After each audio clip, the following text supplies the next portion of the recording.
What Roblox debut for Johnson Amarillo.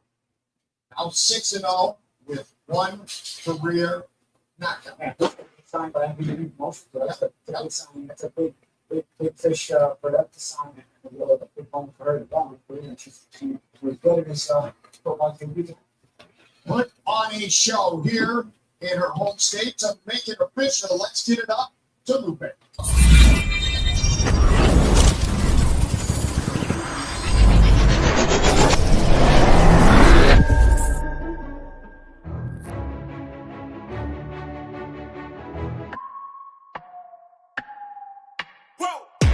Who knew I would make it this far? They hated, they never believed me.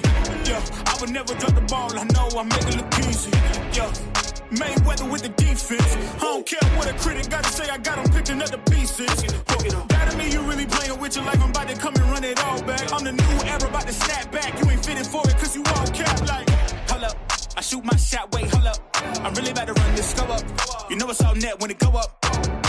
Ain't got no other plans, you don't need to understand, ayy. We on overtime, you don't need to understand, ayy. You just show them how to do it when you don't know what to say. Tell me how you plan to win if you plan to play the same. Moving fast, already gone, yeah, but you bringing me back.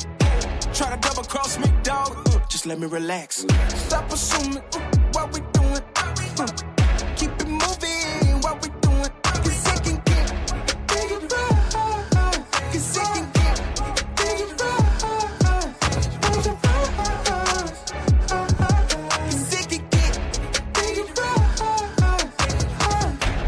please don't play no games with me, I promise I'm too much. Ay, I can never let up even if you had enough. Ay, this ain't for the faint of heart, we always playing rough.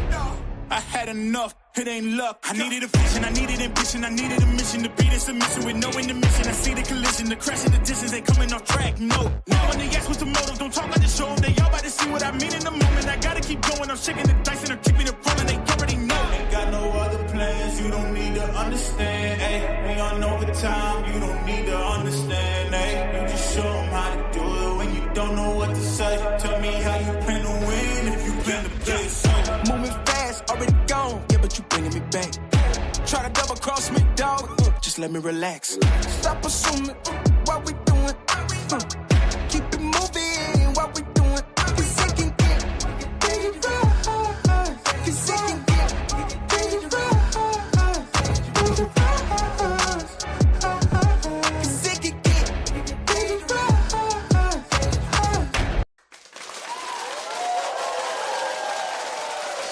Salute, salute, salute, salute, salute. Good evening, good evening, good evening. Salute, ladies and gentlemen. Salute, salute. I know we creeping into the building slow motion, like. Salute to everybody in the building, man. Hope you guys are enjoying yourself wherever you're at right now. Whether you're having yourself a little drink right now, whether you know what I mean, eating on some nachos, eating on some wings, whatever you're doing, you're hanging out with your family. It is Saturday night. It's boxing. And this is the ATP Combat Media Show. So you already know that's what we're covering, watching boxing. I'd be doing this by myself, but God is good. I do have a community around me who loves the sport as much as I do, you guys. So I say, let's meet up. Why not watch the fight with friends and family? You know what I mean? And you guys are friends and family in the building, man, as we'll be calling the fights. Both cards tonight, as much as we can. There'll be a point in time where both these cards will mesh to a certain degree. We'll see how we'll play it. We'll try to cover the bigger fight that's on at that moment. So right now, watching the prelims here of the Lester Martinez card right now. That's what we're watching right now.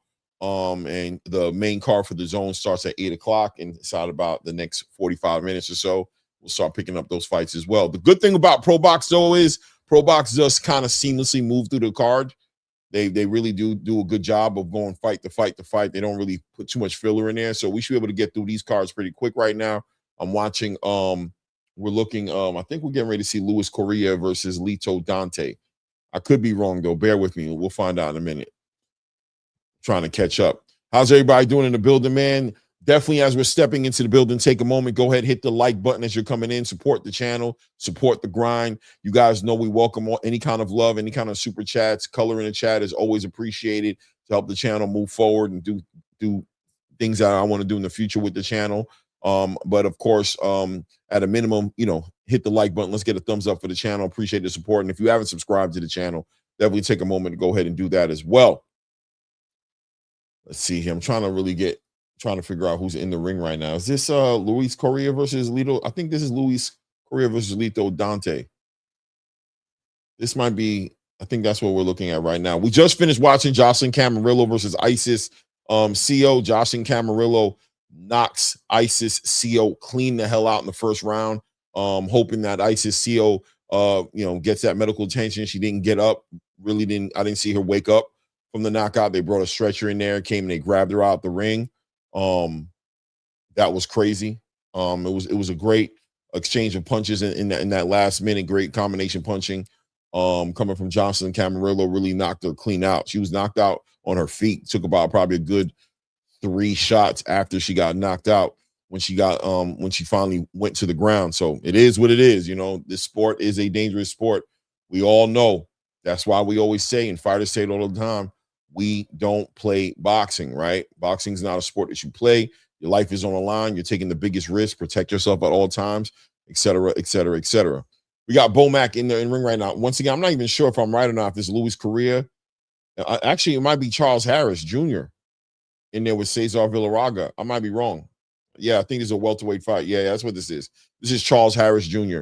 versus Cesar Villagra. I'm trying to remember. Is Charles Harris the one who had that knockout of the year candidate in his last fight? No, it wasn't him. Okay, it wasn't him. Right? No, it wasn't him. It wasn't him. It wasn't him. Oh, no, this is Aaron Watson. Hold on a second here.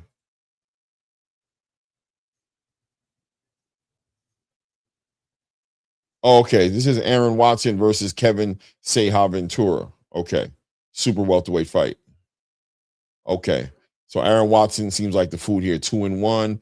Kevin Ceja Ventura, 11 wins, one loss. Trying to catch up, guys.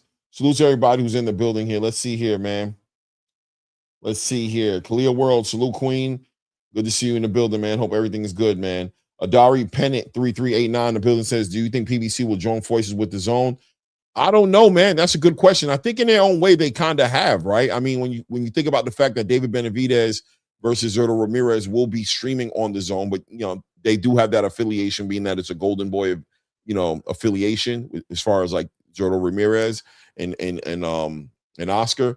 They have the zone connection. So at a minimum, it looks like they're willing to. At this point, the PBC, I'm happy with the fact that they're definitely willing to cross promote, right? They're done with the across the street politics, and they're willing to throw their fighters in any kind of situation that makes more sense. We saw Gary Antoine Russell, defend his WBA title on that Ring Magazine event on the Ryan Garcia card, right? So, hey, man, who knows, man? It'd be nice though, but big huge acquisition by the zone again.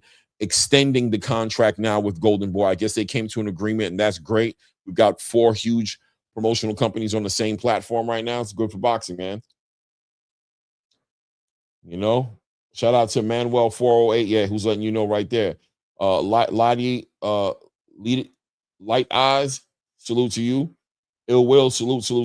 We about to cover the fight. Looks like the bell has gone off in the first round right now.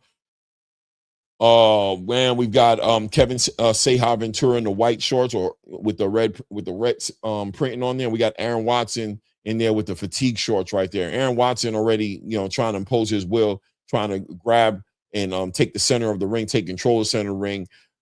Kevin Ceja Ventura just being a little bit more patient, working behind that jab, allowing Aaron Watson to just go ahead and get a lot of that out, doubling up right there.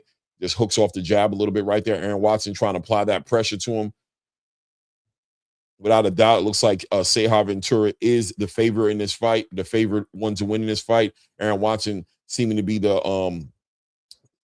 the fresher one as far as doesn't have a real professional record in front of him like that. So he's trying to apply that pressure and smother all of the you can just tell that's what he's trying to do. He's trying to smother the pedigree, smother anything that Ventura was trying to put together with just straight aggression, coming with a lot of power shots, trying to slip shots, counter punch, come over the top with big right hands. And Ventura just kind of figure out the beast a little bit, take his time, work behind that jab. He's level changing, punching to the body, range finding, good jab right there up top. Nice check hook right there and spins him. Big overhand right back on that jab. Working and controlling, domesticating Aaron Watson, who's coming in with a lot of energy early in this fight, trying to take away any kind of momentum that Ventura could build for himself. But Aaron Watson taking his time, working behind his own jab at the same time, but setting up that big right hand, trying to come over the top with that big right hand, doubling up on that jab. Nice right hand to the body by Aaron Watson right there. Ventura taking his time. We're about to hit 1 minute and 15 seconds here in this first round. Ventura just taking his time, looking, trying to find his openings, trying to keep his head off that line, trying to keep those angles in there, try to set up a backhand uppercut right there. But Watson, once again, very active. Nice check left hook to the body by Ceja Ventura right there. Working back on that jab. Nice straight right hand lands for Ventura. Again, follows up with another right hand. Aaron Watson continues to apply that pressure, working, pushing him back with his own lead hand. That right hand to the body. Big overhand right by Ventura lands again. One thing about it, Aaron Watson needs to get his head off that line. Doesn't seem like he's doing a good enough job to do that. Ventura's finding him with that right hand pretty much at will here, but just patiently stepping around and working that jab, sticking him to the body, but setting up that big right hand over the top again, sticking with that with that lead hand.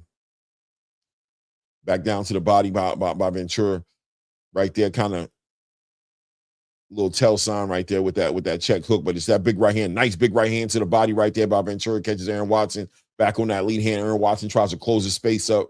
Ventura does a good job of just keeping him where he needs to keep him, right at the end of his punches right there, working with that jab. We're about to close this round here. Another right hand to the body where Aaron Watson steps two. Back on that lead hand, end of that first round right there. Aaron Watson came out really excited in that first round right there. Try to really start something. Ventura was able to, like I said, domesticate him, man. Just slow him down with that lead hand. Bomac in the corner of Ventura right there, giving him the words of motivation he needs.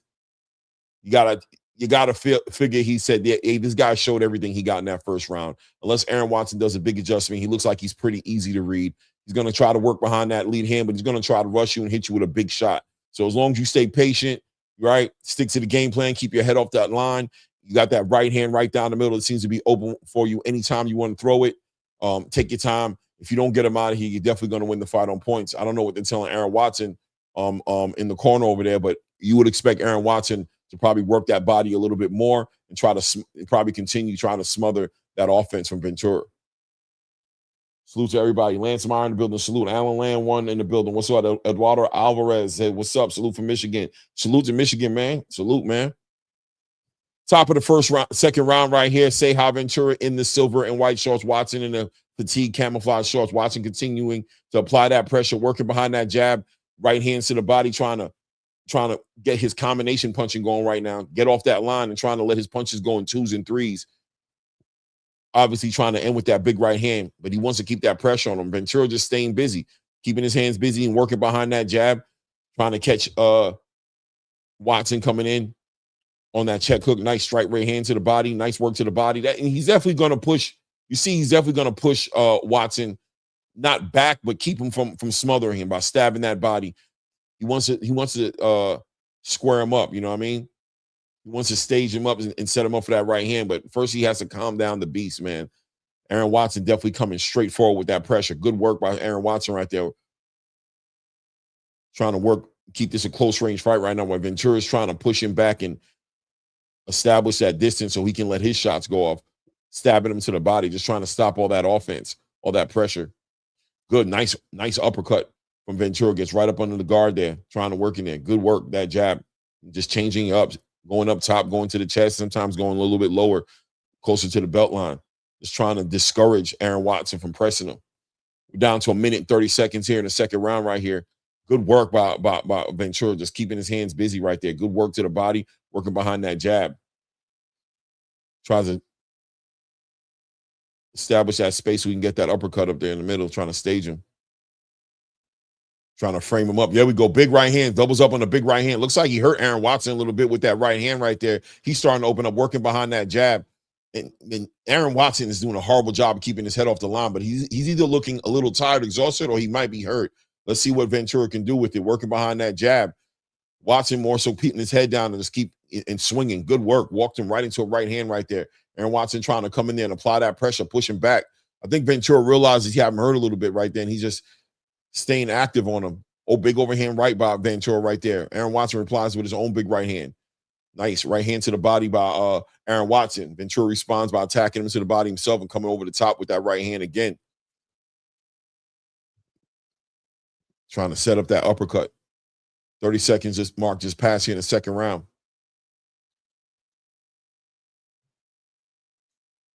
Yeah, Ventura, nice work. One nice 1-2 right there by 2-1 actually by Aaron Watson lands for him. Continue to apply and push pressure, trying to keep him on the back foot. But Ventura doing a good job of just mixing up those punches, working that body and getting right back behind that jab. Nice. Another right hand to the body by Ventura, walking him in there. Good work. He's trying to set up that uppercut. He's really trying to set up that uppercut. Good job. A lot of action in that round right there. You got to give it to Ventura, though. He was controlling it. 100% was controlling what was going on in there. But Aaron Watson bringing that pressure nonstop. Salute Kaisu 953 in the building says, yo, salute night of fights. I got Martinez by stoppage and Adames by decimation. No doubt, man. Guys, hit the like button as we step into the building. Subscribe to the channel. Yeah, the main event tonight is definitely going to deliver. You got to think, last week with that Najee Lopez event, this one right here, let's see if they can live up to it. If Lester Martinez can follow up, that's going to be a hard act to follow.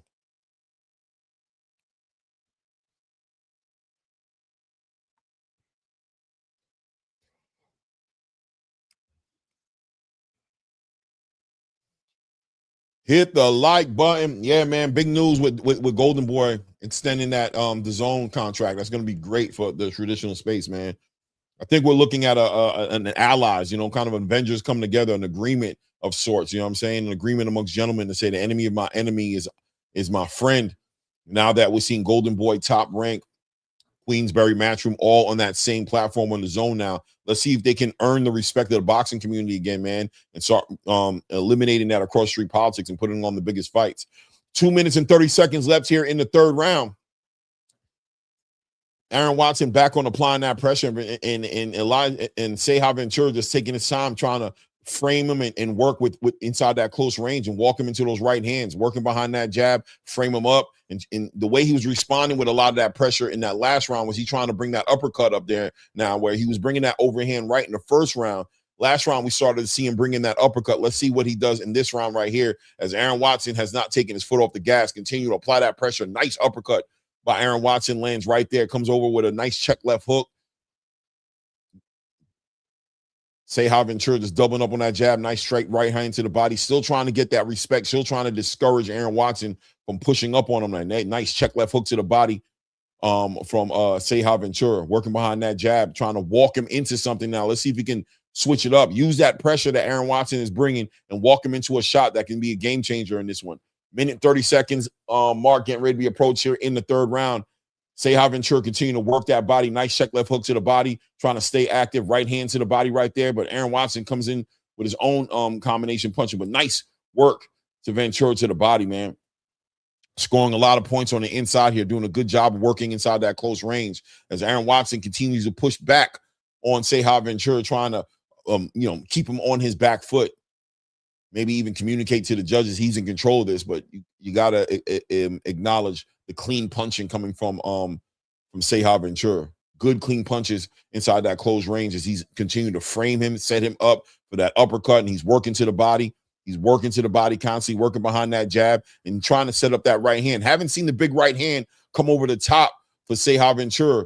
Got to give credit to Aaron Watson right there for that not happening, being that he hasn't had the space to really set it up. There he is working behind that big jab right there, tries to come over with the right hand. Aaron Watson able to get right up under it, slip that shot. 30-second mark just passes here in the third round. Aaron Watson putting a lot more pressure in this round, but Seha Ventura just trying to frame him and take advantage of the one-trick pony mentality of Aaron Watson, who's just trying to drown him in pressure. This is the third round here. End of the third round here of a 6-round fight. Walks him into that right hand, working behind that jab. Aaron Watson continues to just takes him shots, but come forward, throwing his own shots back. Good work. That was a closer round than all the rounds right there. I still give that round to Seha Ventura, but I could see a judge giving Aaron Watson that round just off the body language of pushing him back that way. I think in this round right here, Seha Ventura probably wasn't as accurate as he was in his other rounds, but it is what it is, right? Salute, Chad. C869AD, Chad 69. What up, Clay? I will tap in for the Akeem. I will tap in for Akeem in the main event. No doubt, man. Appreciate you, brother. We'll be right here, man, all night. We'll be covering this one and the other card. So tap in, come in, come out as you see fit. Don't forget to hit that like button, though, right? Thumbs up. Yeah, I was saying early, though, big move. I think we're going to see the zone make a legitimate move. There has to be agreement across the board that Dana White and Zuffa Boxing is a big threat, and they got to put all the forces together, bring all their stables together, and try to put on the biggest fights just to make an argument and show the world what the traditional boxing space can look like in comparison to what it has looked like in the past years, right? Top of the fourth round here, Seha Ventura taking his time. Once again, Aaron Watson stepping right to him, man, trying to put that pressure on him. Seha still trying to get that respect, work him to the body right there. You got to wonder, it's the fourth round, about 3 rounds left in this fight, including this round, right? 2 more rounds after this one. Has the body work of Seha Ventura actually been working? Will it pay dividends in these coming rounds? Aaron Watson's been at a high pace, working, burning a lot of gas, burning a lot of fuel, trying to put that pressure and break Seha Ventura. But Seha Ventura able to capitalize off of that, punching him to the body, hitting him with a lot of clean shots, clean straight right hands, uppercuts. But Watson doesn't show any sign of slowing down. But we'll see what ends up happening. If Aaron Watson can keep this pace up, we'll find out, right? About to hit the 2-minute mark right here. Seha Ventura continue to work behind that jab. Good shots by Aaron Watson right there, working behind his own jab, hits him with a straight right hand. Ventura continues to frame him up, setting him up, punching him to the body. Nice lead hand to the body right there by Seha Ventura. Working inside there. Aaron Watson trying to apply that pressure, says, I think I could break this guy. This guy's gonna have to fight me off of him for this whole entire round, for this whole fight. Let's see if he can keep it up. I'm going to stay on him. Continue to work behind that lead hand, trying to get his hand off the line. Aaron Watson been doing a better job of getting his head off the line, by the way. He hasn't been getting hit as clean with that right hand like he was in the first round specifically. Working behind a jab, that back right hand to the body by Seha Ventura, trying to stand his ground. Doesn't want to keep going backwards. Aaron Watson continues to apply that pressure behind that lead hand, big straight right hand. Seha trying to catch him with some good combination punching right here. About to hit the minute mark here in the fourth round. Aaron Watson continuing to push Seha Ventura back, working behind that jab. Nice uppercut. Comes right up between the guards for Aaron Watson right there. Seha stays right in pocket. Continues to work, trying to walk him into these shots. Nice lead uppercut right there. Nice lead hook to the body. A lot of that sauce coming off of Seha Ventura's punches like he was in the first round. It doesn't seem like he has that sauce on it like he did in the first round. He's continuing to try to control and let his hands go, but I don't see the power. And I don't think Aaron Watson's feeling the power, and he's pushing him back. It doesn't feel like nice uppercut by Seha Ventura. Big right hand lands for Seha Ventura right there. Nice uppercut. Nice left hook to the body right there by Seha Ventura. That was a clean left hook. Another left hook to the body by Seha Ventura. As Aaron Watson continues to push him back. But there's some nice left hooks to the body. 10-second mark just passing right here. Nice back right hook. Backhand from Aaron Watson. Straight right hand by Seha Ventura. Followed up with a right hand to the body and followed up with a check left hook to the body. Nice little exchange towards the end right there. A lot of pressure by Aaron Watson in that round as well. I don't know if the judges, are giving him this round and that last round, that would make this 2 rounds up, right? It would make it a draw right now. It'd be 2 rounds up right now. I don't know if you guys are scoring the fight like I'm scoring it right now.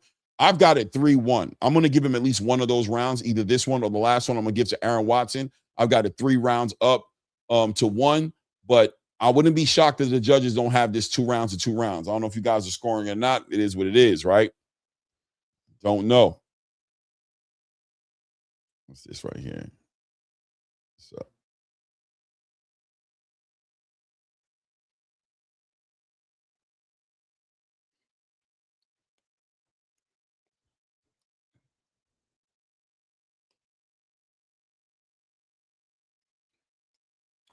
here we go, top of the 5th round right now.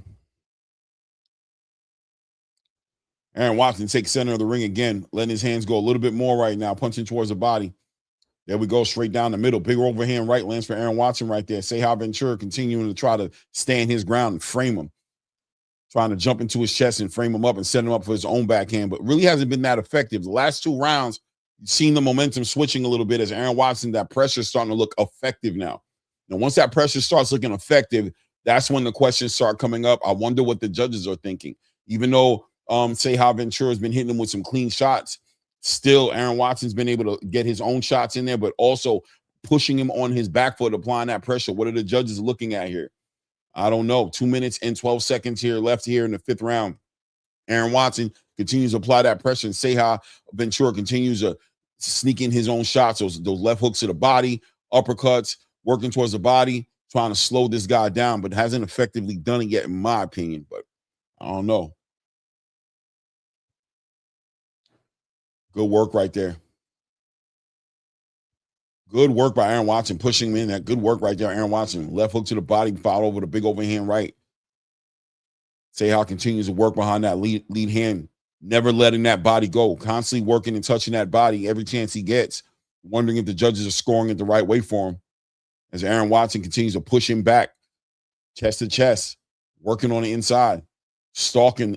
Nice work to the body right there by Aaron Watson. Comes over the top with a right hand and check left hook to the body, follows up with a lead hand, pushing, physically moving Seha Ventura backwards right there. As Seha is working in between all of that, hitting him with some clean shots of his own, never leaving the body. That left hook to the body, that right hook to the body, and every now and then he slides an uppercut in between the guards there, but constantly having to push away and frame this guy up to set him up for these shots. Aaron Watson hearing none of that, continuing to push back, push on him, and let his hands go.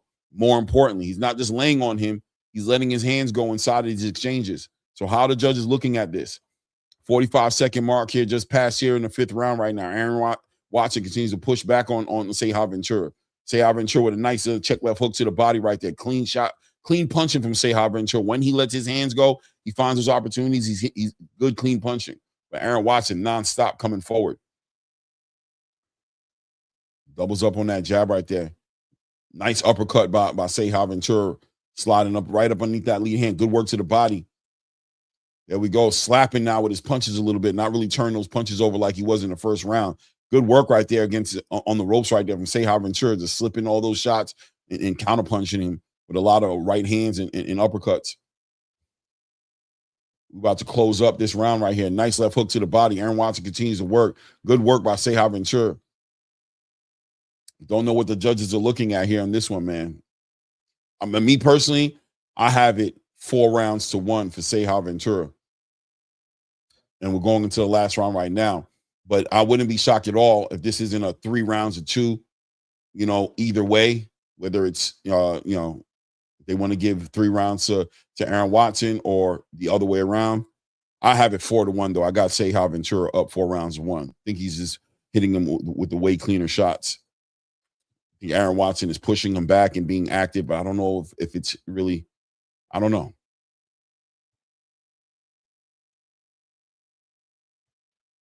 Easy Nose says still too early. Watson letting his go a little more. Yeah, he's definitely counterpunching, man. He's definitely, you know, he's a stronger guy. So Ventura's not in there trying to outmuscle him, but he's hitting with a lot of clean punches here. We're in the championship rounds here. The championship round, 6th round, this fight right here, maybe the deciding round right now, could end up in a draw right now, one way or the other, or could be the winning round for one of these guys. Very close fight here. 2 minutes, 50 seconds left here in 1st round. Aaron Watson continues to walk this guy down, working behind that lead hand. Seha Ventura trying to keep his head off the line. And now Seha in this round being first. Good right hand. Straight right hand by Seha Ventura. I don't know. Maybe Bomac might have let him know it's a little too close. Wants to see Seha get a little bit more offensive on here. He's trying to punch first a little bit, trying to make the space, not allow Aaron Watson to just smother up all his work there, moving a little bit more and punching first instead of counter punching. But Aaron Watson found himself right back in the chest of Seha Ventura, and Seha's in there, forced to fight inside his close range fight. Nice uppercut lands for Aaron Watson there, but Seha continues to frame him and hit him with those clean shots whenever he can, rip into the body. I don't see those shots turning over the way they were turning over for him in that first round. Once again, I don't see Seha Ventura turning those punches over the way he was, but he is scoring effectively. Nice left hook to the body by Ventura. Nice right hook to the body. Real clean short punches by Seha Ventura. Nice uppercut by Seha Ventura. Aaron Watson kind of laying on him, trying to smother him right now. Nice work. Active Seha Ventura that comes over the top with a right hand, follows it up with a left hook to the body. Aaron Watson not letting his hands go as much as he did in the previous rounds, but still being active, but keeping him on his back foot. Minute and 30-second mark here, passing right here in the 6th round.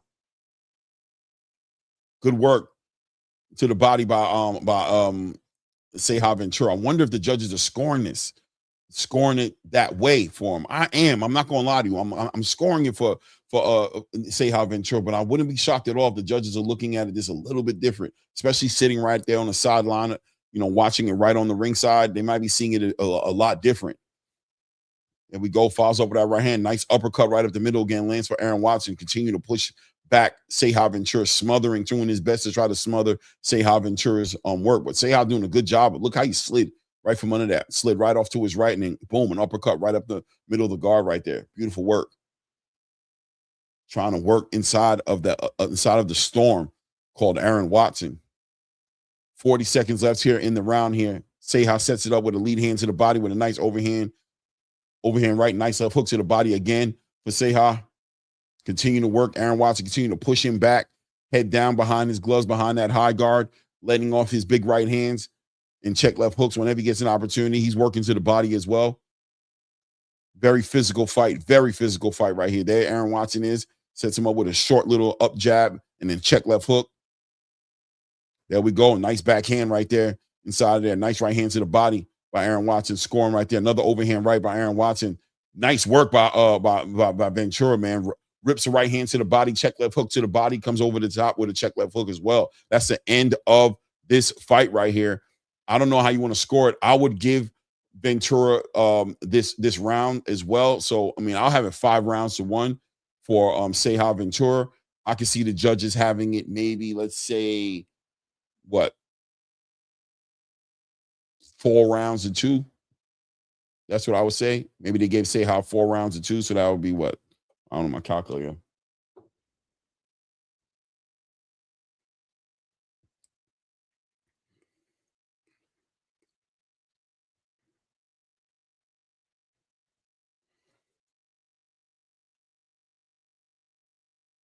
$56 to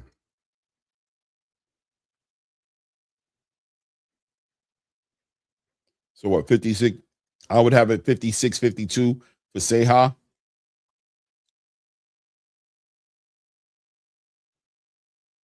56-52. But we'll see what the judges say. Low nose in the building. Salute my guy, said the voice of Zufa Cassius Clay Lampley on the mic tonight. Salute, brother. No doubt, man. Salute, Low. What's good with you, man? Jazzy John in the building says, go ahead, King Clay. Peace and blessings, man. You and Blue are my favorite on this. Keep it coming. No doubt, man. Shout out to my brother Blue, man.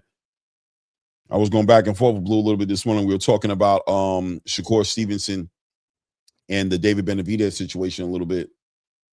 What were we talking about? We were talking about that, and we were talking about what were we talking about? What were we talking about this morning, Blue? We was having two specific conversations this morning. Shout out to my brother though.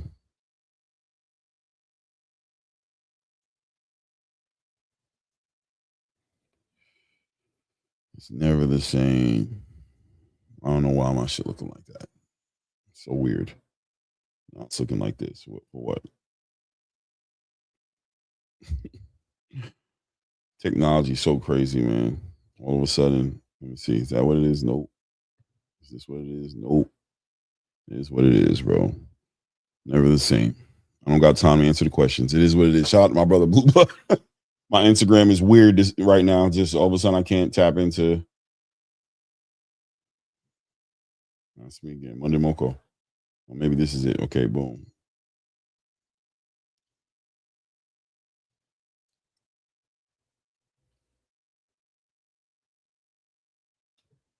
Let's see what the scorecards are ringing here.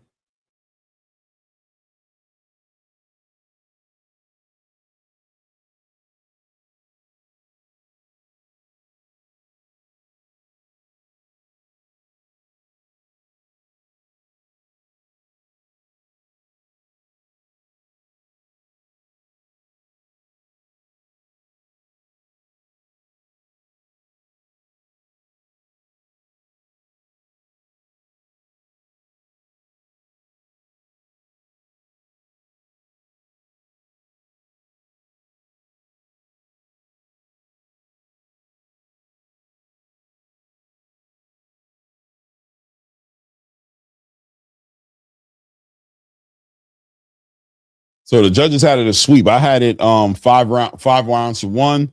The judges had it 6 round zip across the board. They weren't really rewarding all of that aggression, all that pushing. Kevin Seha Ventura backwards didn't fool the judges. They weren't scoring that as effective aggression. He was trying to let his hands go. I think it was in that 4th and 5th round. I might have gave him 1 or 2 of those rounds up in there. I gave him 1 round, really made that 1 round, 4th or the 5th. Pick either one, however you want to look at it. But for the most part, it was kind of hard to give him any of those other rounds, man. I just thought Kevin Seha Ventura was doing some good, clean punches, man. A lot of aggression from Aaron Watson, but not stopping Ventura from letting his hands go.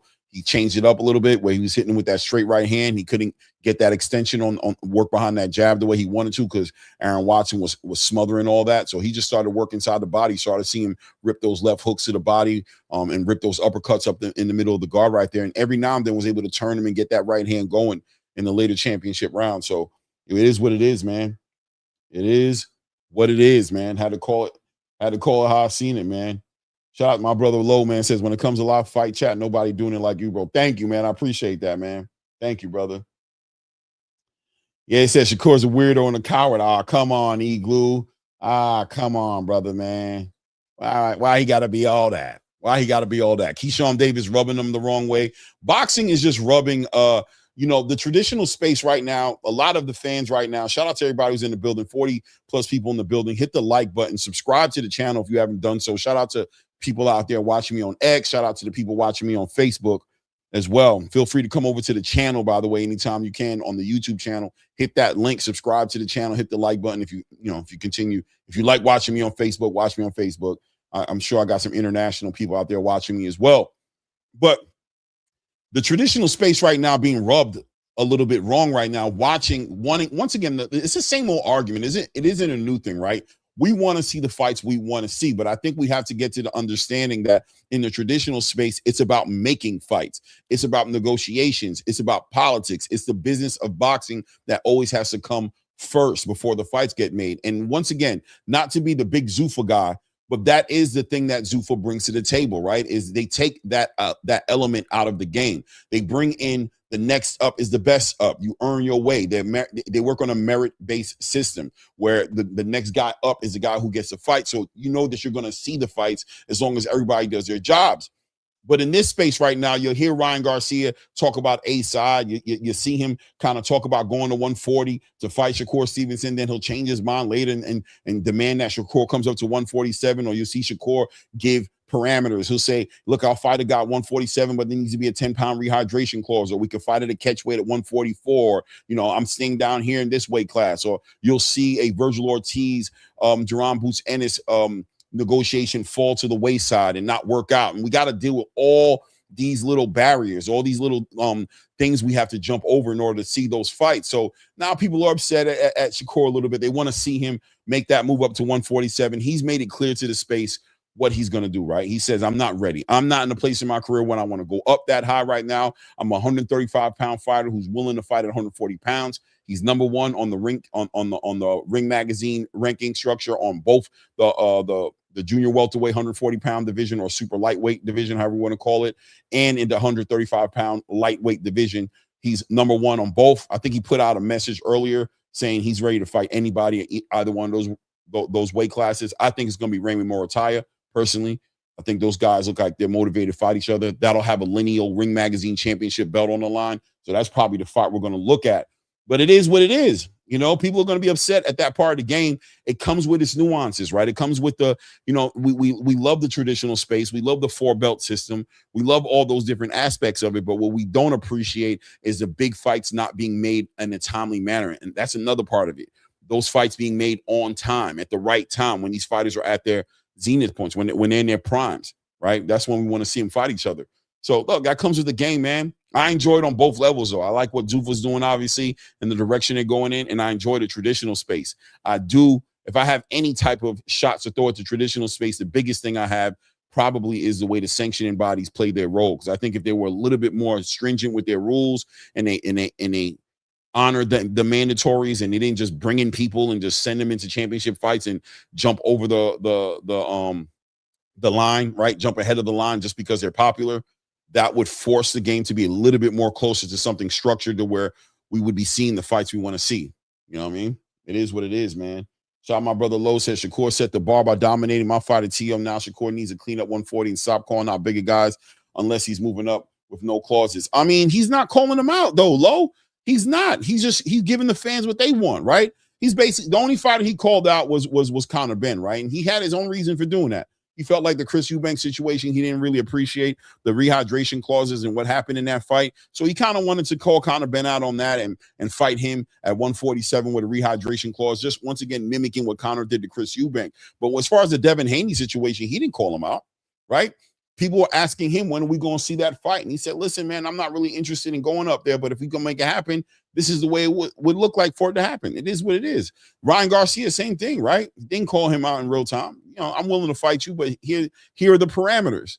You know what I mean? You're a bigger guy than me. You're not the guy I'm looking to fight necessarily, but I am looking forward to making the biggest fights, to getting the biggest paydays, and here are my parameters to go ahead and do that. We don't have to do it, but if you do want to, it's a fight we can see. It is what it is. But I think he's definitely more, he said it earlier, you know, before he even was stripped of that WBC title, he planned on coming back down to the 135-pound division and chasing down those unifications. And he said, I'm a 135-pound fighter. Now he's collected that 140-pound belt. Keyshawn's talking about moving up to 147 to make some big fights. So now he's letting both divisions know anybody at 140, anybody at 135 can get it. Send over your paperwork. Let's make it happen, right? It is what it is. It is what it is, man. Lowe says, I'll give him a pass for not fighting Keyshawn, but he better go fight Hitchens and Antoine. Yeah, Antoine for sure. I got a feeling, Lowe, don't be shocked if you don't hear Hitchens ends up over there at Zuffa. I'm going to be honest with you. I think a lot of those Keith Connolly fighters are going to end up at Zuffa, man, including your boy T.O., Lowe, including your boy T.O. T.O. might end up over there too, man. Don't sleep, man. I don't know how real the fight between T.O. and Ryan Garcia is, if that's really what's in the works. So it is what it is. But outside of that, I don't think T.O. really appreciates the traditional space as much as people might want him to. I think he kind of doesn't like the way boxing has treated him over the years. He said he doesn't get his fair share, doesn't seem to be a big fan of the way boxing is. So I wouldn't be shocked with that connection with Keith Connolly and Dana White and Zuffa Boxing if you didn't see Teofimo at some point over there as well, man. I know it might sound crazy, but if it happens, remember I told you. Remember I told you, man.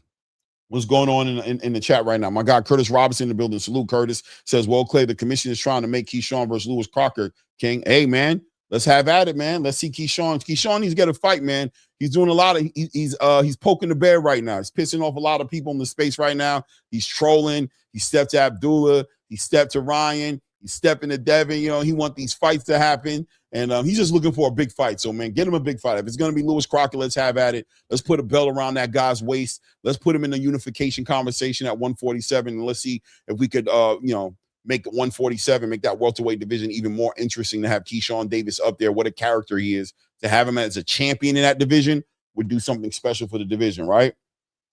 It is what it is, man. Low Nose says T.O.'s run at 140 was disappointing. He could have cleaned out the division before Shakur beat him 100%. And that's something I always said, Low, I always said that about T.O. It annoyed me that you were chasing Terrence. You were chasing Jerron Boots Ennis. You kept doing all the antics, all the nonsense, but you were a champion, a lineal champion in that 140-pound division. You could have unified. You could have chased down to Gary Antoine Russell. You could have fought Subriel Matias at that time when Subriel was holding down that IBF title. You could have fought the other champions in the division, and you could have made big fights. You could have even fought Arnold Barbosa a lot earlier. There were fights there to be made until you got the fight you wanted. You could have been an active 140-pound champion, but you wasted it. You wanted the biggest fights. Shakur goes ahead and dethrones you.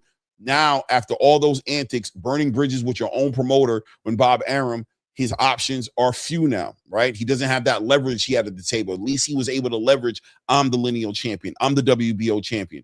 He doesn't have that leverage anymore. So now he's at the, beggars can't be choosers. Whatever fights come across the table, he has to be ready to take them. So I'm sure he's very excited if Ryan Garcia sends him an offer to walk off of a loss and then go directly into a WBC championship in the next division. That would be a blessing for Teofimo.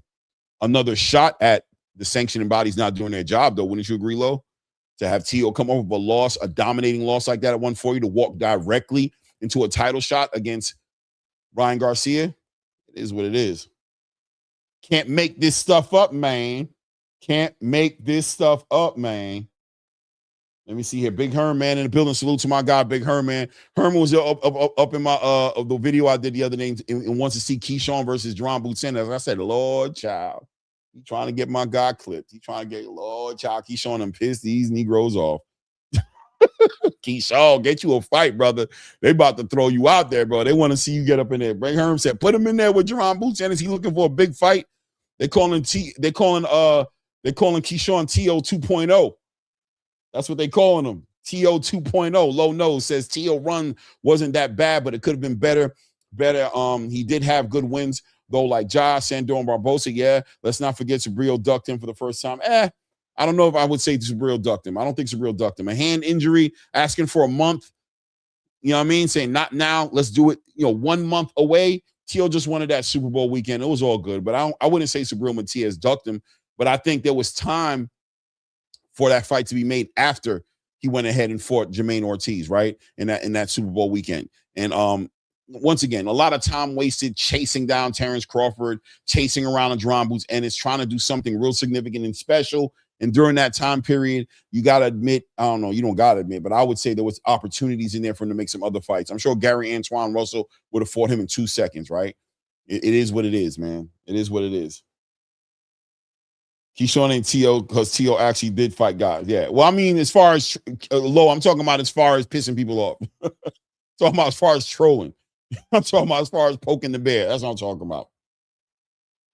Yeah, man. Rumor is Keyshawn fighting Steve Claggett next. Oh, really? Ugh. I don't want to see that. I hope that ain't real, Lo. I hope that ain't right, Lo. I ain't gonna lie. You know what I mean? I ain't gonna lie. I hope I never see no Keyshawn versus no damn Steve Claggett. I hope that's not true. Albert Gonzalez getting ready to step in the ring right now with Brandon Chambers, man. Saw Albert Gonzalez coming out of that Robert Garcia camp. Seen him in an interview. Wait, hold on. Is he? They're putting people up on the screen. Is that what about to happen? Hold on a second. Who's about to fight next? Joshua Kevin Anthony versus Kudratio Abduk Belahouk. What? Huh? Let me switch it up a little bit here. Put the fights on my bring it down to this other monitor here and put that DAZN on the big screen. Hold on a second, guys. Put that DAZN fight on the big screen as the main event looks like it's getting ready to start for that one. Let's see here. Let's go here and do it like that. Let's switch this one up to the big screen. It's about that time for DAZN. Let's go.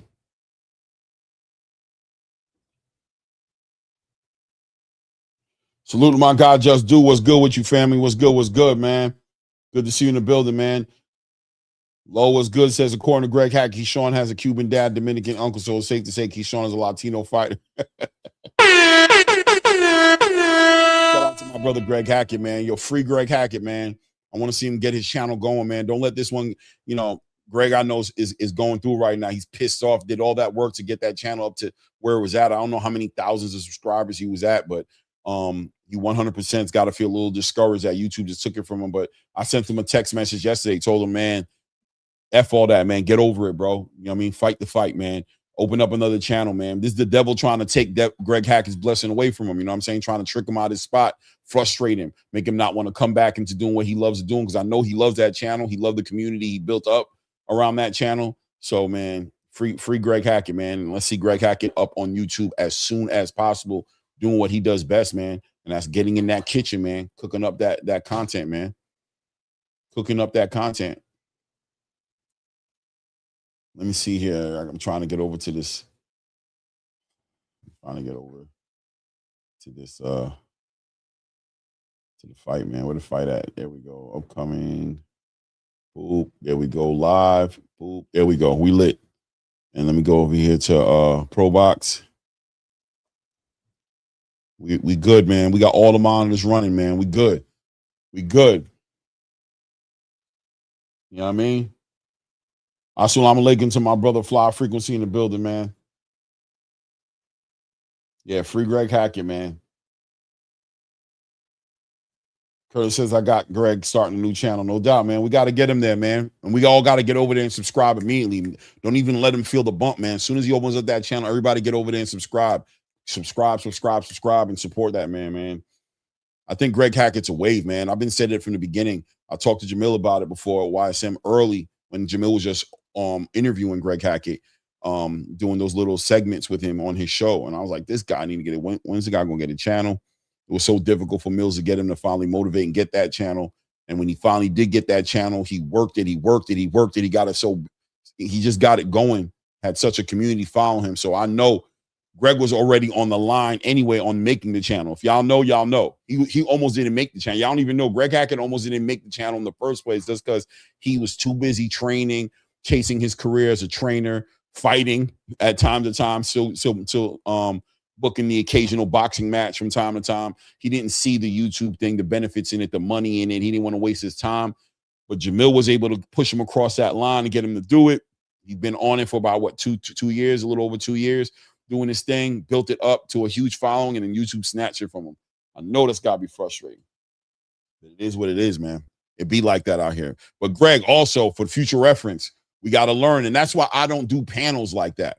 And if I do panels, I bring up people I know. I'm not very random with my panels because I know how diabolical this game can be. Even with people who I know, if I know you can't control your mouth, if your instincts is to go into your bag and always be on some nasty work, some crazy talking points, or if I know you're somebody volatile, I won't let you on the show because the channel's on the line. You know what I mean? It is what it is. I can't play those games.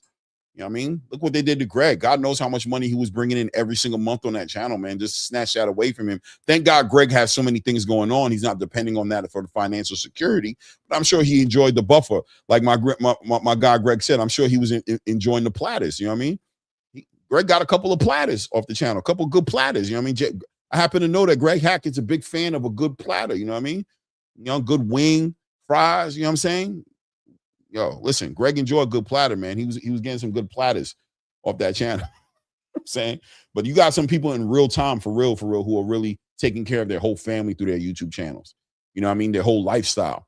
And when you take that away from them just because somebody, some loser comes up there and says something stupid on the channel, and Greg did everything, shut the channel, shut the show down, canceled the live, but they caught it. The algorithm caught it, and they just pulled him right off. We're in sensitive times, man. So you got to control what comes off your platform. You got to control the content that's rolling off the platform.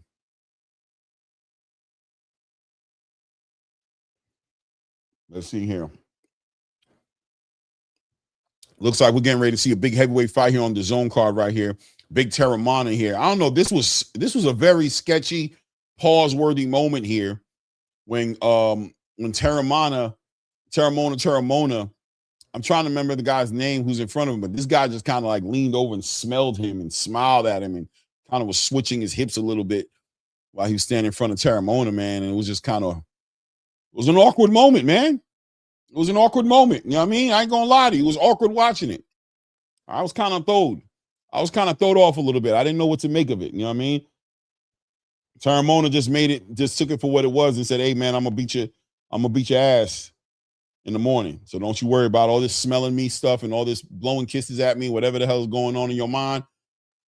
Just know your ass getting whooped, getting whooped tomorrow. Oh man, Akeem Blake in the building. Salute, man. Said peace to G's on earth. Clay, what up? Blessings, blessings, my brother. Blessings, man.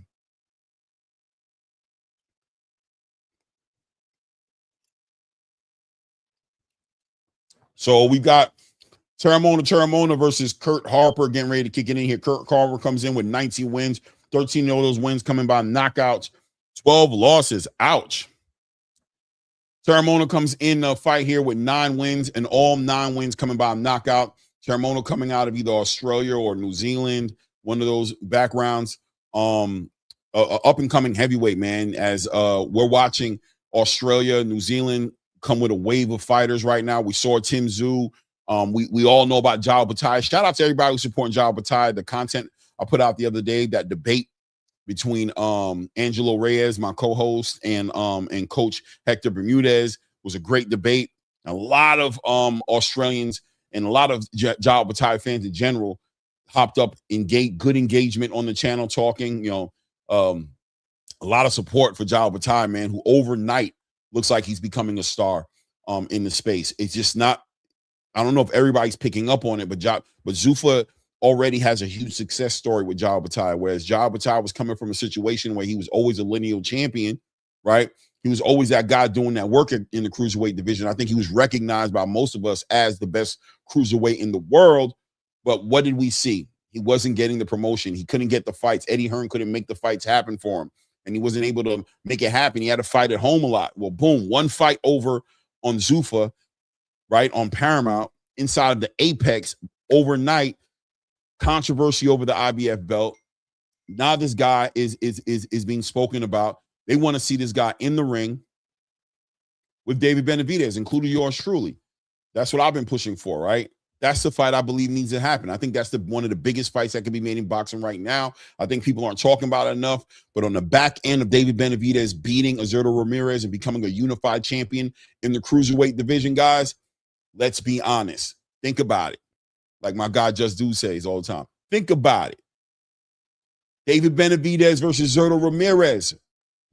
Unification. Lineal champion on the line. Legacy. Money. It's the big show, baby. Right? So let's hope David Benavidez reads the room. Let's hope he reads the room, man. Down here, we got 2 young bulls getting ready to get it in right here on Pro Box here. I'm looking up at the zone. We're getting ready to watch a heavyweight fight here between Kurt Harper and Terramona. I think Kurt Harper should be making his way to the ring. I don't see him. They got his. I don't know what's going on. I don't got the sound going on, but are they about to introduce him? What's going on? I don't know. I don't know what's going on here. Who's this fighting in the ring right now? Is this Luis Correa versus Lito Dante? Yeah, this is Correa versus Dante here. Correa comes in the ring right now. 4 wins, 0 losses. How many knockouts does Luis Correa have? Luis Correa has 4 knockouts, so 4 wins, all 4 of them coming by knockout against Lito Dante. 21 wins, 16 losses, 4 draws. Dante in the black shorts doing some good work here. Good work, framing them up, setting them up for them uppercuts, for them back right hands here. Wow. Oh, no. Correa is in the black and silver shorts, setting him up with all those shots with the big Correa tattoo on his back, by the way. And Dante in the black and orange shorts getting hit with all types of shots right there. Dante looking like he might be like Filipino or something. I don't know what he is. Oh, Curtis Harper making his way to the ring right now. Steps right over the top like you're a big guy. What took Curtis Harper so long to get in the ring? Nobody knows. Curtis Harper looking, I don't know, bro. Like I said, he was looking weird yesterday, smelling them and doing all that. I don't know. I don't want to get no smoke with him, so I ain't going to tell you that he looks zesty. I ain't going to say that. I ain't going to say that he got a little switch on in his walk. I ain't going to say that. You're a big heavyweight. I want no problems. I ain't going to say that he looking a little, I ain't going to say none of that stuff. Sam from Jersey in the building. Salute, man. Salute Claymore Rain. Let's go, Ammo Williams. No doubt, man. Curtis Roberts says Claymore Rain. My sources on the upcoming boxing events. Heavy at Claymore Rain. No doubt. Heavy. Okay, Curtis. Let me see. Breaking news: Devin Haney versus Rolly for lineal title. The commission trying to make. I'm not gonna like that. I don't want to see that fight for a lineal championship, Curtis. So funny. Me and Angelo were just talking about that yesterday. I don't think I'm gonna tell you straight up. If they give Devin Haney that lineal championship for that fight, it's because they should have gave it to him for the Brian Norman fight, and they're just making up for it. That's why they're giving it to him, because they're talking about it. They know that fight between Devin Haney and Brian Norman maybe should have had a lineal title involved in it. Possibly. I'm okay with it. I'm on the fence off the strength that Devin Haney was debuting at 147, but still they ranked him up there, immediately ranked him up to a number 1 and a number 2 spot. Brian Norman was at the number 1 spot. That was a legitimate number 1 versus a number 2 going into that fight. The winner should have walked away with a lineal title. I'm not going to lie to you guys. So if they give it to him, I'm going to tell you straight up, it's, in my opinion, they're making up for not giving it to him in the fight with Brian Norman. That's what I believe. Because I wholeheartedly believe Devin Haney is going to beat Rolly Romero. Right, Curtis? It is what it is, man. It is what it is. Because Rolly Romero, that whole Rolly Romero being in the conversation is just weird in general, man. It's just weird. That Rolly Romero being a WBA, being a champion in the welterweight division is a shot at the sanctioning bodies. Period. That's what that represents. When you look at that fight and you look at the fact that he's a champion, that's a result of bad work from the sanctioning bodies, of not good sanctioning, not doing their job right, giving the fight to the guy who they thought they can get money off of and not to the guy who earned it. That's what that really is in real time. Sorry, I ain't make the rules, but he shouldn't have been in no title fight. Ryan Garcia versus Rolly Romero should not have had WBA anything involved in it. It shouldn't have been involved in anything. It should have been equivalent. That fight should have been equivalent to Jose Ramirez and Devin Haney fighting each other. It should have represented a tune-up. It should have represented just an exciting fight and a setup fight for the big fight coming up next. It should not have had a title involved in it at all. Bad work from the WBA trying to get involved in some big money fights here. By the way, Correa putting a beating on Dante here, setting him up. Dante trying to catch these shots over there, putting that right hand up, trying to lean and catch these shots, but Correa doing a good job of just letting his hands go. Big overhand right lands for Correa right there in the corner. We're in the second round right now. Correa timing up. Nice lead uppercuts.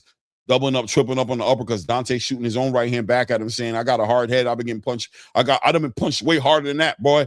Come on. Correa's like, that's all good, bro. I'm going to keep on punching on you. Big right hand lands for Correa right there behind that lead hand. I'm calling this one off the YouTube of the Pro Box card. Good work right there. Lead hand uppercut right up the middle of the guard right there. Comes over the top with another check left hook. Good work. Ripping to the body. Rips another right hand up top. Dante just continues to stay behind that high guard right there, trying to take those shots and wait for his opportunity to throw something back. Correa just keeping him honest with that jab right there. But when he lets his hands go, it's bad shit coming from it. Nice work. Man, rips another right hand to the body. Nice. Rips a left hand to the body. We about to go into this heavyweight fight here on this card, so I am going to walk away from this in a minute and call that one. But this fight right here on the Pro Box card is lit. I'm not going to lie to you. We got Terramona in there with Kurt Harper getting ready to start the fight. Kurt Harper looking upset, looking focused. Walks right over, steps right to Terramona to apply the pressure. Terramona goes ahead and uses his footwork to work on the outside right there. Not going to get in a brawl with this guy. Wants to work behind his jab and take his time, as Kurt Harper looks very cautious and wants to land a big shot, but doesn't want to get hit anything crazy about his big Samoan that he's in the ring with here. Big heavyweight in Terramona, man. 9 wins, all 9 wins coming by knockout. Yeah, right there. Kurt Harper tries to smother and tie him up, but Terramona gets that separation, man. Back behind that jab, working.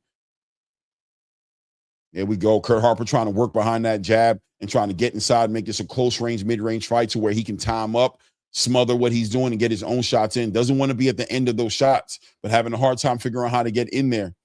Terramona just taking his time right there, pinning the ears back of Kurt Harper to the ropes as he's trying to use that lateral movement to move around the ring, get up underneath the lead hand of Terramona and do something on the inside, but seems very cautious, very wary. Tries to rip over a big old right hand. Terramona just takes his time, walking him down, working behind that lead hand, just taking his time.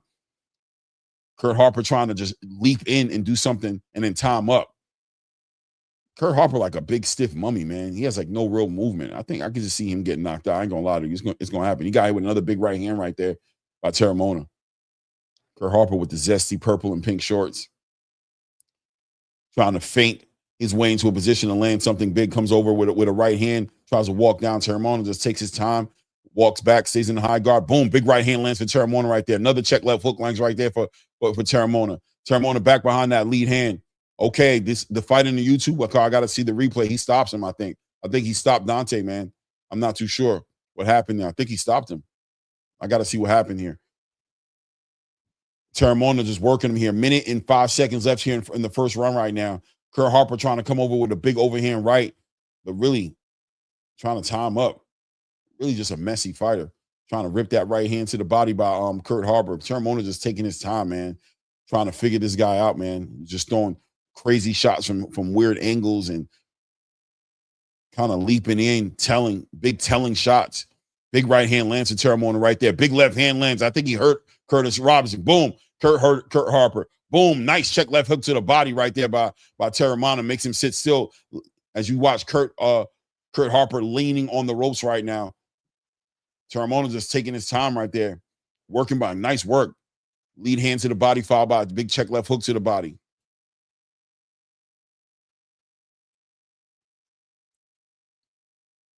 There we go, trying to set up that big right hand. Terramona is behind that lead hand. 10 seconds left here in that round right there.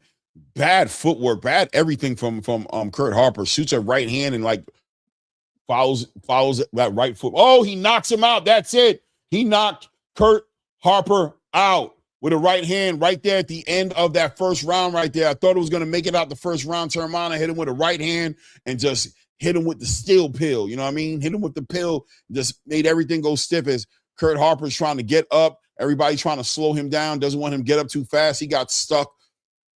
He got stuck with a stun gun right there. He got hit with that right hand. Looked like a stun gun hit him, and he just went stiff. That's that. That's the end of that one. First round knockout by Terramona. Australia, stand up. New Zealand, stand up. I'm not too sure which place he comes from, but stand up. This guy just put this guy out of there. First round right there.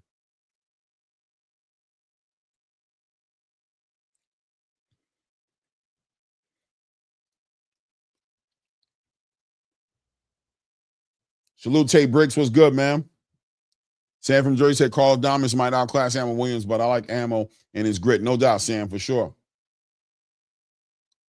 I think Ammo could win this fight, but he has to fight a perfect fight, man.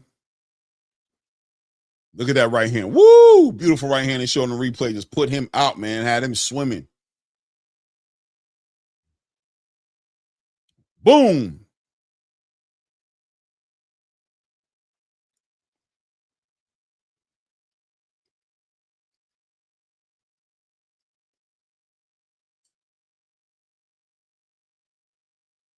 $48 people in the building. Hit the like button. Subscribe to the channel if you haven't done so. Do that ASAP. Hit the subscribe button. Support the channel, man. I appreciate the love in advance, man. Thank you. And hit the like button. Share the channel, too, with a friend, man. I don't know too many people who are doing it like this. Welcome in here if it's your first time being in here, but ain't too many people covering the sport like I cover it. I'm going to be honest with you. There's people out there, but not a lot of people doing it like me. Don't want to toot my own horn. Toot, toot, but it is what it is. Sorry.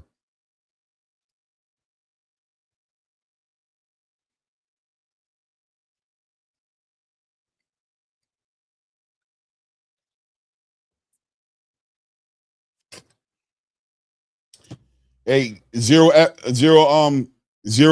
F's given. I was just keeping it real. My boy got a zesty energy about him, bro. Just a very, like, you know what I mean? I'll say like this. He's very confident in himself. You know what I'm saying? Very secure in his sexuality. You heard? He's not trying to prove nothing to nobody, least of all me. So respect to him, man. You know what I mean? Respect to him, man. Let me see. Curtis Robinson says, Claymore, that's knockout of the month. Nah, not knockout of the month. Is it?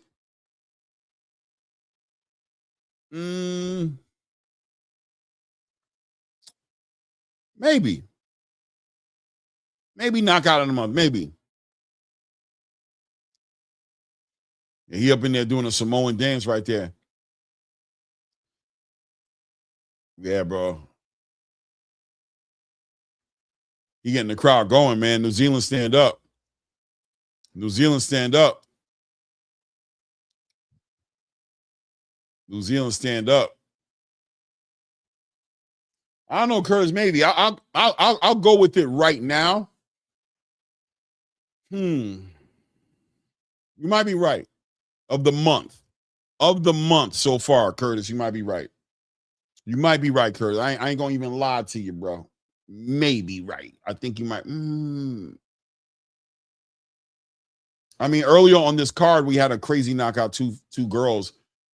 On the earlier portion, the Jocelyn Camarillo put a nasty knockout on ISIS CO. I mean, she had literally taken out the ring in a stretcher. She never got up. But and, shout out to her, man. Hope everything is good with her. But you might be right. Curtis says he's doing the Samoan dance for sure. Yo, the Samoans are moving right now in boxing, man. The Australian space is buzzing right now. They got themselves somebody. My brother Angelo Reyes spoke on Jayo Patai having a Manny Pacquiao effect, and I know a lot of people took that as, I know this guy's not mentioning Jayo Patai in the same conversation as Manny Pacquiao, but I understand where my brother coming from in the fact that Jai's got the island going crazy. The Polynesian community is following Jayo Patai. Literally, the Polynesian community followed Jayo Patai over into that Apex arena in Las Vegas. And I think that shows the star power of Jayo Patai, that he's able to bring those fans from across the waters. They came out there to support him in such a great way. People might be sleeping on how popular Jayo Patai really is and not aware of the big star that he really is, not only in New Zealand or in Australia. I can't remember which way where he's from, but his ability to bring that fan base around the world with him makes him a draw, right? A potential draw. It still needs to be tested properly. Something happening inside the Apex arena doesn't make him a superstar, but it's interesting to kind of watch those little pieces move. And I'm very excited and intrigued on the idea of seeing Jayo Patai on a very big stage, watching Zuffa put a production around him, getting him in maybe that unification fight with the Noel McLennan, something of that nature. And let's see if that fan base follows him around that way, because it looks like he has one, man. He has a big fan base, man. Big fan base. You got a lot of fighters who just need that push, who need that production. Once again, fighters benefit off of big production deals, big broadcast deals, like what Dana White and Zuffa Boxing was able to secure with Paramount. When you can get fighters on a big stage like that, to where you look at what Dana just did with Sky Sports. So understanding that the next event they have coming up in early April, that event is going to be streaming not only over here in the United States, but on Sky Sports all around the UK and in Ireland. So a lot of those young bulls, those prospects, are going to be on those cards, and they're not prelim cards that you don't see, that you gotta go on YouTube to watch. So a lot of people are going to get exposed to a lot of talent that they didn't see before, and they're going to build up followings. Once again, a lot of branding is going to start happening as you're watching these big stages. So somebody like Jayo Patai shows he's kind of proof of, when you put him on a stage for the world to see, and not just making him on a pay-per-view in Australia where you got to be up at some awkward time at night, or waiting for him to be on a Riyadh card or something of that nature. When you put him on that big platform, it shows you the potential. If these fighters put on the right performances on these stages, what it can look like.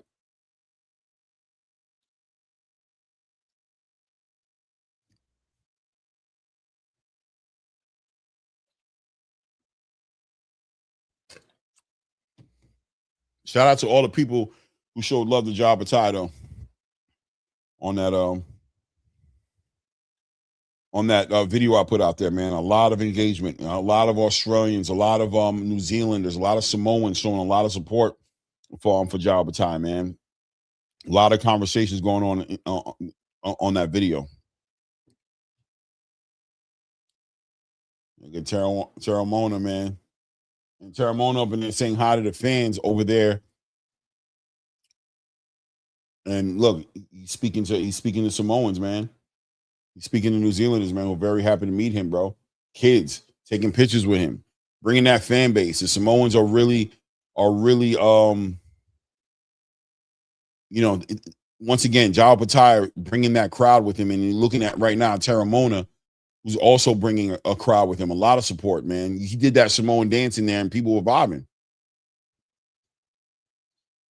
Tay Brick says, Clay, how you feel about Garcia and Benavidez link up? LOL. I think it's interesting, man. I like it. I'm gonna tell you why I like it. You guys saw that moment when Ryan Garcia got confronted by Jose Benavidez Jr. What did that mean to me? What it meant to me is Ryan Garcia is not going to come around playing in those guys' gym, right? Ryan Garcia is not going to go up in the gym and do what he did with Derrick James, do what he did with what's my guy's name? Oh my goodness, what's my guy's name that he was in the ring? Who trained Ryan Garcia for the Tank Davis fight? What's my guy's name again? Oh my God, Goosen, Joe Goosen, Joe Goosen, right? He's not gonna play with him. He went in that gym and he got stood up on some business. He said something on the video, and Jose Benavidez stepped to him accordingly. But I think that team over there can bring the best out of Ryan Garcia. I think Ryan Garcia being in that gym puts himself in a situation where he can't slack. They're not going to play no games with him. And maybe we might see the best version of Ryan Garcia because of that. You know what I mean? So I think that's good, man. I'm looking forward to seeing Ryan Garcia being the best version of himself, man. I mean, I think I've said it over and over again. A Ryan Garcia who's focused, who's serious about boxing, who's taking his craft seriously, who's back in the game to win it, to fight the best, and train like he's going to fight the best is good for boxing. I'll continue to say that over and over again, man. I'll continue. Not Eddie Reynoso. It was Joe Goosen. Mine Yours in the building says, why guys keep saying he better fight Gary like he ain't already told Gary why not? And then after Gary had a fight, they asked him. He was talking down the line. He already said he will fight Hitchin. Yeah. Tay Brick says, I'm looking forward to him and Haney, the rematch. 100%. I'm on the same page as you on that one, man. Looking forward for that fight, man. I think that fight comes together, man. Oscar De La Hoya just re-signed with the Zone. And once again, you guys come here, I'm going to tell you the truth how I see it. I don't think the Zone extends that relationship with Oscar De La Hoya if Oscar De La Hoya doesn't guarantee certain things, agree to certain things, right? And I think one of those things is going to be, the Zone was very disappointed in the way Oscar De La Hoya approached the Virgil Ortiz Ron Boots Ennis fight. He was very against it, talking about Errol Spence Jr. and Virgil in Dallas Cowboys Stadium, talking about Virgil Ortiz versus Sebastian Ventura, all that PBC back and forth, trying to make those fights happen. Meanwhile, we got a fight right here on the Zone, the platform. Matchroom has the fighter, you have the other fighter, and you are very resistant to it. So I believe in my heart of hearts that the conversation was definitely down the line of, yeah, we're going to extend this with you because we want your fighters. We want Floyd Schofield Jr. We want all those fighters you have over there. We want to see them over here, but we want to see them over here in the big fights. We don't want to see you trying to house everything and put everybody under your card and not make the big fights happen. So to come over there, we're going to want to see Schofield fight against Shakur Stevenson or Abdullah Mason or Andy Cruz. We're going to want to see those fights happen from Floyd Schofield Jr. And we're definitely going to want to see Virgil make the big fights with a Jerron Boots Ennis or whoever else. You know what I'm saying? And of course, Ryan Garcia and Devin Haney. We definitely want to see that as well. We want to see those fights here on the platform. Guys, there's a war going on outside. The traditional boxing space is fighting for its life right now. They have a lot of history in the space. They're the ones who hold the tradition of boxing under their grip, but they've been dropping the ball for the past couple of years. And now with the addition of Zuffa Boxing, the traditional boxing space has to come together. They have to. The enemy, my enemy will be my friend is going to resonate big time right now in the traditional space. And I think the Zone is at the head of the argument in the conversation. They're leading the pack right now, and they want anybody who's on their platform to be on the same page. We need you to be on the same page with us. Make the big fights. we have to make the big fights, because before you know it, the contracts with your fighters are going to come to an end. And if we're not able to get the viewership and make it make sense and blow it up here on the zone, then what's going on over there with Paramount, Dana White and Zuffa, is going to be a pain in everybody's ass in the long run. Nobody can afford to hoard boxing fans no more. You're not going to do it anymore. There's too many options out there. Streaming. There's too many free options out there. You need to put your best foot forward when it comes to making the big fights. You know what I mean? It is what it is.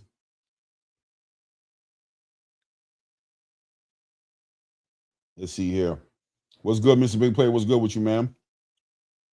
Kasu953 says, do you think Vlad Penin beats any of the champions or top contenders in the welterweight division? Vlad Penin had a great performance on the last Zuffa. He did, man. He looked good, a very educated lead hand. But it was one fight for me, right? It's one fight for me, man. I'm just not ready to go. I'm hearing the conversations. I know he already talking about, beating the Shakurs and things of that nature, but or Devin Haney, actually, right? It was Devin Haney. He said he could beat Devin. I need to see more. I'm excited to see more. I want to see more, but I need to see more. I'm not ready to get him into the conversation of beating no champions. Nah, not at all, personally. Let me see here. Keith Beachman in the building, man. What's good, man? Said Ron will never take the game seriously. He just likes the attention and money. The Ben Simmons syndrome. Maybe, yeah.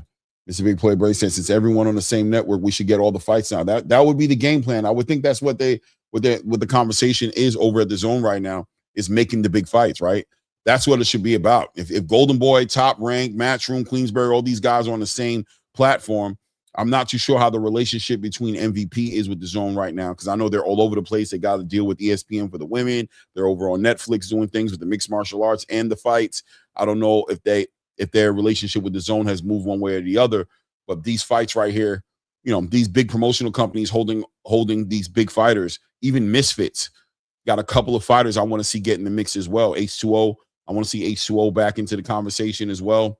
Some fighters I want to see out there. So right now on the Martinez card right now, we're looking at Contreras and Cantu in the ring right now. 6-round fight right here. Making. Oh my goodness, bro. It is amazing, bro.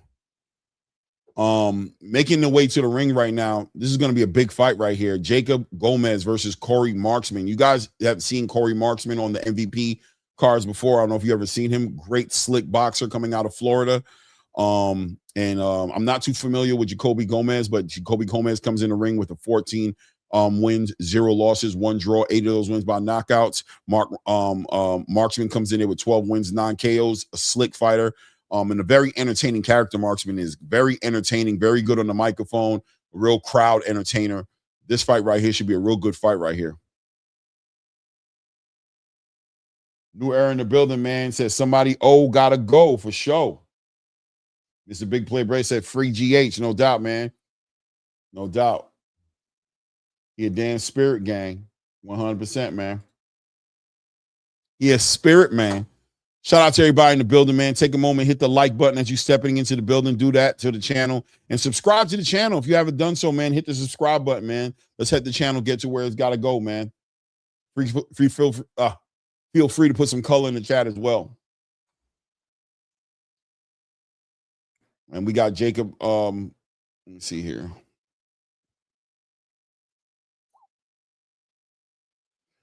Ooh,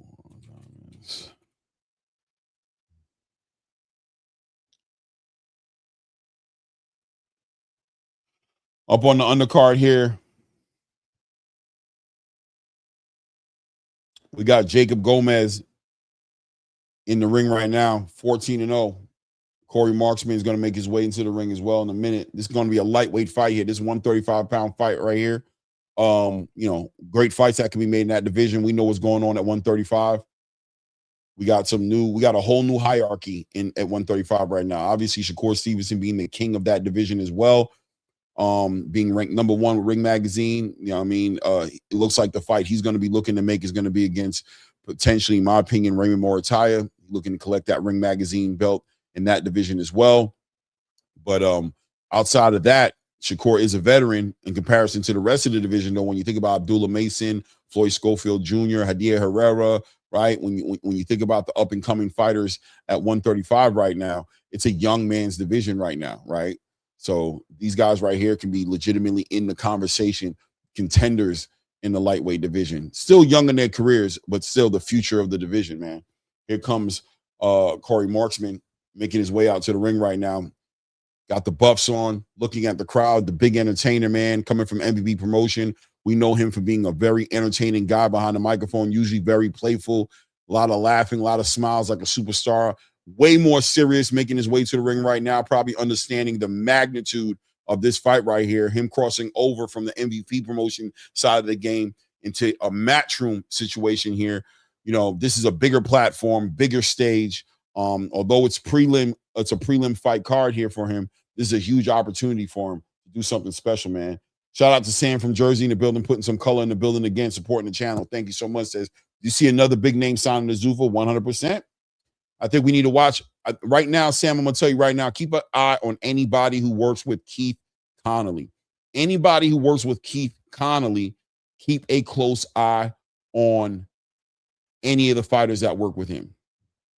And if you want to know the fighters, Edgar Berlanga, Teofimo Lopez, Richardson Hitchens, keep an eye on those three fighters, probably Edgar Berlanga being one of the first ones. One of those guys, if not all of them, I expect to be at Zuffa at some point in time.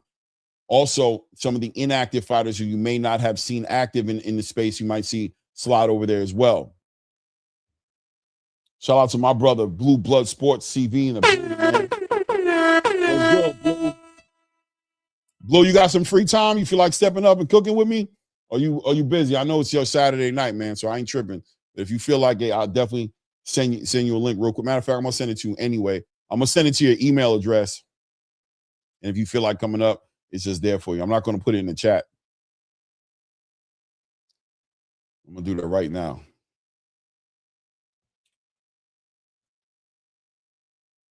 Yeah, I sent it over, Blue. Check your email. It's already in there if you feel like coming up. I know how it is, man. But if you feel like coming up, it's in your email right now.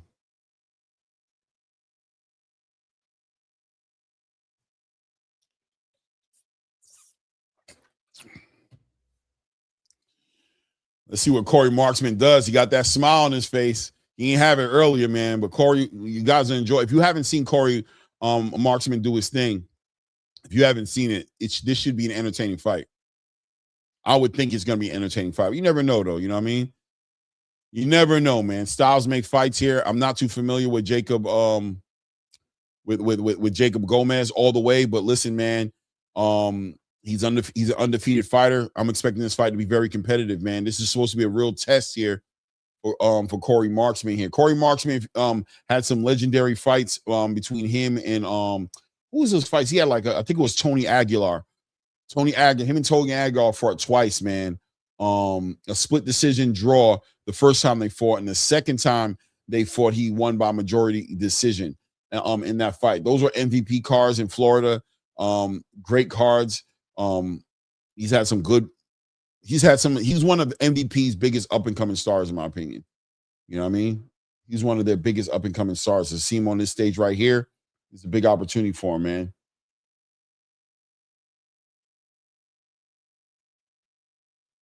New Era TV in the building says Corey looks slick. This is my first time seeing him, no doubt, man. You say he looks slick. Is it already going? Is it already happening? Hold on, let me see something here. Yeah, it should be live. I'm live. It hasn't happened for me yet. We about to be here. Top of the first round here. Corey Marksman in the gray shorts. I want to say silver shorts with black trimming.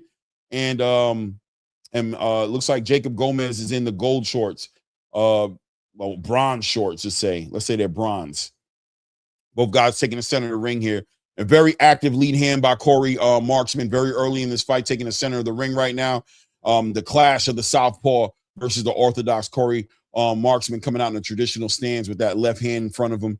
And looks like Jacob Gomez is at southpaw, man, working with that right hand in front of him for that lead hand. So the battle of the jabs, right? Watch the feet work. Let's see as Jacob Gomez wants to keep that right foot on the outside of the left foot of Corey Marksman. Corey Marksman very active with his own jab. And that's what both guys are going to do, is try to take control of these first couple of these first round or two. They're going to see him try to take that control. Good work by Jacob Gomez, working behind that lead hand, shooting that straight left hand right to the body of Corey Marksman, trying to get that respect from him, back him up, trying to get Corey on his back foot. Corey doesn't want to be on his back foot, but is going to use that movement right there and try to work his own lead hand right there.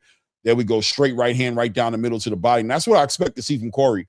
A lot of work with that straight right hand right there, if he's not able to get that an effective jab going on in this fight right here.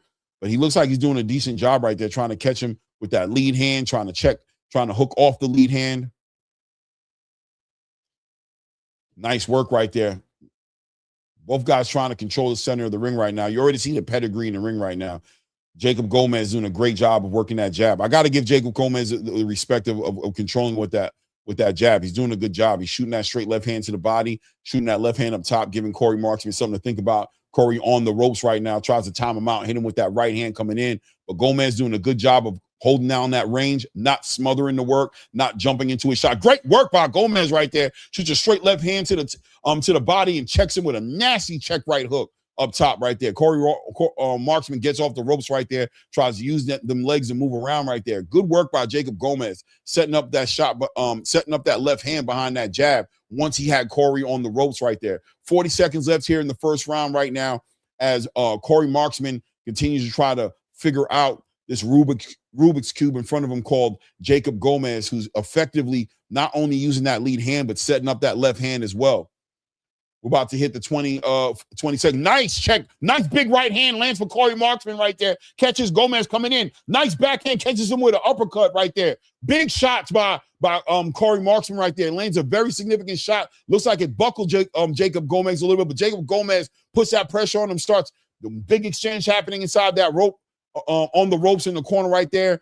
Corey Marksman pushes him off right there. Good work by Corey Marksman in there. Good work by both guys in there, but Corey Marksman was able to get that timing down real nice and caught him with a real short right hook. Caught Gomez. Gomez got the legs stretched out in the corner. He got hurt a little bit, but I felt like Jacob Gomez was controlling the line share of that round. I don't know how the judges are going to look at it, because I think Corey Marksman hit him with the cleaner, more significant, effective shot. So does the effective punches get the round, or does the control of the clock get the time, get the round from Jacob Gomez? Y'all let me know what you think, man. Put your scorecards in the chat. Sam from Jersey in the building with another $5. Sam says, where is the 154-pound division going? We need answers because Virgil and Boots are holding it up. Well, listen, man, Sam, I'm going to tell you straight up. The big fight right now, without a doubt, in negotiation from my standpoint, is the Boots and Xander Zayas fight. That one right there should be for a pound-for-pound spot, in my opinion. I think literally that fight right there might put the winner of that fight into a pound-for-pound conversation. And then the rest of the division, we know Sebastian Fundora and Keith Thurman showing up in a week or two, in a couple of weeks, or next week, right? Yeah, next week we're going to see those guys figure it out. The 154 is getting ready to do its thing, man. Be patient. 154 is going to do its thing. Top of the second round right now, Corey Marksman, who hit Jacob Gomez with a nasty short right hand. Let's see what Jacob Gomez does, what kind of adjustments he makes. Nice. Hits him with another uppercut. Corey doing a good job with the timing, man. Gomez coming with the pressure. Corey Marksman, very quick, very slick, and also has a sleeper right hand. He has a right hand that really can hurt you. So Jacob Gomez has to be aware of that. Good work. Good footwork by Corey Marksman, who's just taking his time, holding the center of the ring, working behind his jab, but setting up that right hand. Short right hand from Corey Marksman is going to be very dangerous for Jacob Gomez. He has to pay attention when he jumps into those situations to be careful, because Corey's very good at timing him out. Beautiful work right there. Slick work by Corey right there. Good work on the inside. Nice check left hook to the body by Corey Marksman. Working behind that lead hand. Rolls out the way of that check right hook coming back at him. Straight left hand coming straight down the middle right there. Jacob Gomez trying to apply that pressure, but Corey Marksman doing a good job of managing that pressure and using his footwork to turn him and keep those angles and keep that distance in that range to where he can land his own shots. And his shots have been pretty significant tonight. Minute 30-second mark just passed here in the second round here. Nice straight right hand lands again for Corey Marksman right there, and earning the name right there. His last name, he's earning it. Just a marksman, just a sniper with that right hand, catching Gomez coming in there. When you have when Gomez gets aggressive, Marksman's able to domesticate him and chill him out with that right hand because it's short, it's fast, and it's powerful. Good work right there as Corey Marksman continues to work the jab now, controlling the game with the jab right now. Marksman has the jab. He has his jab working right now. Both guys are still fighting for control of the jab right now, but Marksman doing a good job catching that left hand on his right hand and working that lead hand to set up his own right hand back. Good counterpunching with the right hand as well. There he is using the right hand almost like a lead hand, that backhand, doubling up on that right hand. Good work right there. Catches him with a nice short right hook on the way in there. Good work by Marksman, man. Marksman doing a good job, in my opinion, controlling this round. There we good work by Jacob Gomez right there. Apply that pressure. Marksman intelligently ties him up, turns him right back to the center ring as the referee separates him. 15-second mark passing right here in the second round right here. Marksman doing a good job. I think he's got the respect of Jacob Gomez at this point. Hit him with enough clean right hands and check left hooks to where Gomez is thinking twice about attacking him the way he was doing it before. Good work by Marksman there on the inside with a short left hook to the body. And that's the end of the round. What's good? Fight Sandy, what's good, man? I'm gonna be real with you. It might be a 1-1. It might be a 1-1 situation. They might have given Jacob Gomez that first round, even though towards the end of that round, I felt like Marksman turned it up, hit him with a real clean, significant shot. But that second round, I definitely gave it to Corey Marksman right there. So I'm gonna have it 2-0. I'm gonna have it 1-1. I'm gonna be fair. I'm gonna give Jacob Gomez that first round. But I think Corey Marksman took that second round. So 1-1. You guys let me know what your scorecard is.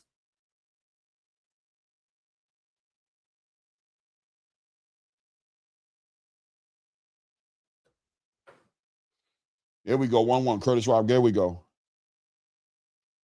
All right, money line on Mark. That's a good bet right there. I think Marksman probably is going to get the win. I ain't going to lie. Here we go, top of the third round. Top of the third round. Size up a little bit here. Marksman doing a good job working behind that jab and now doubling up and tripling up on that right hand. Good work on the inside, framing framing Jacob Gomez up and then working on the body. Nice right hand to the body. Good work, straight right hand. Corey Marksman, man, letting his hands go. Big right hand. Good exchange right there. Nice work by Jacob Gomez, hitting him with a nice check right hook with Corey Marksman. Ooh, nice straight left hand lands for Jacob Gomez on that exchange. Nice short left hand to the body by Corey Marksman. Corey continues to walk him down now. Now Corey switches it up right now in the southpaw position, has that right hand in front of him right now. Switch it up. Good work. Now back switches it up to the orthodox position, working behind that left hand. That lead hand is right there in the front right there. Jacob Gomez adjusting to all the adjustments, and Corey doing a good job of not staying the same, right? Giving him different looks and he's forcing Jacob Gomez to go in his bag and show his skills. Like, let me see what you got in the tool bag. I've seen how you're doing it with this, but I'm going to switch it up. We're going to go orthodox. We're going to go traditional, and I'm going to hit you with some big shots. We're going to keep moving. I'm going to keep you on the angles. Let's see how you adjust to my athleticism and to my movement and my timing. Let's see what you can do with it, because I know you're an undefeated fighter. But beautiful work right there by Marksman right there. Hit him with some hard, straight right hands right there. Nice, short right hand by Marksman. Again, catches Gomez right on the chin. Gomez responds back with his own shots. Corey doing a good job defensively and catching a lot of those shots on his gloves. This is a good fight. Good lead hand work by Corey Marksman.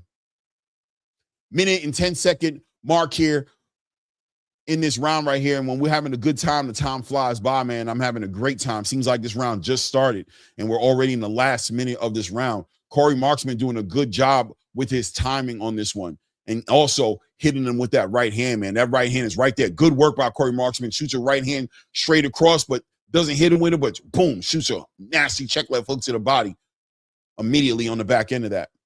Nice straight right hand to the body, check left hook to the body, check left hook up top. Bam, back on that lead hand, doubling up, tripling up on that jab. Jacob Gomez swinging at the air right now. Good work. Doubles up on the jab, straight right hand to the body, setting up those shots. Big right hand for Corey Marksman right there, followed up with a check left hook. Big uppercut, big right hand by Corey Marksman, just hitting him with these shots short, coming right from the chest. He's not telegraphing the shots and is catching Jacob Gomez.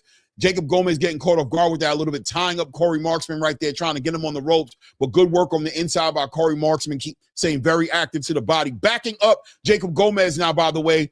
Earlier, we were seeing Jacob Gomez pushing Corey back. Corey standing his ground now, changed it up, moving Jacob Gomez backwards right there. As Gomez is trying to tie him up, do whatever he can do to move him back on his back foot.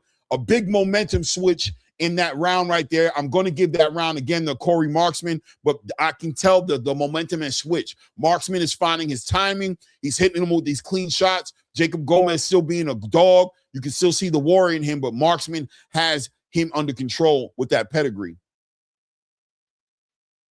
Let me see. 10, 9, 10, 10, 9, 9. Shout out to everybody in the building. Hit the like button. Subscribe to the channel if you haven't done so yet. We're trying to cover these fights right now on the YouTube side of the game. On the pro box, we got Albert Gonzalez right now being introduced in here, cornered by Robert Garcia's son. Can't remember his son's name. I feel so horrible because I usually know his name. I can't remember his son's name, but he's coming out of that Robert Garcia gym.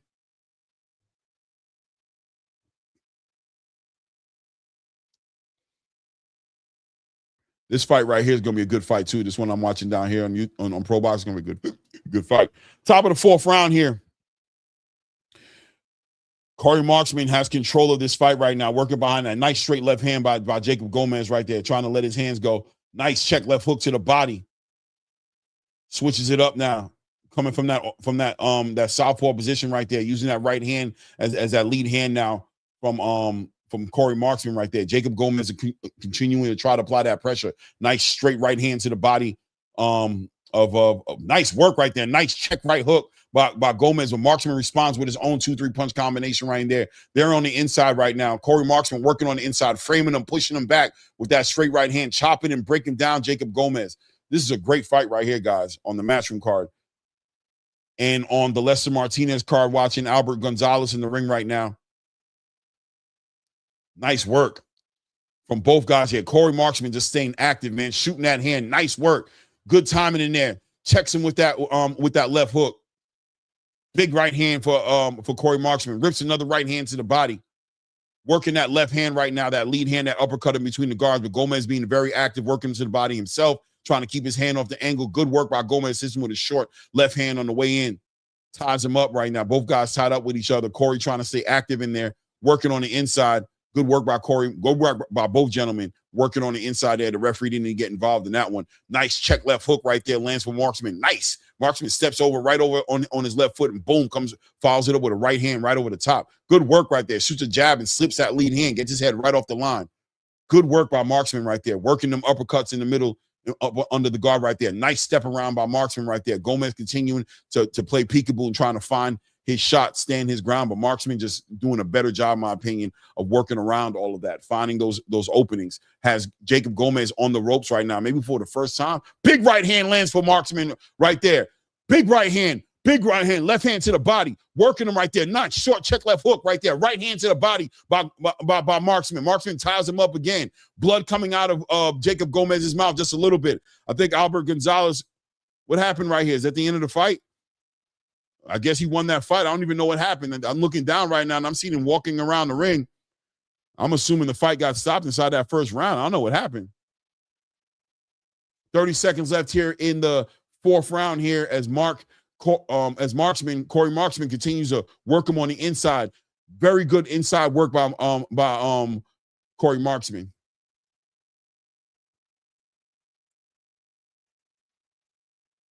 There we go. What happened here? Oh, big right hand land. Oh, wow.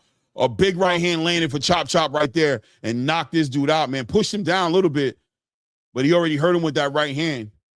Oh, man, he knocked him out with that right hand. I don't know if they were saying it wasn't a knockdown, but what happened? He tried to get up. They were saying it wasn't a knockdown. He couldn't get up. Was he hurt? Oh, and then he changed his mind and started counting as a knockdown because he couldn't get up. Wow. So it was a knockout. He gets up, backs up, stumbles backwards a little bit. Referee says, "Are you ready?" Waves it off. Says he's not there. Waves it off and gave Chop Chop the win. Big right hand landed for Chop Chop. Chop Chop kind of pushed off a little bit and he fell down. The ref was going to say it was a push down, but the opponent couldn't recover, man. Short fight, easy work for Chop Chop Gonzalez, Albert Gonzalez, man. Easy work for him on this Lester Martinez undercard right there. Easy work for him. Yeah, Akeem, I seen it, man.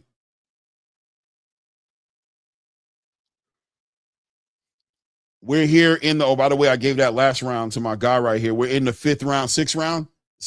Are we in the sixth? No, we're in the fifth round of the 10-round fight here between Jacob Gomez and Corey Marksman here. Corey Marksman able to find that timing there, showing he just looks like the better fighter in the ring, the more experienced fighter.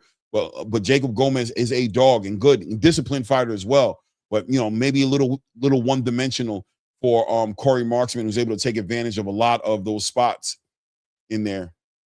Amazingly enough, Chris Mannix gave Gomez the second round and gave Marksman the first round. I had it the other way around. I gave Marksman the second round and I gave Gomez the first round. But it is what it is. It looks like our cards are pretty much about the same, man. K Gunn in the building said, which main event are y'all more excited for? I don't know, bro. That's a great question. Don't start it up, K. Don't start your shit, K. I don't know which one's better. That is a great question, bro. Which one is better? Wow. I don't know. I have no idea, man. Minute and 50-second mark, getting ready to pass here in the fifth round here. Corey Marksman doing a great job of controlling what's going on here, but Jacob Gomez is still a legitimate dog. Nice straight left hand, check right hook for Jacob Gomez. Lands there on that exchange right there. Corey just trying to appreciate the distance, control the fight. This is where he wants to fight the fight at. Jacob Gomez has stopped applying that pressure and therefore giving Corey time to work his magic in here. Working behind that lead hand, switching up. As you saw that transition that he switched right up from a traditional spot right into a southpaw, turning that backhand into a lead hand, doubling up with that lead hand and then shooting that left hand, turning it right back over into that orthodox spot and getting back in front of that, behind that left hand. It's crazy. That's the kind of work in there, and it's going to be difficult for somebody like Jacob Gomez. Corey's going to force you to go on your bag against him. He's going to change the angles. He's going to change the looks. He's going to work and move and make adjustments as the fight moves on. If you're one-dimensional, you're going to have a hard time with Corey Marksman, man, because that's what he's going to force you to do. You can look good in one round. He's going to adjust. Good check left hook on the exchange right there for Corey Marksman. Hits him right on the chin. It's Jacob Gomez right on the chin, man. 35-second mark, about to pass here in the fifth round. Corey continuing to work in that orthodox position. Jacob Gomez has made no real adjustments, continuing to stay true to that southpaw position and working behind that lead right hand, trying to set up that left hand. But Corey's already seen that left hand coming from a mile away. He's been actually more susceptible to that check right hook more than that left hand. He's been doing a good job of just catching that shot or just getting his head off the line and capitalizing with his counter punching right there. Right there, we just saw Jacob Gomez kind of acknowledge Corey Marksman, who's just working with that jab, hitting him at will. Boom, nice work on inside that close range. Comes right over the top with a big overhand right. That's the end of that round right there. Giving that round, I'm going to give that, I don't know, that was a closer round. I think Jacob Gomez was very aggressive in that round, but I still got to give it to Corey Marksman, man. It is what it is. You guys let me know what your scorecards are. And if you got your scorecards on, share them in the chat, man. Let me know what's going on. Hit the like button if you haven't done so yet. Support the channel. And if you haven't subscribed to the channel, make sure we do that as well. Take a moment right now. Hit the subscribe button.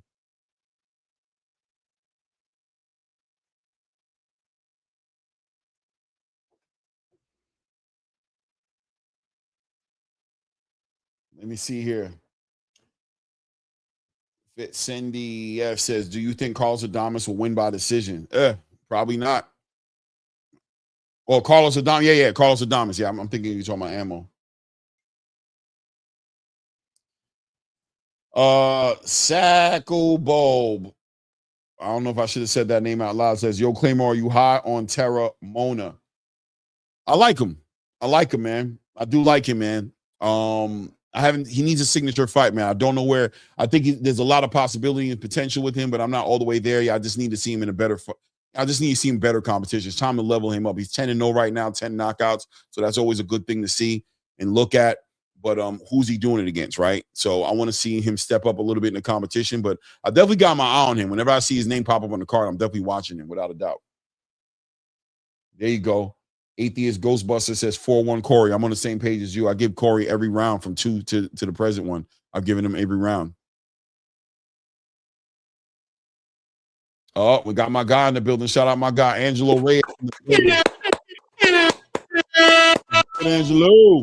Hey, just using the best watch party in the business to catch up on things. I was actually doing a couple of things, finished up UFC London, as I told you. That event delivered. Was crazy. Oh man, it was crazy. And then a few Dana White stuff, but I don't want to mess up your rhythm. I think we're about to go to round 6, right? Or is it round 6 already? We're around 6 right now. Minute 40 seconds of round 6 right now. Great fight, man. What you think about Corey Marksman, man? You know I like him. You and I are the same on the Corey Marksman thing. We saw him at MVP. I didn't realize that he's a part of Matchroom though.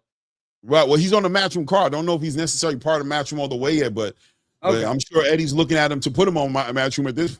Watch him in this fight. Hey man, you better watch him. You better get him right now because Zupa's looking at him. No, he's a beautiful Zupa fighter in 2 seconds. Yeah. In 2 seconds. Shout out to Jacob Gomez, Bob. I like him, but he's a little one-dimensional, but I like him. Yeah. He'd be a good Zupa fighter too, actually. If I don't know what their contractual situation are, but you and I always talk about this, that the Zupa scouts are out there, and basically if your contract's running out and you're someone they want to go ahead and draft, they're already talking to you. So good work by Corey Marksman, man. And Corey Marksman is such a slick fighter, man. The way he's able to move from southpaw to orthodox, and I like how he works, how he works on the inside. He frames you up. Short right hands, nasty short right hands to the body. Look at how he timed out that right hand right there. Perfect timing, man. And I think Jacob Gomez is a little too one-dimensional for him. I'll be honest with you. I just think he's having a hard time with all the adjustments. Corey's the kind of fighter who's going to make you go in your bag, right? Like, you're not going to just be able to just use one. He's going to adjust to it. Like, you can have a good round against him, but the next round, he's making the adjustment. You're not going to keep doing that to him. Well, the other thing, too, that I think people are missing, if you don't understand how good Corey Marksman is take a look at where his contact balance is on his feet. You ever notice it's never too wide? It's never too short. And it's always like, okay, he's going to be shifty. So that's why it's a little easier for him to go from left side to right side when he wants to do it, right? So yeah, man. No, I like Corey Marksman a lot. I mean, if this is a 10-rounder, they're paying him hopefully as a 10-rounder, right, Clay?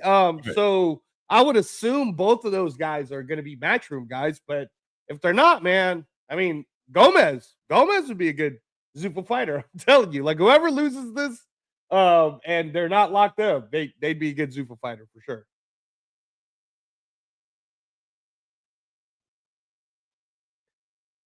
I got something for you, Kaisu. Why don't you go ahead and write that comment down on the video that has about 1,500 people that have watched it so far in 24 hours. Go to our video section, Kaisu. I dare you to write that down. Go ahead. Let's see what happens.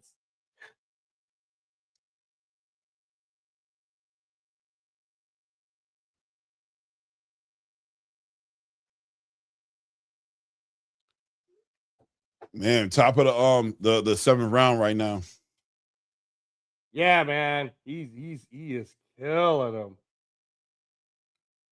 Yeah, it's a shutout, man. Corey's just doing a good job. He's figuring him out. I gave Jacob Gomez the first round, even though Corey had hit him with a crazy shot right at the end of the round, like the last 30 seconds, he kind of beat the shit out of him. But I'm like, all right, I'm gonna give him the respect for what I saw him doing. What I saw him doing in the 3/4 of that round. But from there on, it's been a one-sided show, man. Look at this work, man. Yeah, see, Chris Mannix gave Gomez that last round. Okay. I mean, sure, if you want to, but I think when you and I are watching these fights, we're always looking for what's the pathway for Gomez to catch up. And right now, I don't see a pathway for Oh, Gomez. nasty right hand to the body right there. Back Gomez up. He hit him with that right hand. Gomez backed up. He felt that right hand. He felt it. It was a short, hard right hand, right up under that elbow. Backed him right up.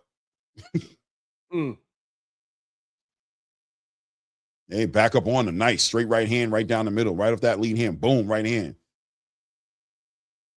Oh, right. So the referee looks like he's talking about hitting the back head. He's giving instructions about. I hope this referee isn't going to get too involved right now. Calm down. I don't know. Just okay. Just back up and just let these guys fight. I don't want to see too much more of you. So all right. I don't think you will. I think they're gonna. I think he'll let it go. It'll be all right. Let them fight, man. Looks like you're being a little. You know what I mean? It'll work here. I love that short. Now we're looking at him. It's so funny now because now we're looking at Corey working out that southpaw with that lead hand, right? With that right hand in front of him, but he's checking so hard with that right hand. Yeah, it's almost like a jab, right? Like right. It's almost like a jab to check the distance. Yeah, he is back in that orthodox position, working behind that left hand. Once again, another look. Jacob Gomez is had to see. He's probably seen like 4 different looks from Corey tonight, where it's like I don't know who I'm in the ring with. Is it the guy who's going to be framing me up and punching me to the body? Is it the guy that's going to be working behind that left hand and shooting that right hand up the middle? Is the guy who's going to be working behind that right hand and check hooking me off that right hand? Is it the guy who's, you know what I mean? Like, who is it? Is he the slick guy? Is he going to stay away from me, make me chase him around the ring? Nice check left hook right there from Corey Marksman on the way in right there on Jacob Gomez. Nice right hand to the body, coming hard over the top with that check left hand. Real short punch, man. No telegraphing either by Corey Marksman. Comes right, shoots straight from, bam, just lets it go real short. Yeah. Boom, look at that the head movement, man. Slick. Got right under that lead hand right there. Nice straight left hand to the body by Jacob Gomez right there, trying to control. Nice left hand lands for Gomez right there, but big check right hook by Corey Marksman right at the end of that round right there. Another Corey Marksman round for me. Yeah, no, easy, man. Easy Corey Marksman round for sure. And you know what? I don't want it to sound too hard, but are we not giving Gomez enough credit? Because Marksman is so good that maybe that's why Gomez. You know what I'm trying to say, right? Like, I don't want to make it seem like Gomez is good. Right? That's why I said earlier. I said Jacob Gomez is still doing a good job, right? Remember I said that. I said Jacob Gomez is still, but it's just a level that you can see that Corey just has another level on top of him. Yeah. But Jacob is competing, like he's working. He's being fundamental. Right? He's being defensively as responsible as he can, but he's letting his hands go. He's not scared to exchange. You can see that Mexican blood in him. He's working behind that jab. He's shooting that left hand. He's catching Corey from time to time. He's doing his thing. But I mean, it's 2 guys in the ring, and we got to call it how we see it between 2 guys, right? And without a doubt, I see Corey just showing wrinkles in his game that Jacob Gomez just isn't there yet. I'll tell you what, though, he's going to be a better fighter. Jacob Gomez is going to be a better fighter after this fight. For sure. Going 10 rounds against Corey Marksman, he'll for sure be a better fighter. Yeah, he's leveling up right now. This is a good fight for him one way or the other. He's not being dominated, but he's losing. Yeah, he's losing for sure. Good work, Corey. Now, and Corey, you can tell the momentum. The moment Corey was able to get the respect with that lead hand, and Gomez stopped pressing him, that's the effectiveness of Corey's timing. Where Gomez has to think now, like, damn, this dude's catching me clean on my way in, on my way out. I got to be careful. Yeah, Corey's putting an autumn on this round. You think Corey's trying to get a finish? 100%. You think so? Okay. Corey's looking at this fight for what it is, which is this is my first fight off the MVP card. You feel me? I'm showing he's like a college, he's like at the combine right now. He's like, I got to show out. Even when Corey came out, normally Corey comes out, he's excited, he's laughing, he got the shades on. He was so serious walking to the ring. He's like, I'm not even playing with this dude. I already know this dude is undefeated too. This is my opportunity. If I can, I'm going to get him out of here. Nice work right there. Gomez hits him with a straight left hand right there. Caught Corey on the way in there. Corey recovering a little bit. I think he hurt Corey a little bit. I ain't going to lie on that shot. Yeah, maybe. Corey's got a pretty good chin though, man. No, he definitely does, yeah. But I'll tell you what, Corey reacted the right way. He tied him up and said, boy, come here. What the hell's wrong with you? He held on to him like, the hell wrong with you, boy? Come on, hit me like that, boy. My mama out in the crowd, boy. Calm your ass down, man. All right, now I'm gonna let you go. Calm down, damn it. Oh man. We're about to hit the minute mark right here in the 8th round. Oh. Let's go. Corey working behind that jab is getting slick, but Corey's calmed down a little bit in this round. I don't know if you noticed. He's working behind that jab, but I don't know. I think he's calming down to pick it back up. He's gonna pick it back up, but he got hit with that left hand, man. I'm telling you, woo! Short right hand catches Gomez on the way in there. Real short right hand, turns him around. I think Gomez is hurt a little bit on the ropes right now. Corey working him right there, working to the body, ripping to the body right now. Has Gomez recovering on the ropes right now. Gomez trying to fight his way off the ropes right there, but there we go. Gomez ties him up. That's what you do, man. Don't try to be a hero, man. 25 seconds left in this round right now. Gomez trying to apply the pressure. Nice short right hands. By Gomez right there. Good work. Nice right hand to the body by Corey Marksman right there. Backing him up. Backing Gomez up on the ropes right there. Ripping to the body. Straight right hand. Right up top. Oh, he raises his hand right there. Beautiful exchange right here at the end of the round. Referee separates him. Hey. Oh, short right hand catches Gomez again. Beautiful work right there.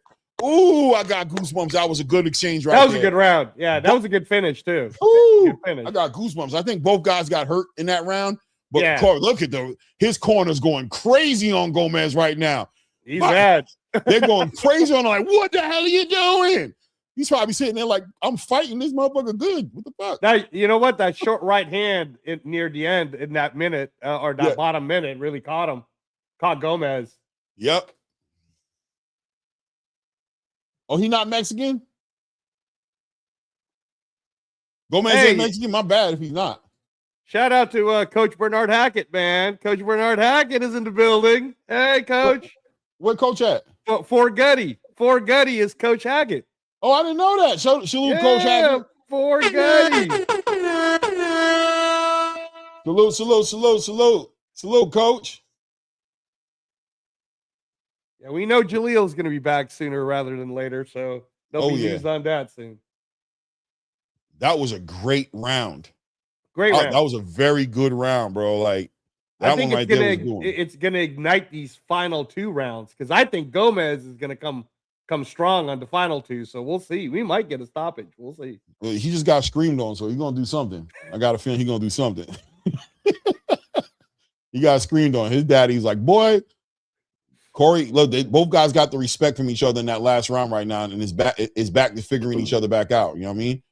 It's back to taking our times. Corey has to feel like he's protecting the lead right now. Like, I don't want to just, I exchange with you, but you did hit me with something clean. I gotta be aware of that.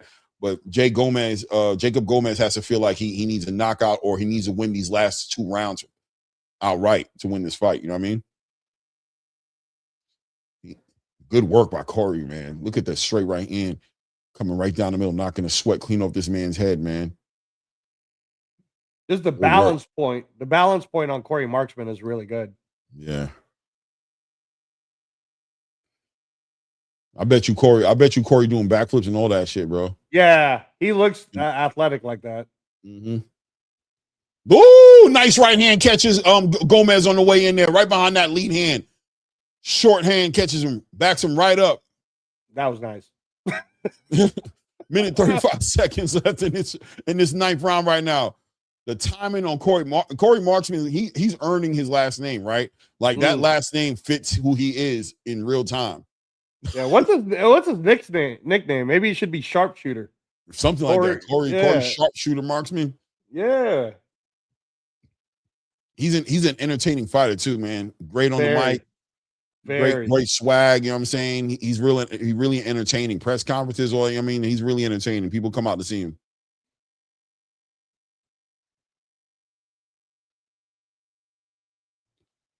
Good work right there. Minute mark just passes here in the 9th round. Corey Marksman just taking his time, tries to shoot over the big overhand right there, tries to catch him with something clean on the way in there. Gomez doing a good job, though, applying the pressure, staying behind that lead hand and shooting that left hand is still dangerous.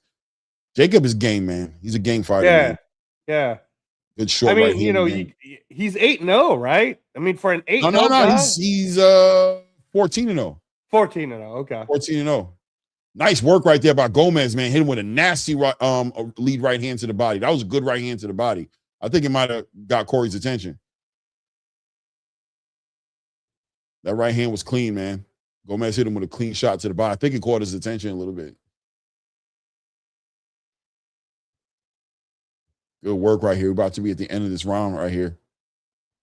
Corey controlling with that jab, timing him with that right hand, boom, sliding, getting up under that lead hand, boom. Look how he just moves. Yeah, I'm giving that round to Corey again. This is a shutout for the most part. I'll give Jacob Gomez 2 rounds at most, and I'm giving him 1, but I'll respect. Right. It's just because of Mannix, right? Yeah, I'm just gonna be like, okay, you give him those 2, fine. Okay. And then what? That's how I feel about it, because he's spanking him. Do you think? Oh, he's Rican. He's Puerto Rican. My bad, Sackle Ball. My bad, bro. Yeah. Puerto Rican. My bad, bro. Do you think that it's Corey Marksman's team that decided not to re-up with MVP, or the other way around? Because he's only 25. I would believe it's the other way around more than anything. I think. Listen, man, MVP hasn't pushed out the superstar yet. Like, it's like they're good development stage level platform, but you get to a certain point, like they haven't produced that star, and I gotta feel like Corey's probably like, yo, you got to get me. It's time for me to step up the competition. If you can't get me those fights, then it's time for me to move on. Like, I need those fights. You know what I mean? Right. I'm ready. I'm 135. The 135 division is a live division. It's a young man's division. Straight right hand by Corey Beautiful. The division right now is being led by the Abdullah Masons, by the, what I mean? The Floyd Schofield's about to get a belt. Shakur's in the division as well. But, Hadia Herrera, this is a time for a Corey Marksman to be involved in that conversation, right? To get in that lightweight conversation. And I don't know if MVP can give him that. You know what I'm saying? Right. He can't just sit there and watch the division go past him and just keep fighting whatever MVP can give him. You know what I'm saying? Right. I'm telling you, man, at 14-0 for Jacob Gomez, if Eddie doesn't pick him up and like Top Rank doesn't pick him up, Zuffa's going to pick that kid up. I know he'll lose this fight, but he's perfect, dude. He's come forward, a great dance all partner. action, yeah, and he's going to win some fights at Zuffa, bro. I mean, he's undefeated right now. You know what I'm saying? Like, well, he's about to be defeated. What are we? He's about to be defeated. I'm just saying he showed he can win. I'm saying, like, he's a winner. Like, you know what I'm saying? Look, man, he's fighting against a real talent. Like, Corey Marksman's a real talent. Like, he's fighting against a really good lightweight. Good straight right hand lands by Corey Marksman right there.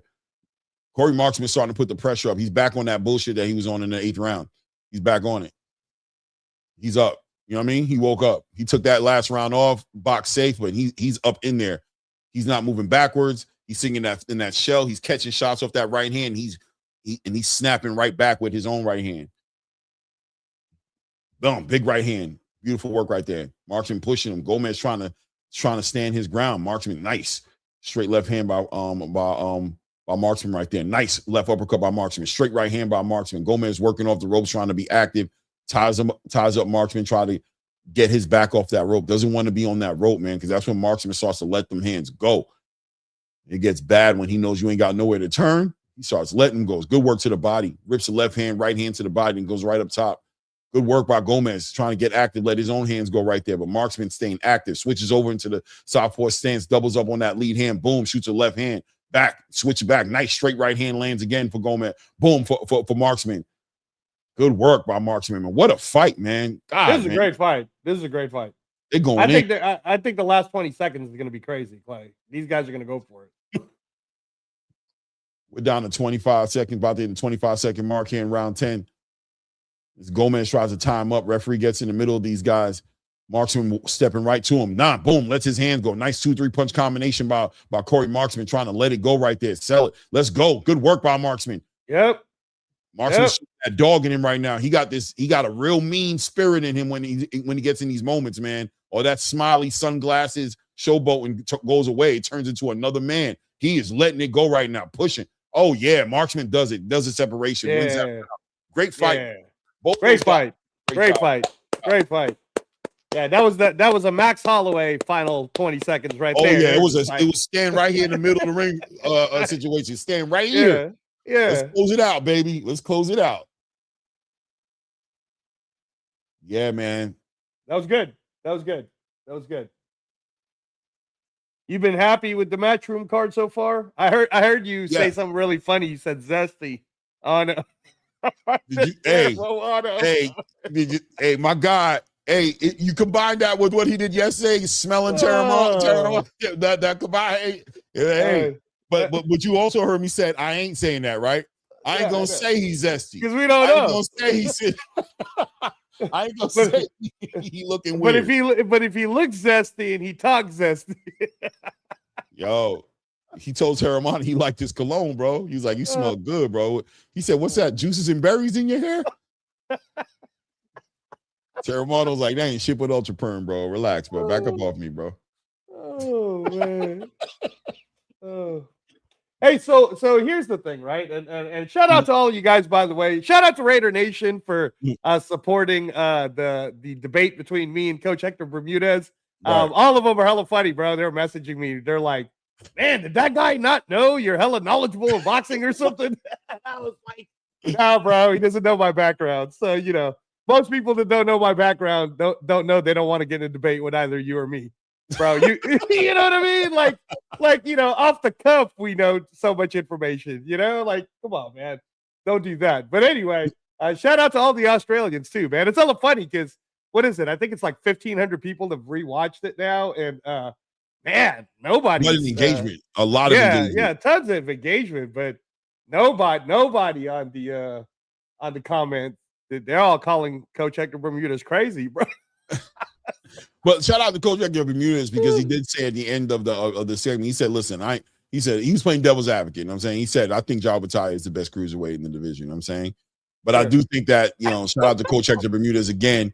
There's a little relationship there between him and David that we come to find out as you guys watch the actual episode. Right. You know, he trained him before, and you know what I mean? He's got a lot of faith and belief in what David Benavidez can do and would do in a fight like that, which, you know, that's where that comes from. But at the end of the day, David Benavidez has not competed in the cruiserweight division. So it's hard to give him no, I'm not trying to allow David Benavidez to just come into the division and become the best cruiserweight because of what he's did. You know what I mean? He hasn't competed in the division. He's not that yet. If he's gonna be that, it's gonna be on the back end of a fight between him and Jai Battaglia. That's where that decision comes out of, not before. You know, right? Exactly. Yeah, no, what I was gonna say is that so one of the reasons why, as you know, Clay, I'm so high on Jai Battaglia is I've been watching the kid since the Olympic times, right? Like I went back, watched all of those, and I told you like his abilities, his actual abilities, how good this kid's gonna be. So I heard what you were saying about Tara Moana, and the interesting thing is, amateur-wise, Tara Moana has already fought the two-time gold medalist Bakhtir Jalilov, who's 14-0. So when you were saying, well, who has Tara Moana really fought? Bro, he fought better people in the amateurs than he's fighting in the pros right now. So, and you know what I'm saying, right? Like, it's different for heavyweights because their punches do translate, right? And when they're that big, I mean, Tara Moana is what, 6'8", 6'7"? He hit him with a short right hand and just completely stun-gunned him, bro. Like, so we're gonna get in a situation again with someone like Tara Moana where if Eddie can't get money for Tara Moana the same way he was complaining about how he was having a hard time making money off of Jai, trust me when I say, Tara Moana, come on down to Zuffa Boxing, bro, because they're gonna treat him right, man. Like, look what they did with Jai already. Look what happened with Jai Battaglia and what Zuffa did with Jai, right? Polynesian Manny Pacquiao right now. Yeah, you know? I mean, I was saying it earlier, right? Like, Jai Battaglia has always been him as far as accolades and pedigree is, but without a doubt, that little Apex Arena showcase he did has blown him up, bro. Anytime we do any kind of content on Jai or we speak on Jai, they follow him around. He has a fan base that will follow him around the world. You know what I mean? They showed up in Vegas. And I was there. I was one of the people that showed up, bro. And you know, I'm sure you were up in there looking around like, what the? Hey, man, it pleasantly gave me a surprise because, as you know, Clay, you know, given my history, right, in the boxing world, I was there for the Manny Pacquiao movement. And for me to see it that way for the Polynesian community and the way they were talking, the way they would say things to me like, hey, man, what he's doing for our culture, I was like, damn, For the culture? well, You're for like, damn, he culture? doing it for the culture? Oh wow, wow. And the I just know he's musicians. a good boxer, but No, they were talking. I mean, the Samoan community, the Polynesian community, all their musicians were rocking with them. Everybody, bro, it was crazy how much there was. Probably more outside boxing media in terms of Polynesian media than there's ever been for a boxing match, and this is including when do you remember David Tua? David Tua came through back in the 90s. He never won the world title because Lennox Lewis was so dominant, and David Tua was from New Zealand. Well, Jai Pataya, he's the Lineal Ring Magazine champion in the world. He's the best cruiserweight champion in the world. I don't need to repeat that over and over again. I already won that debate, by a ton. So, so at the end of the day, hey, J Pitt City, I don't think me and Clay ever said that he's the current best cruiserweight ever, right? We never said that. No, but he's the best cruiserweight today. Right, yeah, that's what the debate is today. Yeah. And Coach Hector Bermudez was trying to say he wasn't. So, he lost that debate. I just wanted, that's why I put it on the screen so you get an opportunity to answer that. Yeah. Nice try, though. Nice try. Shout out to my guy, J Pitt City. Yeah. But I will say, though, J Pitt City, he's now defended 8 times. So that's a total of 9 title fights as the lineal champion. He's defended it 8 times, right, Clay, which has already broken the record of David Haye, Holyfield, and Usyk. Because again, what people don't remember is Usyk, he won it and then he left. Like he never really stuck around the way Jai Pataya is sticking around. So we're gonna get in a conversation pretty soon, bro. Especially if David Benavidez beats Zurdo and then David moves the same way Zurdo and Christian Williams-Smith has moved. In me saying not fighting him, we're gonna get to a point where if Jai stays and he continues to win, we might be saying he's the greatest cruiserweight. Like I'm just saying, bro. Listen, he's without a doubt, Angelo. He's on the trajectory of being in that conversation in a real way. He's doing the work. Career cruiserweight. Cruiserweight. Yep. Been fighting in the division and the lineal champion. He's a more experienced cruiserweight than any other. You know what I mean? Like he's the guy. You just gotta go through him to get to be the best. You gotta beat him. He is the best. He checks the boxes. If you want to be the best cruiserweight, you gotta beat Jai Pataya. Right. That's how you get there. So that right there, we talked about it yesterday, validates him as the best because of the fact that the only way you get the best accolades is by fighting him. He is the gatekeeper, the owner. He's sitting on the throne. He is the final boss. Yeah, he's the final king. boss. Yeah, exactly. Yeah. Oh man, our guy Jai Pataya, he's Jon Snow, y'all. He's Jon Snow if you watch Game of Thrones. He's the one that brings the kingdom together.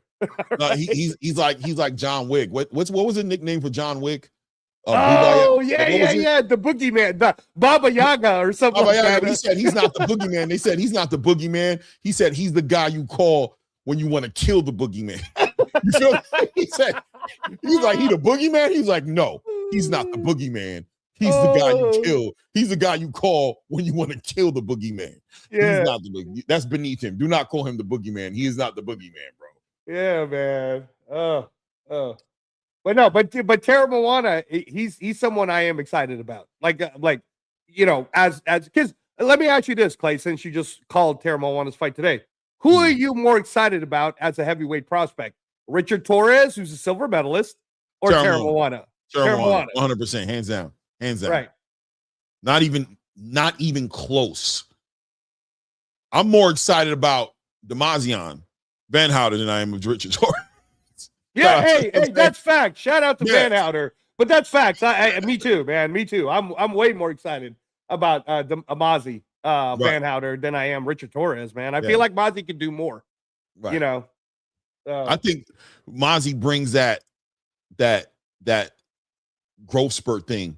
Like he got a lot of pedigree about him, and now he's a heavyweight. You feel me?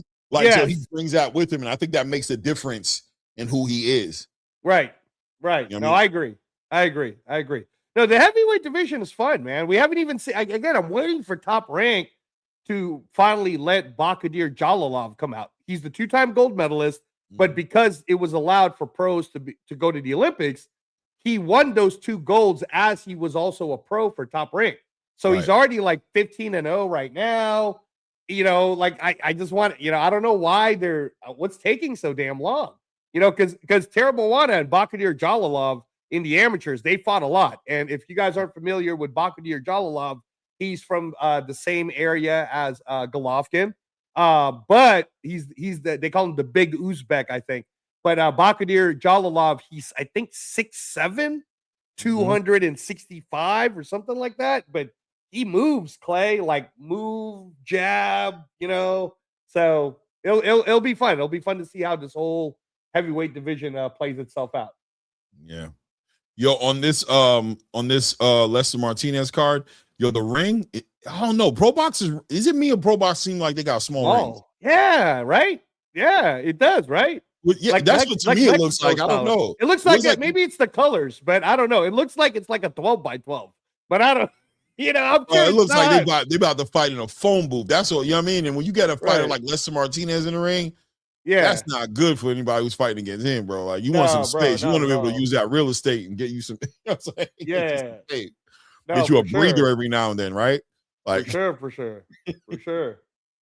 What? Did you see Albert Gonzalez, Chop Gonzalez? Yeah, no, I saw what happened there. Like, he hit dude with the right, but then pushed him, right? Like how Lennox did it with Mike Tyson, hit him, bang, but it was more like a get up off me, like yeah, you're kind of leaning on me, get off me. So then the referee calls it a slip, right? But really, when you see it in slow motion, he hit him with a good solid right. So that's why dude didn't get up, you know. And he couldn't make the 10. He couldn't make the count. The ref looked at it, was like, you think about it, the dude was down for about a good 10 seconds. The ref was not counting as a countdown, like get up. But then the ref kind of saw him like, oh, you hurt for real. Oh, he's like, start it up. Let's start the count. And he gave him so he really had 20 seconds to recover and get up out of there, and he couldn't do it. You know what I'm saying? Right.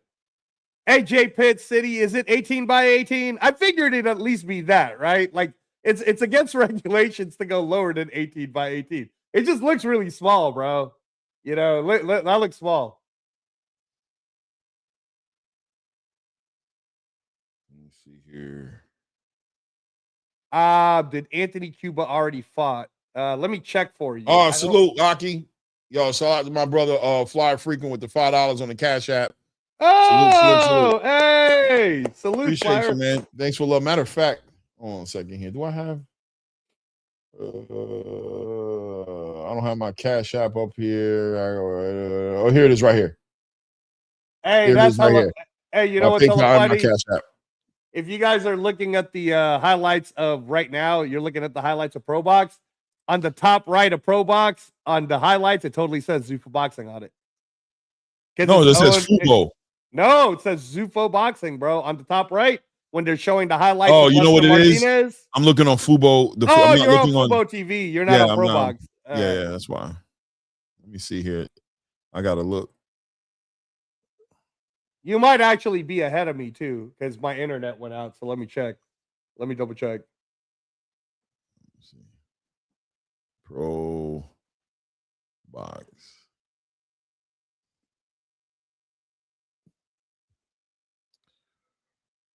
Okay, it doesn't say it on mine right now, but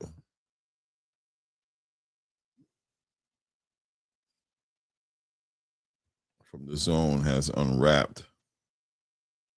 Shout out to everybody in the building, man. What we got going on here, man? Appreciate you, Flyer, man. Thank you, man. Fiat Sandy says, if Carlos Adames wins by decision, I will do a donate too. I promise. All right, no doubt, man. No doubt, man. Appreciate you, brother. No doubt, man. Let me see, Kais, who said, bro, are y'all ever gonna touch on Brand Risk Promotions? I'm not familiar with him, Brand. I ain't gonna lie, but I'll look into him. You already know the community. If you tell me to look at them, I'm gonna check them out. They had some serious fights previously, like Gabe Silva versus AP the fighter, and OJ Roses versus Usa Sayin and Antonio Bang Willius TO fighter. Okay, I gotta check them out. I'm gonna write them down right here. Write their name down right here. Brand Risk. I'm gonna check them out, man. I'll let you know about them. I'll check them out. I'm gonna check them out, man. Shout out to everybody in the building, man. Hit the like button if you haven't done so, man. Subscribe to the channel, man. Hit the subscribe button if you haven't done so yet, man. on our working our way to 5,000 subscribers, man. That's the goal right now we're trying to hit.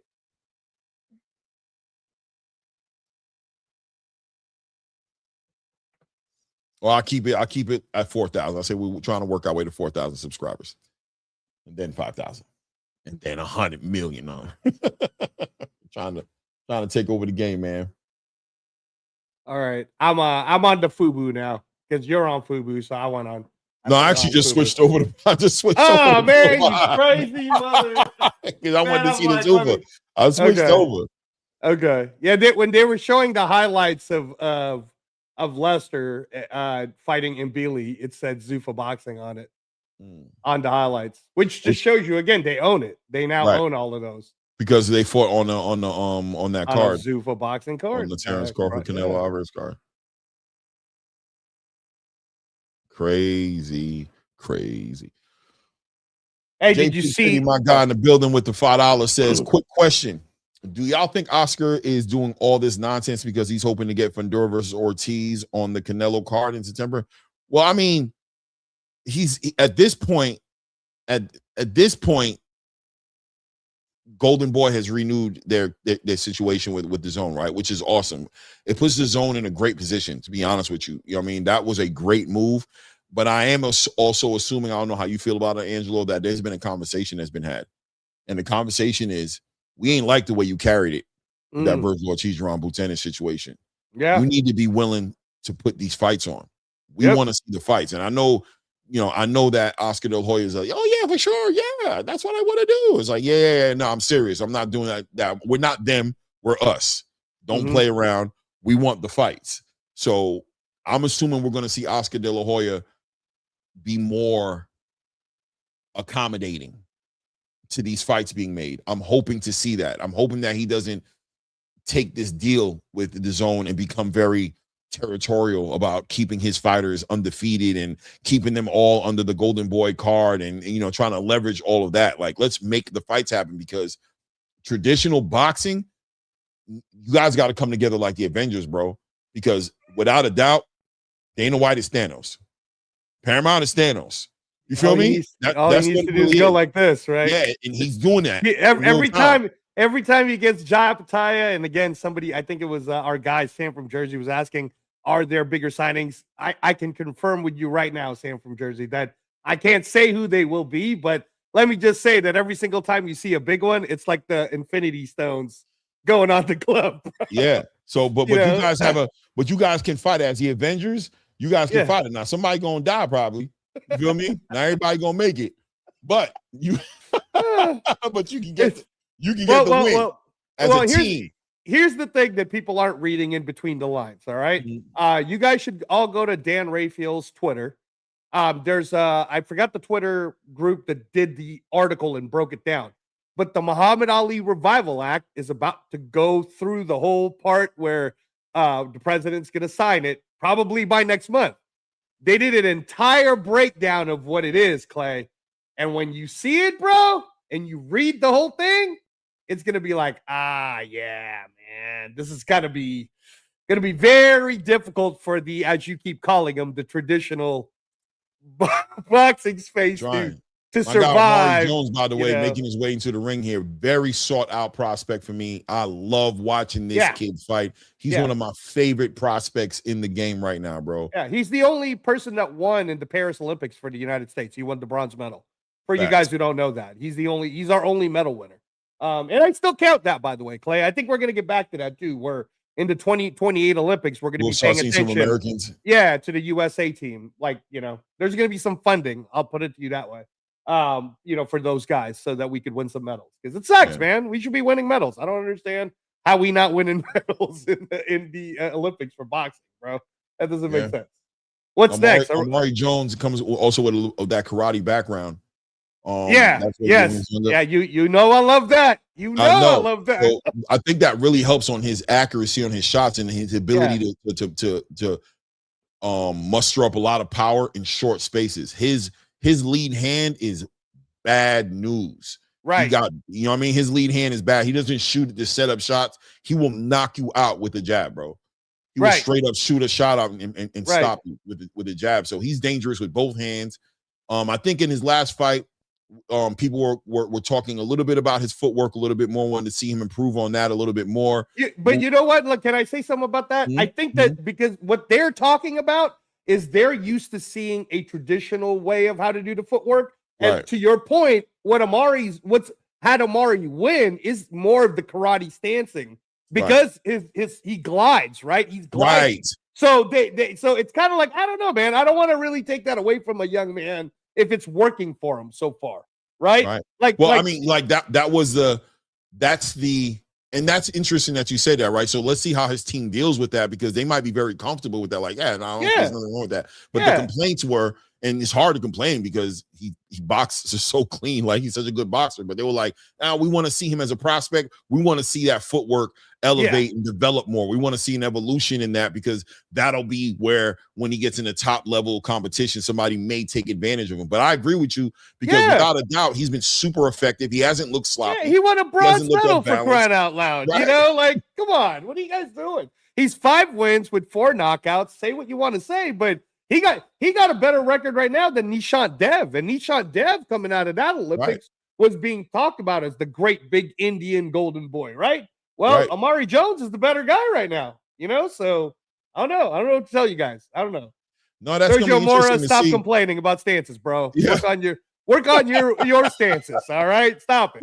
Let's see how the team deals with it, though, right? Let's see if they are comfortable enough with who he is to be like, to tune out that noise and allow him to be himself, or are we going to see him try to like adjust and make these adjustments? And he's freakishly tall and got that reach too as well. By the way, shout out to Cam Kamarai Walker. He's fighting. He won tonight? Did he win? I don't know if we he don't won, know yet. Okay. But I know I've been in contact with his dad, trying to figure out. They're there now. He shot me a text with a link, trying to tell me where to go see the fight, but it wasn't a good link. Hold on. I'm sure we'll have him post-fight. See, that's a kid who I wonder why he hasn't been with Zuffa yet. Right. I'm almost wondering if they even got the call. Because he'd be great, you know, master's degree and the whole bit. Oh yeah. He's got a great education. I love this freshman class. I love the whole class, bro. It's just a whole nother. It's changing up the narrative. Very educated. When you think about Abdullah Mason, when you think about Emiliano Vargas, when you think about Xander Zayas, you know what I mean, Omari Jones, Cam, like this, you know, Bruce Shushu Carrington, like they're very like great ambassadors of the sport. You know what I'm saying? Great on interviews, great on all that. Yeah. Brian Norman. I include Brian Norman in that. 100%. Yeah. You know, great ambassadors for the sport here. 2-minute mark here in round 1 here. Amari Jones is working behind that jab, like I'm telling you guys, man. I mean, he's just fundamentally super sound, man. Big step up fight for him as well. Look at that. Nice set up that right hand, but staying disciplined behind that lead hand, man. Taking his time, man. And look how short the jab is. Yep. But it's powerful, right? It's that karate, right? I mean, you know better than I would. Hey, that's what I'm trying to explain to Sergio Mora, man. You got to calm down. Because if you look at the contact balance point, look how balanced Omari Jones is for his height, right? Remember how Paul Williams would lean a little too much for the height? Right. But look at how Omari is. He's very balanced the whole way. He could be half in and half out at any given time right now, Clay. You know? Good work to the body by Omari, man. Just behind that jab, taking that first round, just taking his time to process the data while Gomez is trying to figure out how to deal with this issue, which is I got to get past this lead hand before I can even, because I need to get inside that mid-close range area. Omari's like, yeah, go ahead and do that. I'm going to watch you try to do that in this first 1 to 2 rounds, because it's an 8-round fight here. And once I really know you can't do nothing with it, I'm going to start putting sauce on you. Good. Look at that jab, man. It's just so defiant, right? Like you're not crossing this line. It's just beautiful right hand to the body right there. Gomez catches him on the way out, tries to catch him on the way out with a check left foot, but Omari does a good job of controlling that range, man. Staying where I'm going to hit you, you're not going to hit me. Not jumping out of range. Good work. Look at that. Just with that lead hand, taking his time. That left hand just working. Look at that, changing it, shooting it. Boom, look at that. Nice right hand and shoots a left uppercut right on the back end of it. Pow, pow. Just simple, Clay. Simple. Efficient simplicity. Steady wins the race. Consistency. Yeah. And you know what I'm gonna say that I think you'll like, or I hope you'll like it is you always talk my ear out about how Jamal Charlo got the best jab, blah blah blah. Amari Jones might end up going that trajectory, bro. By the time 20 more fights from now, you know what I mean? Like maybe Amari Jones could take that mantle for you. Yeah, listen, I love he's one of my favorite prospects because he's so fundamentally sound. He's not that jab. Just Right. that jab alone is definitely like the protein on the plate. You know what I'm saying? It's the steak, it's the chicken on the plate. Like it's what are you going if you can't do nothing with that, it's going to be a bad night for you. And it's the most important punch in the arsenal of a boxer, right? That jab, and he Right. does it so well. So it's like, and he's a prospect. 5 fights into his professional career, so he's only going to go up from here. Yeah, You know what I mean, he's only going to get better. Yeah, and what I also and like he's so too, mature. He's so mature and poised, and yeah, so you already know he's mature enough and has the acumen to pick up the skills he needs to pick up to be better. yeah. And what I also like about this, because people will try to complain about how fighters are getting moved, but Amari Jones is fighting a guy in Gomez who has 23 wins. Yeah. Like, what do you want, guys? Like, this is only his 6th fight. Yeah, they've been stepping him up every fight too. Eddie Hearn better make sure he keeps him. I'm telling you, do whatever you gotta Oh, bro, yeah. Because Zuffa will gladly overpay for Amari Jones, bro. do. Yeah, make sure you can get him the fights, man. Oh, yeah. Oh, for sure. Look at him now. He's starting to mix it up right now with that lead hand. He's shooting that lead hand. Like I said, it's the second round now. So now he's implementing that check left hook and he's following it up with that straight right hand. So he's using that lead hand. He's jabbing. He'll stick him to the body. He'll check him with the hook and boom, rip that right hand to the body and then check him with the left hook. Look at what he's doing, man. And he's hitting him with bad intentions right now too, by the way. 2 minutes and 10 seconds here. Beautiful work right there. Look at him. He used a little footwork right there, guys. Stood them with that lead hand and got right up under there. Nice straight right hand. Gomez has got no response for it. He's having a hard time. He's just going to try to leap in there after a while and just go for his. Try to hit him with a big overhand right. Good work. Look at that. Jumps in, right hand, jumps right back out, right back on range. Yeah, that's the karate stance, right? Like that. I'm totally fine with that. What I will say, though, I want you to pay attention, Clay, is the one mistake that he's making, and I understand this is only his 6th fight, is he's doing the Jermaine Taylor.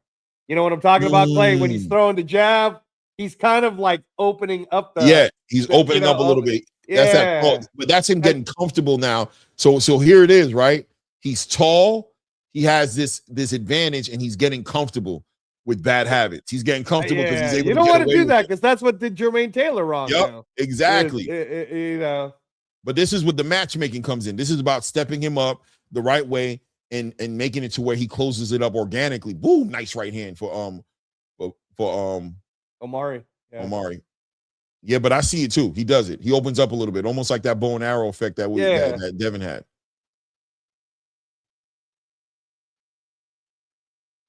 Super fundamentally sound. We just passed a minute mark about 15 seconds ago. And I'm telling you guys, when you're watching it and you're like, I don't know, man, that jab doesn't really have a lot behind it. Trust me when I say those jabs don't tickle. All right. These fighters are feeling it because the hip is behind the jab. Yeah, man. And he's got that karate background. They know how to do that short punch, that karate, like, you know what I mean? That yes, we do, Clay. Yes, we do. They know how to make a lot out of a little, you know what I mean? He's breaking wood every time he hits this dude, bro. Yeah, there you go. Hiya, Clay. Hiya. Yeah, bro. Period.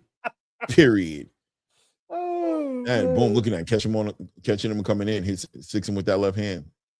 Oh. You know where Matchroom could do better? I'm gonna tell you right now, since we're in the in between parts. Is there's definitely better ring girls for Pro Box than there is for Matchroom. Oh, they waved it off. I missed what happened here. Oh, did they? I'm not even there. On the Pro Box card. Oh, on the Pro Box card? Did they really? Okay. Pro Box card. They waved it off. Something's going on. All right, let me look. They're talking to him. There's a doctor. Is that a doctor with the blue jacket? He's saying he can't see. Something going on. Oh, yeah, the guy with the black jacket looked like he's saying tape up his hands. I don't know. This could be over. Oh, is it over or is it? I don't know. felt like he was waving it off, but The announcer's coming into ring. Yeah, I think it's over.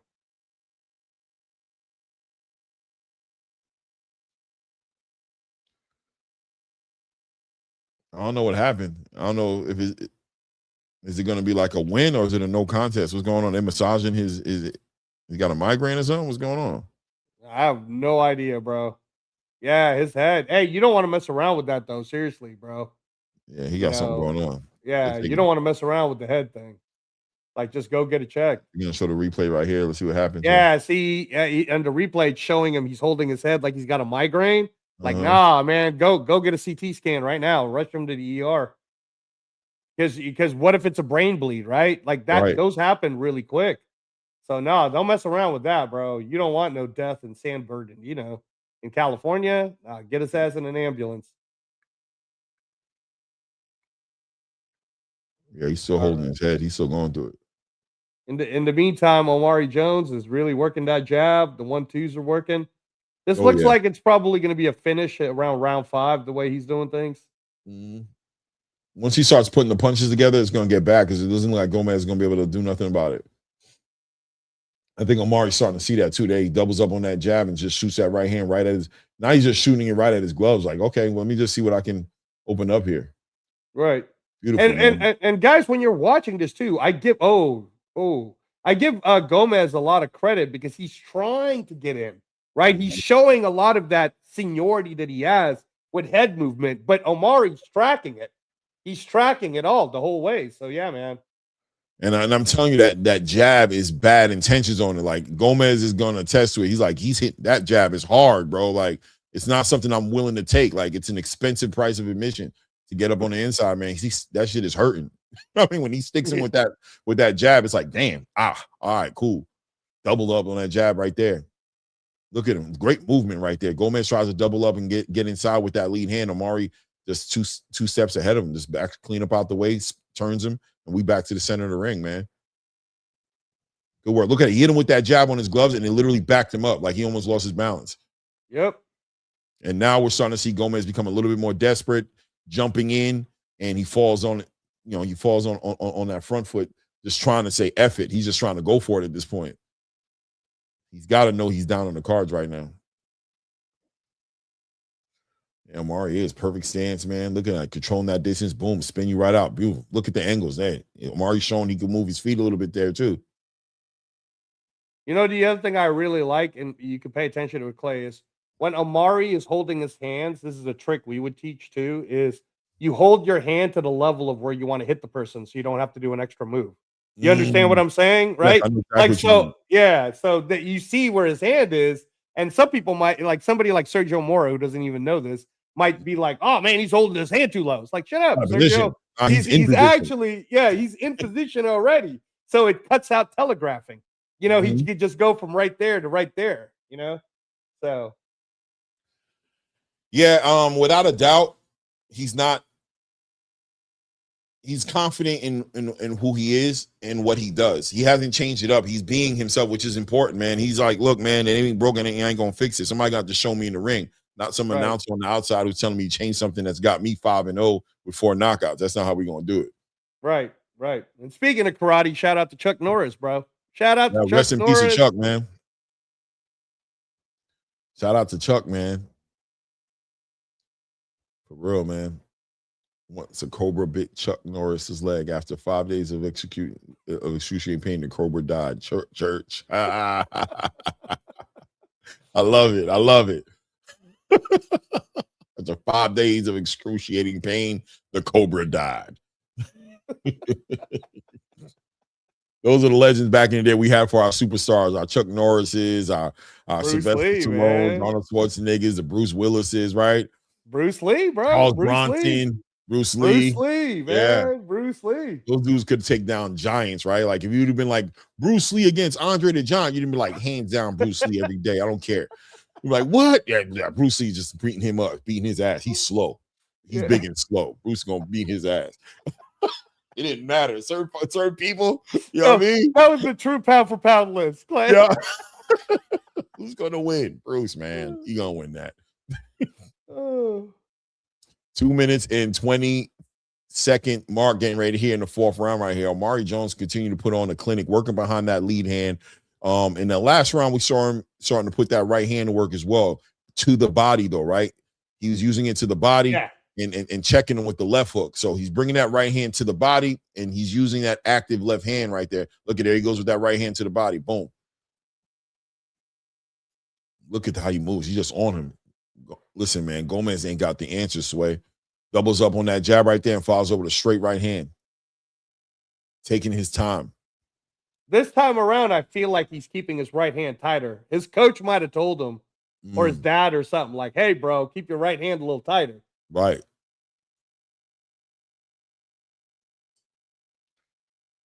There he goes. I mean, matter of fact, you see Gomez try to come up there with that check left hook, trying to come over that right hand. He's catching it. So yeah, you're right. He probably made that adjustment. Because without a doubt, Gomez is going for it. Like Gomez saw it too, but it's like Omari's like, yeah, nah, we talked about that. No. We actually just talked about that. Nah, sorry. Try again. There was a meeting. There was a meeting that happened. Yeah. Right. All over it, buddy. All over it. Oh. Nice work right there. Comes with that lead hand, rips that right hand to the body, boop, right up top. Boom, back on that jab. Resetting him. Every time he hits him with that lead hand, he resets him, bro. He makes him like, damn, I got to get back and figure it back out. It changes the game. That jab is bad news, man. Beautiful jab, man.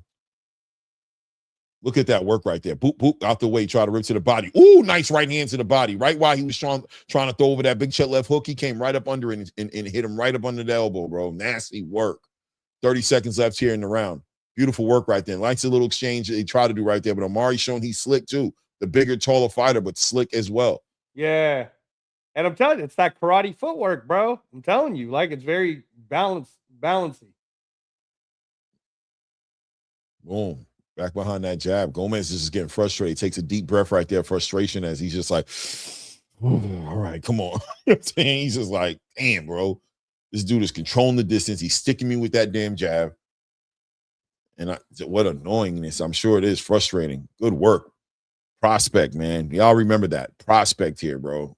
Man, I mean, after today, if he's 6-0, man, I mean, they're moving him fast. This is already an 8-rounder, right? So are we going to see him do a 10-rounder, or is he still going to do a bunch of 8s, right? Right. So let me see his last fight. I don't know if you can. I'll pull it up right here. Let me just check him real quick here. Omari. Let's see his record here. This is his first 8, right? This is his first 8-rounder. Oh yeah, see. So will they move him up to 10 right away? Is he going to stay at 8? They'll probably give another 1 or 2 8-rounders. It looks good though. Mm-hmm. And again, I like that he's fighting a veteran, somebody with 23 wins, you know? Mm-hmm. Yeah, they're stepping up the competition for him and everything. And also, he's on the main card, man. So yeah, just showing that's also showing his progression. Keep in mind, I think his first 2 fights were in his hometown, Orlando, homecoming. So it was a big show out for him. A lot of people. Right. That's why he's wearing the Orlando Magic. Yeah. He's at Caribe Royale, which is in Orlando, so that makes sense why he's wearing the Orlando Magic today. Mm-hmm. Top of the 5th round right here. 2-minute 45-second mark just passed here as Omari Jones continues to work behind that lead hand. Good straight right hand lands for Omari Jones right there. Back on that lead hand. Sharp shooting with that lead hand. Now Gomez biting on the feints with the right hand. Nice right hand by Gomez right there. Omari tries to go in there. Gets out the way. But now he's able to feint him with that right hand. And I'm sure he'll be able to use it probably in the big setup for the kill shot.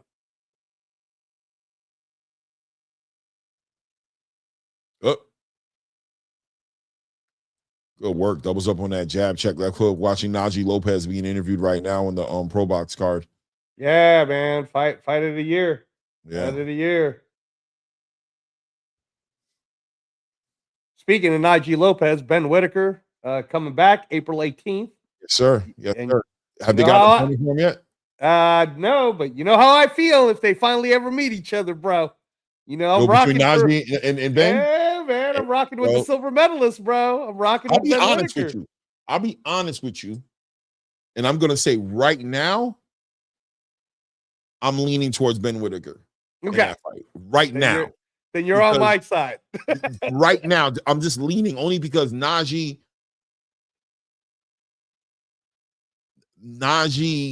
gives to get. Ben doesn't. Yes, and Ben does not. Ben will not. Ben gives, and he don't want nothing in return. Don't give me shit. I don't want none of that. He's out. I ain't into that shit. Ben ain't into that. That's that what they call that. That's that bondage shit. I'm not into that. Don't hit me. I don't like fame. That ain't me. Don't hit me with no belts. Don't try to tie me up. I'm not into none of that. Najee Lopez is into 50 Shades of Grey, bro. Yeah, Najee take a whipping. Najee like get tied up a little bit. You know what I mean? You can beat me a little bit. Kind of turns him on a little bit. Pause. You know what I'm saying? You got to stop that. but a dog, man. Great fight, though. Great fight. It'd be a great fight. I hope it gets made. Made. Yeah. 25 seconds left here in round 5 here. And we got a little blood leaking over the left eye of looks like, or some irritation of Gomez. Yeah. Najee's just putting on a masterclass here, working behind that jab, taking his time, using the full range of the ring, and just working behind that jab. Good work, the discipline, man. He's got a good team around him. I like it. His dad, his mom. He's got the entire team around him, you know? His dad, I think, is the assistant coach. I'm trying to remember who his actual coach is. Great word, Pops, assistant coach. Okay. Yeah, Pops is on the outside. Good work. I really hope that Ammo Williams wins today, man. I feel for him, you know. I feel it's heartbreaking on the 31st when he was supposed to fight for it in New York, and oh man, I really hope. We talked about whether or not that quick turnaround is a good or bad thing for him. I think it'll be a good thing as long as he ain't got no injuries or anything like that. I think this is a good scenario for him. You know what I'm saying? He didn't have to leave camp. You know, he's coming in on fresh legs. You know what I'm saying? On good legs. Yep. He's sharp. I don't know what happened with Adames that day. You know what happened with Adames, bro. Stop it. We're gonna find out tonight too, because you can go. Why don't you ask Floyd Schofield? He'll tell you what happened. He's gonna be like, "What's food poisoning? What are you talking about, bro?" You could ask Richardson Hitchens too, bro. same buffet, bro. We was all at the same buffet, bro. What are you talking about? Come on, man. What are we doing? Damn eggplant parmesan, bro. Damn it. Oh, there we go. Amari's starting to pick it up right now, working behind that jab. But once again, shooting that right hand to the body wants to discourage Gomez. But he is active as Gomez is trying to apply that pressure. Without a doubt, Gomez has been told by his corner, you damn near need a knockout at this point to win this fight. You need a knockout to win. So we need you to put the pressure on this kid. He's only got 5 fights in his professional career. You're 23 plus fights into your career, bro. Show this kid something he ain't never seen before. You know what I mean? Put this kid in something. Put some pressure on him and show him something. Gomez like, you know what I really like too is you notice because of the karate mentality, when Omari throws that right hand to the body, he's already pulling out like a half step out already. So you can't really counter when he's throwing a right to the body because he's already got his position in, then he's already out. Right.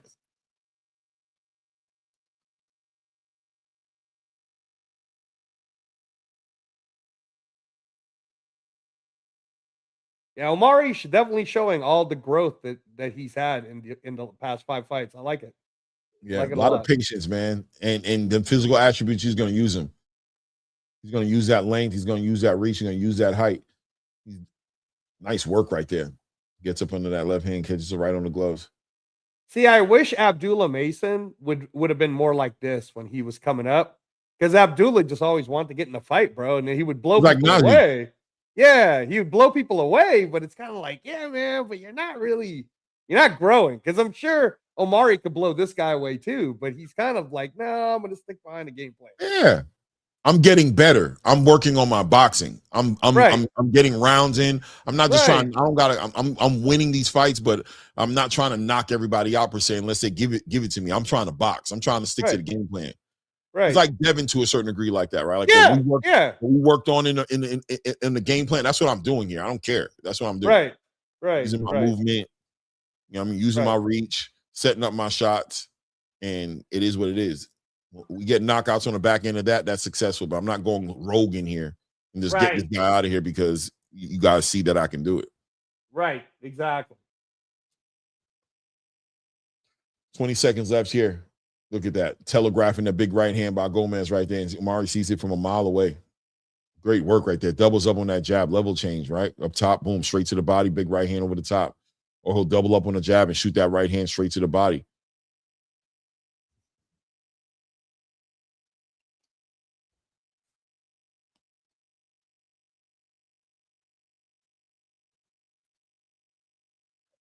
AD is Ghostbuster. I hear you, brother, right? He said he should be packing this dude up.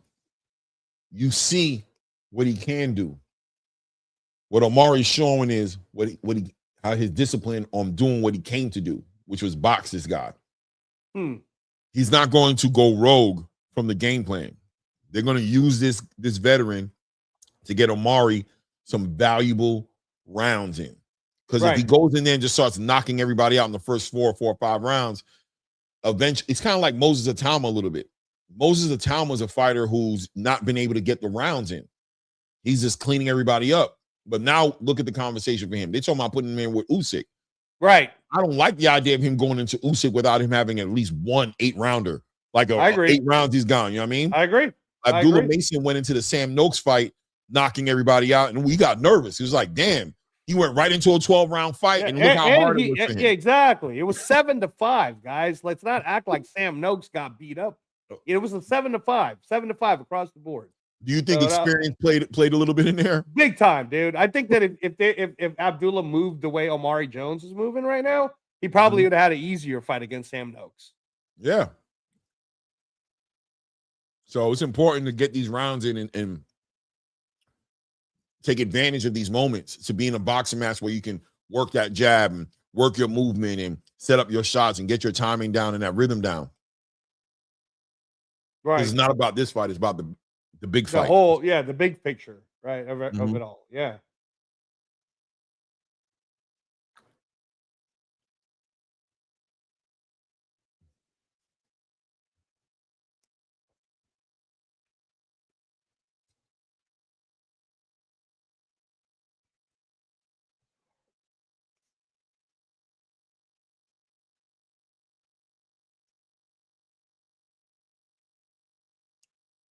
Nice. Walks him into that right hand. Beautiful work.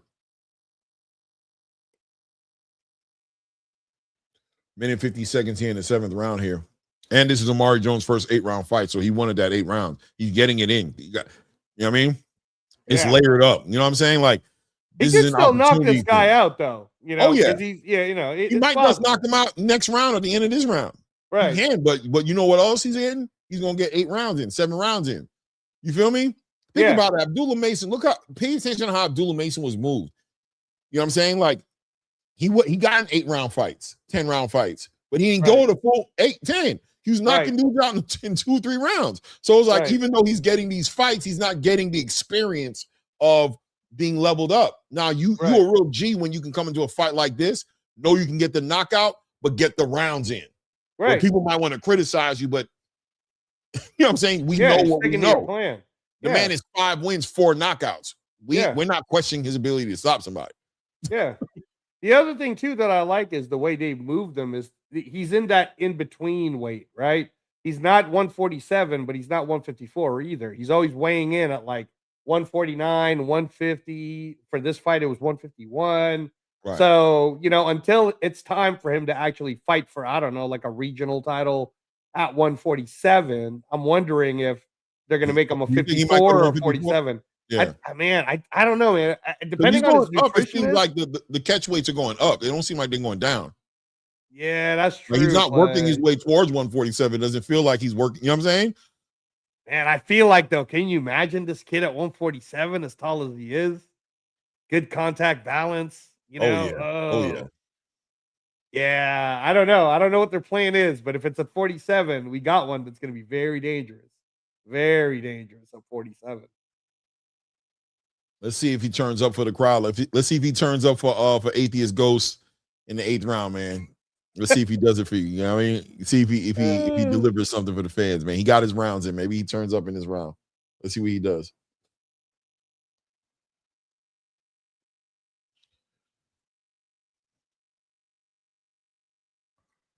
I'll tell you this. JT says, do y'all think Abdullah should entertain Keyshawn? He seems to have been intimidated. He's not intimidated. He's intimidated by the trolling. Like, he's not intimidated by the fight. He's intimidated by not, somebody just knows how to talk better than you. And they talking ish to you, and you can tell Abdullah don't want to sound stupid, right? So he's like, I'm not really used to this. I kind of just want to smack this dude, but you know what I mean? The talking part is kind of like not my thing. So I think there was some intimidation there with the talking, but as far as the fight is concerned, he ain't worried about it. But no, he shouldn't entertain Keyshawn. Not at all. He should be on his path. No, Abdullah just came from a hard ass fight with Sam Noakes, bro.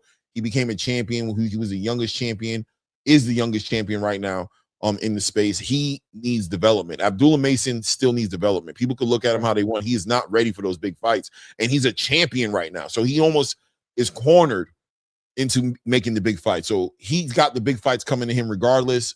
Ignore Keyshawn. Get ready for Joe Cordina. That's what I'm gonna tell you, because Joe Cordina and don't sleep on Joe Cordina either, man. Joe Cordina knows what it's like to lose it to Kakachi. Right. Claymore's favorite fighter. For sure. Shout out Anthony Kakachi. What did he do with that belt after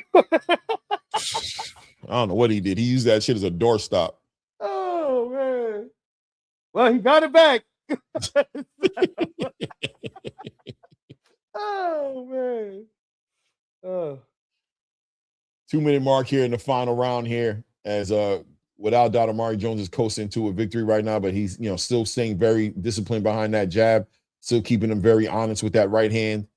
But using that ring right there, moving around the ring, using that distance, working behind that jab. I like all of this. He's showing the defense now. Yeah, I like it. He's turning him, using ring position. I like all of this. Do you it. think he's answering the call to the footwork right now? I think so. I think maybe the team was like, no, look, bro, we're trying to get you ready for a 10-rounder, so show us that you can show us that feet, that turn, use the distance. Let me see the ring, right? That clock. You know what I mean? Let me see manage that clock. Yeah. You know what I'm saying? Yeah, I like this. Man, he's a prospect, man. He's developing, and so if you can wrap your mind around the idea of how valuable what he's going through in this fight is in his career, then you'll appreciate what he's doing here. Because this is a 6th professional fight, and he's giving y'all 4 knockouts. Think about what he's doing right now in his first 8-rounder, right? Against a veteran of sorts, right? I mean, 23 wins. Hey, Gomez got 23 wins, bro.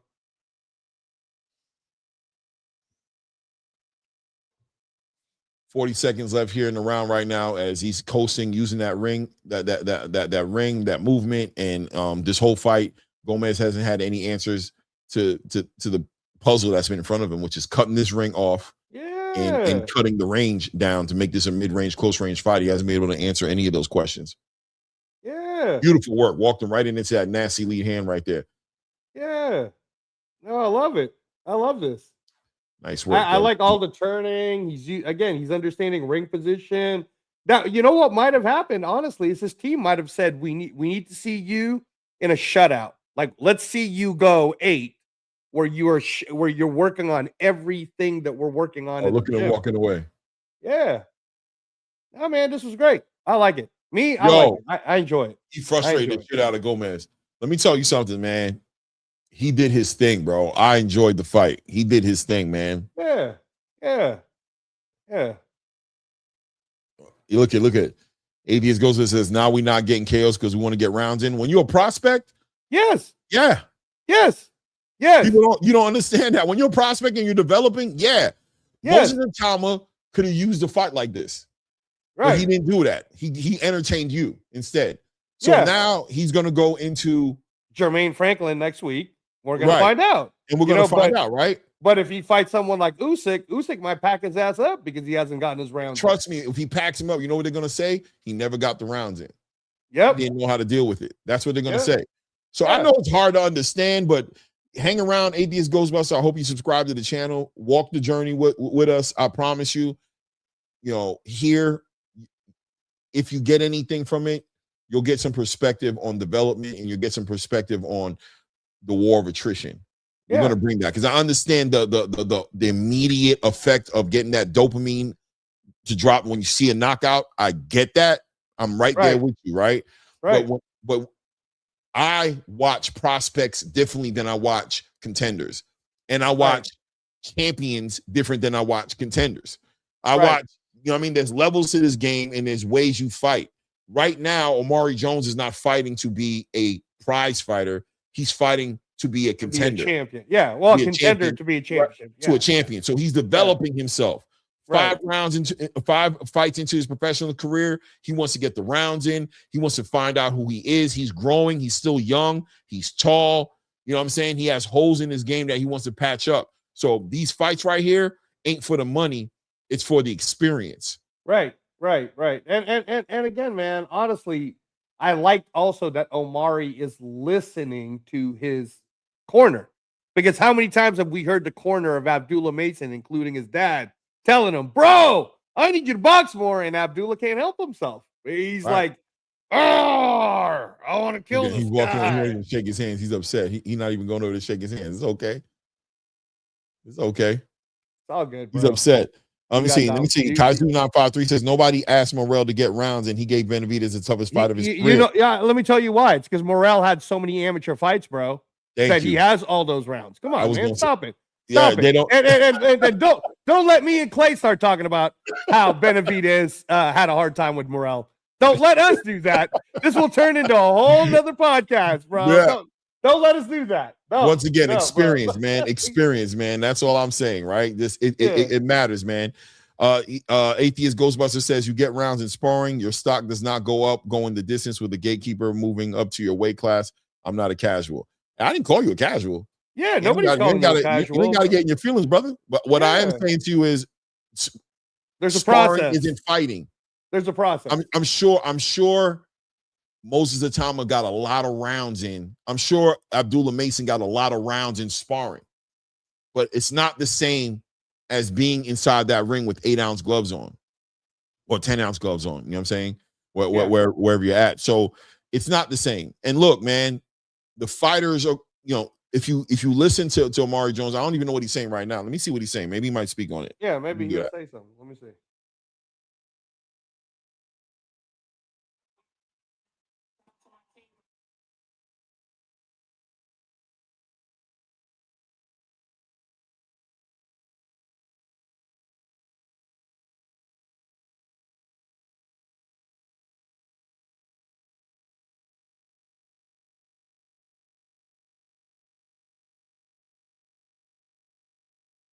Yeah, another Orlando card, and the crowd is loving him. He's building up a fan base. They're loving him. They know what they're looking at.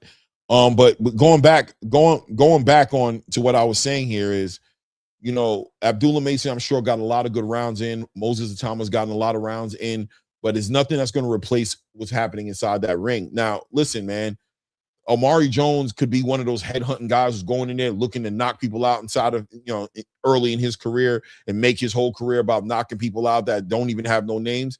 But listen, he got 8 rounds in. It is what it is. He got 8 rounds in, and he looked good doing it. He was clean. The shots were clean. Good jab. Great body work. Great movement. Very aware of what was going on in the ring, controlling everything that was going on in the ring.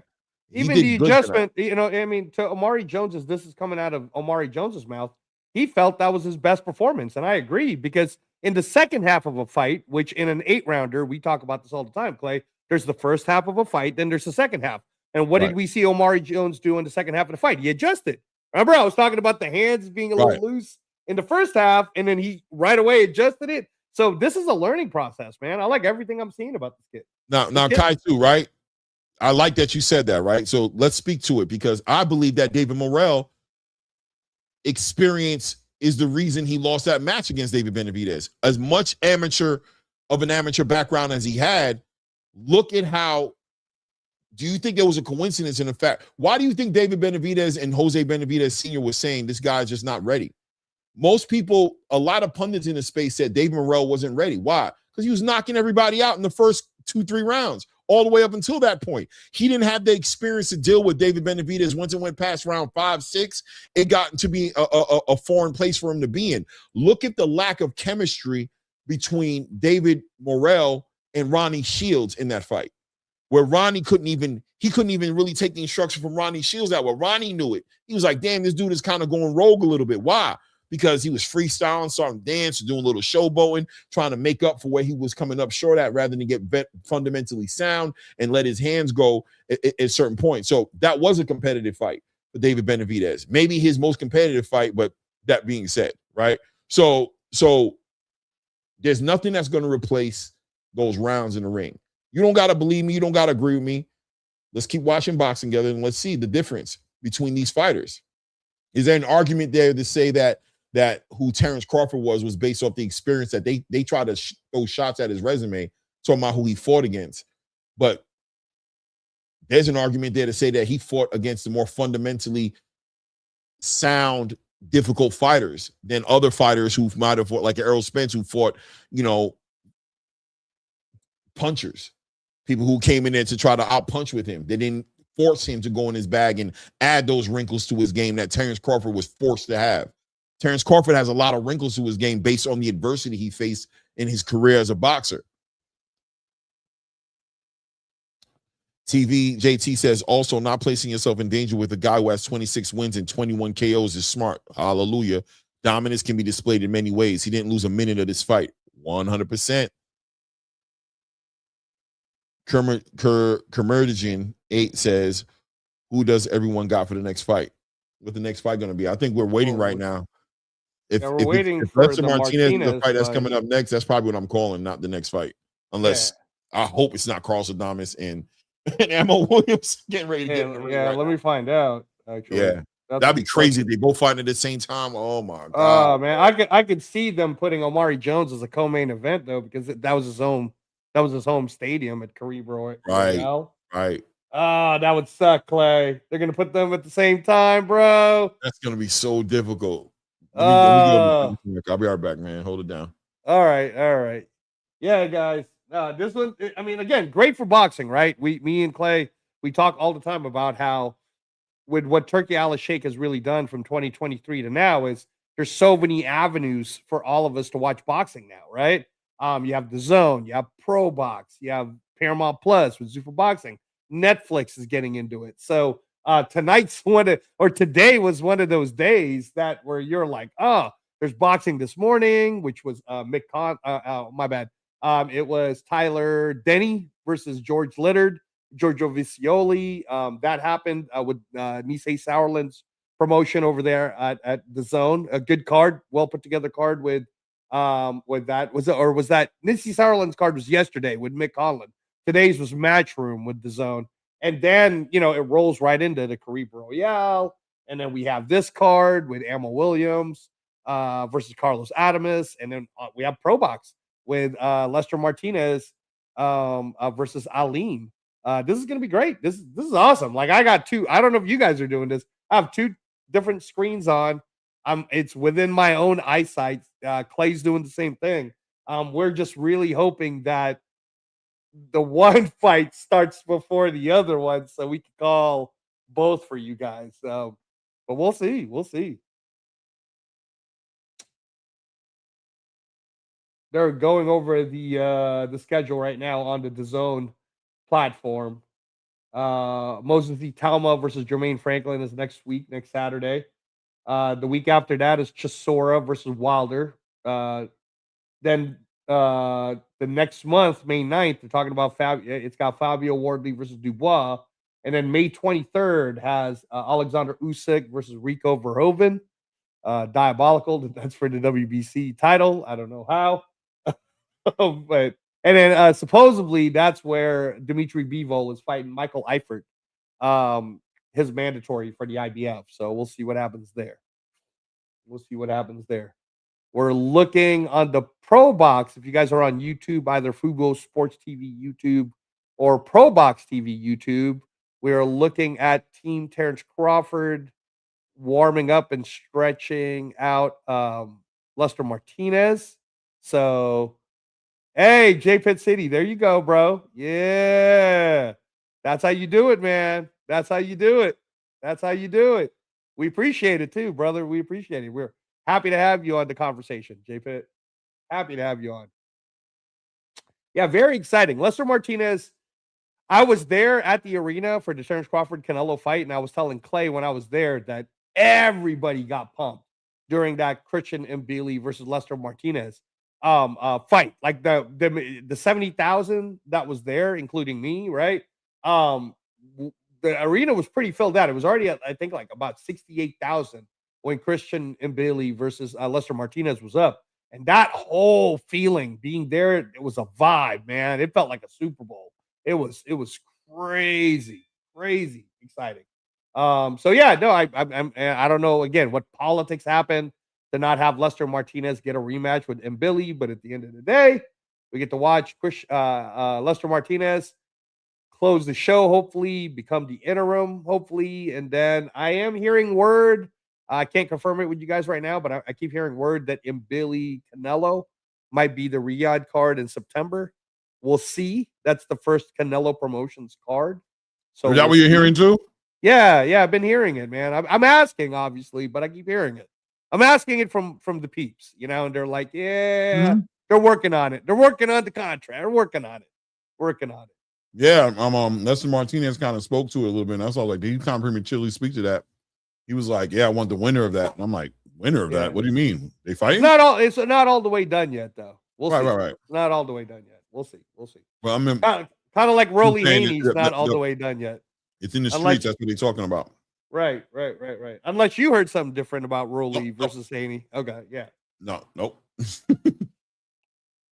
Hey, by the way, I just saw that the odds for Ammo Williams to win is plus 375. Let me give you guys some advice right now, man. Somebody put some money on that. I didn't know it was plus 375. Have y'all lost your mind? That's almost 4-1. He's not a 4-1 underdog. That's ridiculous. Well, look, I'm gonna tell you like this. They did the same thing with T.O. and Shakur. Everybody thought it was gonna be like, that's crazy, but it turned out to be a blowout. Like, yeah, but to me, bro, Artemis is all right, man. I mean, I don't know. I would put, yeah, he I mean, we'll see. I'm gonna tell you right now, Ammo has to be very patient. Yes. He can't run into across the diamonds like that's gonna be bad for him. So if you're gonna box, stay disciplined, work behind that jab, keep your head off that line. Right. Keep your head off the line. Well, you know what'll make it difficult for Artemis, though, is Southpaw Orthodox matchup, man. Right. And Ammo Williams got a little bit of that Marvin Hagler in him. And what I'm saying is the way he kind of closes in the distance, right? So if and it's not like we didn't see Artemis get into firefights before. If Artemis gets in a firefight with Ammo Williams, he might find out real quick that Ammo Williams actually hits really hard. Now, that's an interesting point. Because is Ammo better off applying that pressure, bringing it to him, smothering the work, not allowing Carlos Adames to slow down? Because I think in a perfect world, how does Carlos Adames want this fight to look? What does he want this fight to look like in your opinion? In a perfect world, I don't think Adames should fight Ammo the way he was trying to fight Hamza Shiraz. He was a little too much forward movement, right? Artemis needs to be the matador on this one. Okay. Right. The problem is that's easier said than done because let's not forget, sir, Ammo Williams dropped Hamza Shiraz. Remember? He hurt Hamza Shiraz. I never saw Artemis hurt Hamza Shiraz. I didn't see that. You know what I'm saying? So it's kind of like I don't like the plus 375 against that's too much odds. Like it should be closer to even money. I don't think people should be thinking that Ammo Williams is food for Artemis. The way for Artemis to win this will be one style, Clay. And that's going to be the box and score the points, kind of like what we just saw Mari Jones do, right? But trust me, man, if Artemis gets froggy, then watch how Ammo Williams would jump. Ammo Williams would jump on him. So I don't know, man. And let's not forget that there's a certain cadence to your energy, Clay, when you've been looking to be the world champion for so long, right, Clay? And you're finally going to get your first shot at it, bro. there's a certain feeling to it, you know, especially if you believe you can win. So Right. I don't know, man. I don't know. I'd put the money in. I mean, I don't have my app on me, and I'm in Vegas. I can't do apps. We have to actually go into the casino and bet. But at plus 375, if I could bet on DraftKings, believe me, I would put money on that. I'd be like, what? Y'all crazy. I'm about to go to my FanDuel right now and play around. Yeah, what is it at FanDuel? Because I saw that and I was like, nah, you're tripping. It couldn't possibly be almost 4-1. Trying to find my FanDuel. There it is. Okay.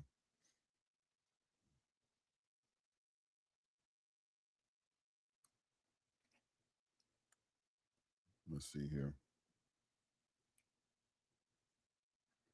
All right.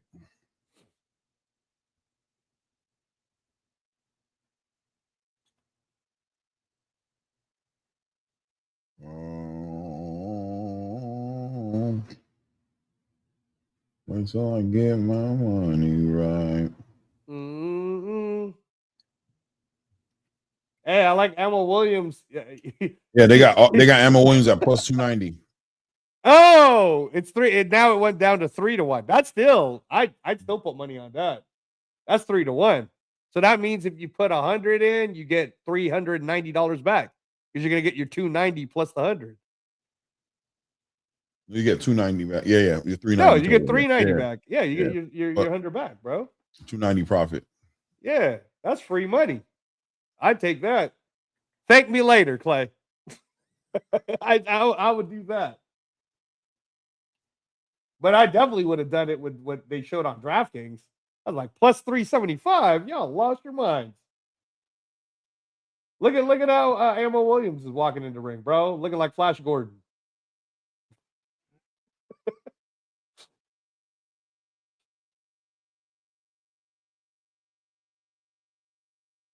All right, we in it to win it. We in it to win it. Well, and if Adames loses his fight, he goes to 168, right? He doesn't stay. Oh yeah. If Adames loses this fight, I don't know what PBC will do with him. I'm gonna tell you something right now, bro. If Adames loses this fight and the PBC doesn't choose to do his contract right, he going to Zuffa. That's what he's doing. Because he could stay at 160 at Zuffa and be competitive. And they'll keep him active too. And they'll help him with his nutrition. Because they pay for all the nutrition, they pay for all the so yeah. And he's out of Vegas too, bro. So yeah. Let's see what Adames can do here, man. Let's see what the ammo can do, really. Because I know what Adames can do. Yeah. And let me ask you this. If Almo Williams does beat Adames, like I think he will, bro. Oh, you got ammo? You think ammo going to win? Oh, yeah, I got ammo on this one. I thought ammo was going to win. Okay. I think it'll be a great fight, but I'm rocking with Ammo Williams on this one. But what were you going to ask me? You said if he wins. No, I was going to say, where would you put, if he beats Adames, I'm looking at the ring match, because you and I have been having our best podcast, which is our private conversations about the Ring Magazine rankings. Adames is currently ranked number 1, bro, by Ring Magazine. Ammo Williams is currently ranked number 8 by Ring Magazine. Where do you put Williams if he beats Adames? Is he automatically number 1? And the reason why I say, no, hold on, time out. The reason why I say that, hold on. Oh, am I frozen? Okay, my bad. The reason why I say that is because Haney wasn't even ranked at 147 for Ring Magazine. He beat Brian Norman, and he automatically got the number 1 spot. Ammo Williams is ranked number 8, bro. So if he beats Adames, why doesn't he get the Haney treatment? Because he's number not 1. Let me see. That's terrible. It's the truth. That's terrible. Truth. It's the terrible truth. He definitely has to go up. I think you definitely put him at like 4. 4 for beating the number 1 guy? That's diabolical. Because in front of him you got Erislandy Lara. Look, you had Ryan Garcia, who wasn't even ranked for Ring Magazine, beat the number 9 guy, and now he's currently ranked number 4. What are we doing, Clay? Talking about Ryan? No, so Yeah. the travesty is Ryan being put at number 1, not the other way around. Like, no, can't the follow- fact that Ryan Garcia got even put at number 4 is a travesty, bro. It is. That's the travesty, not. But we got to acknowledge that what's happening with him is a travesty. But with Ammo, I think it's fair because you have Erizlandi Lara there. Boo. You know what I'm saying? Listen, hold on now. Hold on now. Let me pull it up now. I want, me, I'm gonna pull it up now. I wanted to see him to be talking. Boom. All right. So we've got Erizlandi Lara, Yoeli Hernandez, and Carlos Adames in the top 3. All those guys belong right where they at. Okay. I say 4 because I say Conor Benn's not in the division anymore. Yeah, he's out. He's out. He's out. Yeah, I so definitely put him above Isley's, Troy Isley. yeah, And yeah, all for these other sure. guys in between. So I can't. I would not put Ammo past Okay. Erizlandi Lara. And this is where I disagree. Okay. If Ammo Williams wins tonight in a major upset where he's basically a 4-1 underdog against the number 1 guy, at the very least, you put him above Yoeli Hernandez.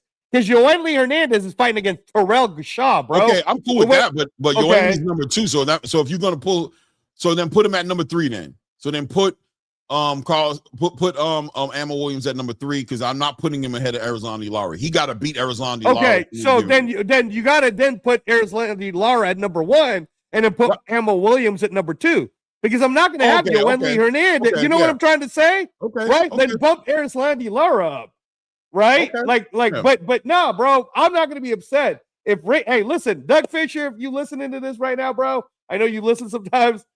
Trust me. If you put him at number 1, Ammo Williams, I'm not only going to be not mad, I'm going to be like, oh, well, that's why you guys put Haney at number 1. That makes sense to me. So, but if you do something diabolical, like what Clay's talking about and put him at number 4, bro, that ain't right. That ain't right. Because I'm already mad that you got Ryan Garcia at number 4.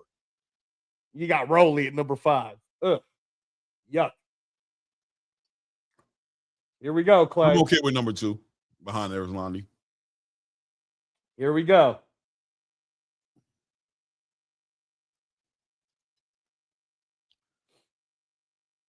Both the fighters look really good, Clay. Both of them. I just don't want Ammo to come in too amped, man. I don't want him too amped, bro. You know what I mean? Let's see. That's what I'm saying. He looks kind of amped. I don't want to see him amped. Like, relax. You know what I'm saying? Take your time, man. Because I'm telling you, Carlos will catch you with something coming in like you wild. Like you wild big, you know what I mean? Like you come in here like bang, bang, bang. Like your Sam is gonna go crazy for you. Top of the first round here, man. They're clearing the ring out. Ammo looks amped up, ready to go. He steps right to him. There we go, taking his time, working behind that jab. And once again, that southpaw orthodox clash, man. This is what it's all about. Ammo staying very active with that jab, man. I like that distance already that Ammo's using too, Clay. Pay attention to the distance. That mid-range. Perfect. Right there where he needs to be. I mean, he's not smothering the work either. He's staying behind that jab. Carlos Adames trying to really be the matador, deal with that. Nice straight right left hand to the body. Hey, that's going to be a very important punch, that left to the body. Pay attention to that too. Mm-hmm. Carlos Adames trying to get active with his lead hand right there. Doesn't want to get good work. Slips that lead hand by Carlos Adames right there. Nice left hand to the body again, right on the belt line. Right there, man. Boom. Right there, working behind that jab. Working, doubling up. Nice left hand to the body again. Another left hand straight to the body. Very active left hand. Nice. Beautiful. Lead hand catches Carlos Adames. Catches Ammo Williams right there. Gets his hand up. Williams. Another left hand to the body. Uppercut. A lead hand uppercut from Ammo Williams right there. Good work. Ammo telling you, man. Well. Good jab right there. Adames trying to get the control of this. And that's what it is with these southpaws, that lead hand, right? That lead hand work. Who's gonna control that? Right now, it looks like Ammo is. Ammo's the one pressing him with that lead hand, and he's making him pay with that left hand. Good straight right hand from Carlos Adames. Catches it on the gloves. Ammo catches it on the gloves, but still powerful. Trying to push him back. Carlos Adames trying to get that respect. Good work by Ammo Williams, ripping that left hand to the body. This is a good fight already. Yeah, I got Ammo ahead. Oh, nice straight right hand by Adames catches Ammo Williams. That was good. I still got Ammo ahead on this round, just so that you know. Me too. Adames getting active with his hands a little bit, starting to let his hands go a little bit. I mean, he's gonna have to because he's losing. So yeah. Good work by Ammo Williams with the footwork too, man. Stepping out with that right foot so he can set that left hand and go straight up the middle. That was good work. He's aware of where he's standing at. Good work right there. He's doing a good job with his feet. Man, nice straight right hand by Adames, catches Ammo again. yeah, Ammo Very got good. that quick little 1-1-2 to the body. Mm-hmm. You know, where he goes 1-1 up top Yeah, and 2 he to the set him body. up top hard, Yeah. and he steps out and boom, Yep. shoots that left hand right to the body. Boom, tries to come over the top with a big left hand. I won't be Adames. surprised That was if he right. catches him with a 1-1-2. If he catches Adames with a 1-1-2, bro, I wouldn't be surprised. I'm there with you. Definitely there with you. 20-second mark right there in the first round right there. Nice straight left hand catches Adames as he tries to go for an uppercut. Yep. There you go. There it is. There we go. Good work right there. Adames walking him down there, working behind that jab. Might have sold this round from Ammo a little bit. Oh, no, I got this for Ammo for sure, bro. He scored a lot more with the power hand, right? If you're going off of the 4 criterias of judging, Ammo Williams clearly won this round, bro. I don't know. No, he clearly won the round. That's a 10-9 round for Ammo Williams. Come on now. What are we doing, chat? Any of you guys give it to Adames on that round? That was an Ammo Williams round. Guys, who you got winning that round? Shout out to Scythe Bud with the $2, man. I appreciate it. Says Adames look like a young James Evans. All right. Yeah, I see it. I see. Oh, this is gonna be They're about terrible. to start horrible, bro. But it hasn't started yet, man. It hasn't started yet. But I'm looking. Pro I got my eyes Box, right hold on it it. up. I got my other monitor right here showing it right here, bro. Oh, come on, Pro Box. See? Adames, 1 ammo and 1 ammo. Kaisu has Adames, man. It's a close round. Man, Kaisu, stop it, bro. What are you doing? I'm telling you. Everybody else got ammo. I'll give ammo the first round. I'll give ammo the first round. Yeah, you only got 1 Adames in there, and it's Kaisu, bro.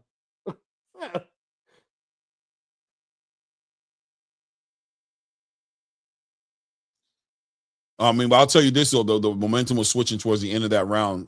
Without a doubt, Carlos Adames started stepping up. Yeah, but momentum doesn't score the round, Clay. No, I'm not talking about the round. I'm not talking about the Yeah. round anymore. I already did 10 out. What I'm saying is going into this round right now, let's see how it looks like. Carlos Adames took the end of the round. Let's see. I agree with you. No, I agree with you on that because it's that type of energy that could get Adames to score like knockdowns or power punching. I understand what you're going with. There we go. Now, beautiful work. Boom. There it is. He knocked him down with the right hand. Like I said, that momentum. Hit him with that straight right hand and put him down. Yeah. That momentum. That's what I was trying to say. Yeah. No, that's why I agreed with you. I understood what you were saying, but well, let's see how Ammo Williams recovers from this. Big knockdown, by the way. Ammo's instinct is going to be to do what? Man, big right hand lands for Carlos Adames. Oh, he's about to end him. I just lost some money. We'll see. I could tell. We'll see. Let's see how mature Ammo's gotten. Ammo has to time up. Like I tell you right now, getting stuck on the ropes right there like that and trying to sit there is not the move. Right now, tie him up. Look, big right hand hits Ammo again. Nice check. Big left lead hand uppercut. Ammo back on his back foot right now, trying to recover. Minute and 35 seconds left here in the round. Straight right hand to the body from Carlos Adames. Ammo shoots a big check left hook, big check right hook, and Adames is letting his hands go. Nice uppercut by Carlos Adames. Hey, listen to me right now, man. Listen to me and listen to me good. If Adames gets careless, he might get rocked. It's possible. Right? Anything's possible. Remember that when a fighter knows he's already lost a round, 10-8. Good work. Straight right hand to the body. Very patient. Very patient from Carlos Adames, taking his time, not over big left hand for Ammo Williams. What I tell you. Here we go. Carlos Adames tying him up right there, holding him up. Ammo trying to let that left hand go. All Ammo's got to do is survive the round, bro. Get his bearings back. But I told you, good high guard by Ammo Williams right there. Good work. Straight right hand right down the middle again by Carlos Adames. Another straight right hand down the middle by Carlos Adames. Hey, man, I'm telling you right now, Ammo Williams is starting to get his head clear again. He's seeing the things that Adames is doing. And I told you Ammo would rock him, and he kind of rocked him. Yeah, nice straight right hand to the body by Carlos Adames. Working behind that lead hand, doubling up on that jab. 25 seconds left here. Comes over with a big over right hand. Overhand right. Goes right over Ammo Williams' head. 15-second mark here. I think he's going to make it out of the round. He's going to make it out of this round, bro. He is. He got that respect. Once he hit him with that big left hand, it slowed everything down. It slowed everything down. Yeah, for Good sure. work. Doubles up on that jab, straight right hand behind him. There we go. That's a good Good, score right. right there. See, sip, bud. That's a good score, bro. 10-8. Definitely a 10-8 for Adames. But what did I tell you, Clay? I told you that if Adames gets careless, he'll get caught. And that's what slowed Adames' attack down, is he got caught by ammo.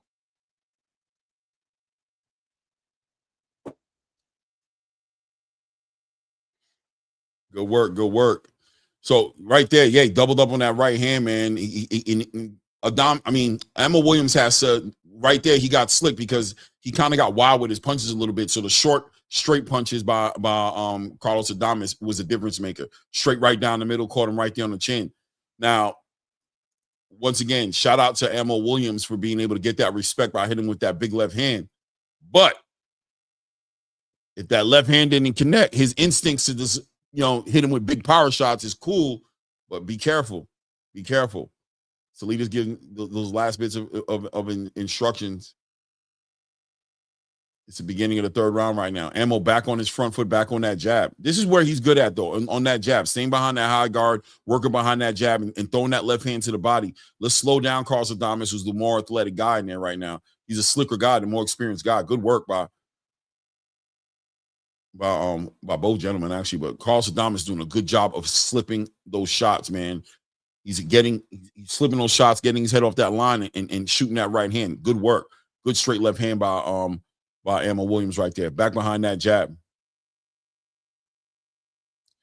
Good lead work by Carlos Adames right there with that lead hand. But good lead work by Ammo. Ammo's really, that jab for Ammo is really doing the work. Good work right there. Steps off to the right and shoots a straight left hand right down the middle from Ammo Williams. 2 minute mark getting ready to approach right here in the third round right now. And you've got Ammo who's pretty much a sniper with that jab, but you got a Carlos Adames who's working on timing that lead hand down. He's timing it out. He's slipping. He's timing out, obviously, to set up that right hand. Doubles up on that jab right there. Shoots a right hook. Keeping his head off the line. Good work by Carlos Adames slipping those shots. Good work from Ammo Williams keeping him at bay. Tries to catch him with a very short left hook right there. I got Ammo Williams winning this round right now. That jab's really winning it for him, too. Good work. Straight right hand down the middle by Carlos Adames. Adames continue to work, push him back, using that right hand. Good work by Ammo Williams. Ammo Williams, bro.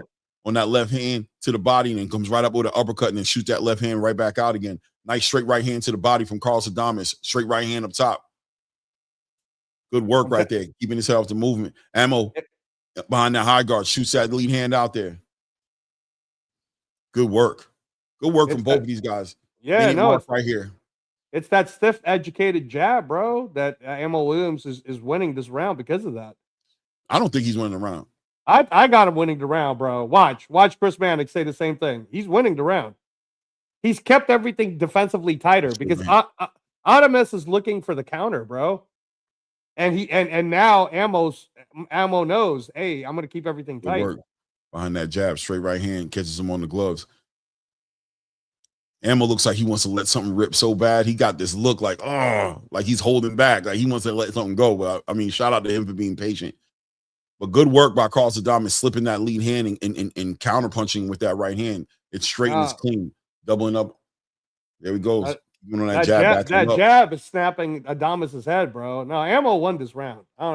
Good, nice left hand by Ammo Williams, pushes him back right there. Back on that jab. Good, catches him clean with that. Yeah, no, Ammo Williams won this round. I got a 2-1. 2-1 for Ammo Williams. Good work. All right. Thank you, bud. 2-1 for Ammo Williams. 28-28. So we right back where we started. That was a very close round, but I'm going to give it to Adames. I'm giving that round to Adames. All right. I thought he had effective pressure on that one. Well, remember, guys, I got it the same as C Bud. I got a 28-28, 2-1 for Ammo Williams. Thank you, mine yours. It's exciting, though. This is a good fight. Very good fight. And of course, on my monitor here, I've got The anthem being here, Aleem in the ring right now with Martinez, and we're about to watch this fight the same damn time. How horrible is this? How they would do this to me? Well, let the anthem go a little longer. Round 4 is about to start.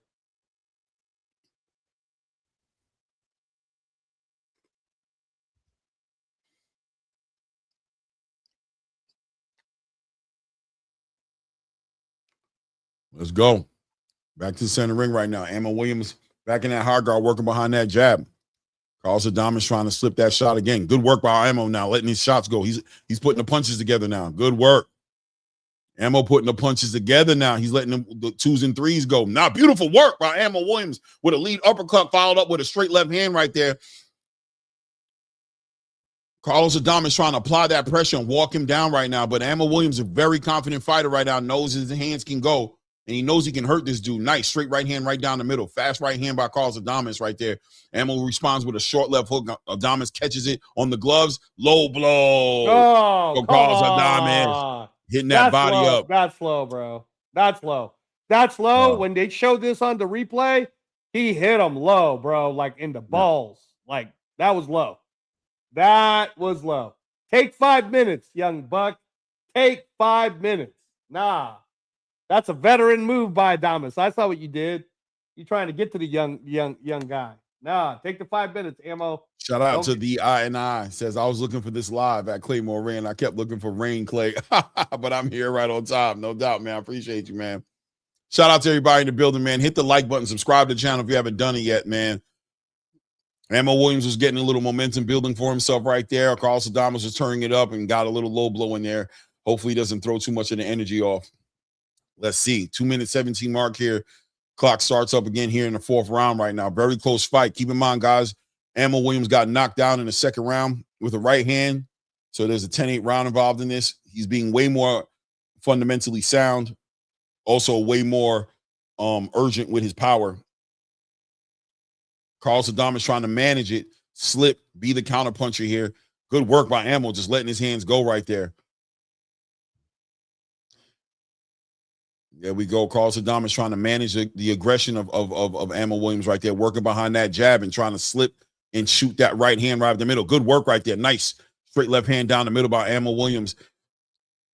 I mean, sorry, by Carlos Adames. And then Ammo shoots his own straight left hand down the middle and catches, responds and catches him. Nice straight right hand down the middle. Again, another straight right hand down the middle by Carlos Adames, who's starting to find that mark with that right hand. He's been working on this since the 1st round right there, slipping that lead hand and shooting that right hand down the middle. Trying to take advantage of a overzealous, aggressive Ammo Williams.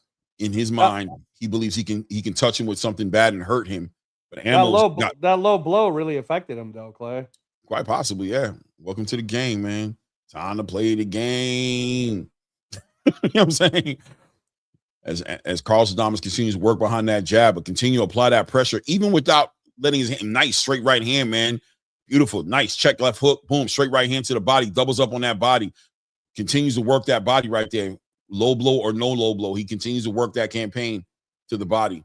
Been doing it since early in his fight. Good lead hand work by Ammo Williams right there behind that jab right there. Almost was going to shoot that left to the body, but pulled back a little bit on it. Back on that jab. Carlos Adames continues to work behind that jab. Boom. Shoots that left hand and that right hand with bad intentions. Ammo Williams forced to reset. 20 seconds left here. That jab is working for Carlos Adames. Good jab by Ammo Williams. Good work. Continue to be active and work behind that jab. Good work. Lead hand work by Ammo Williams.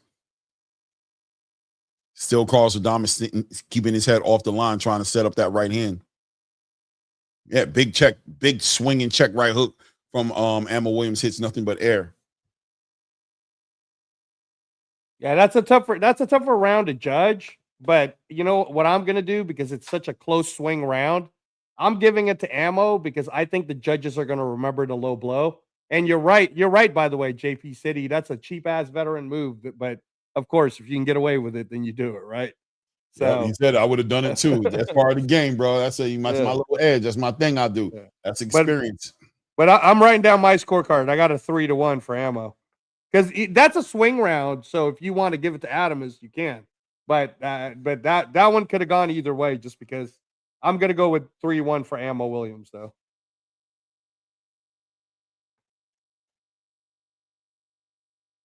Let's go.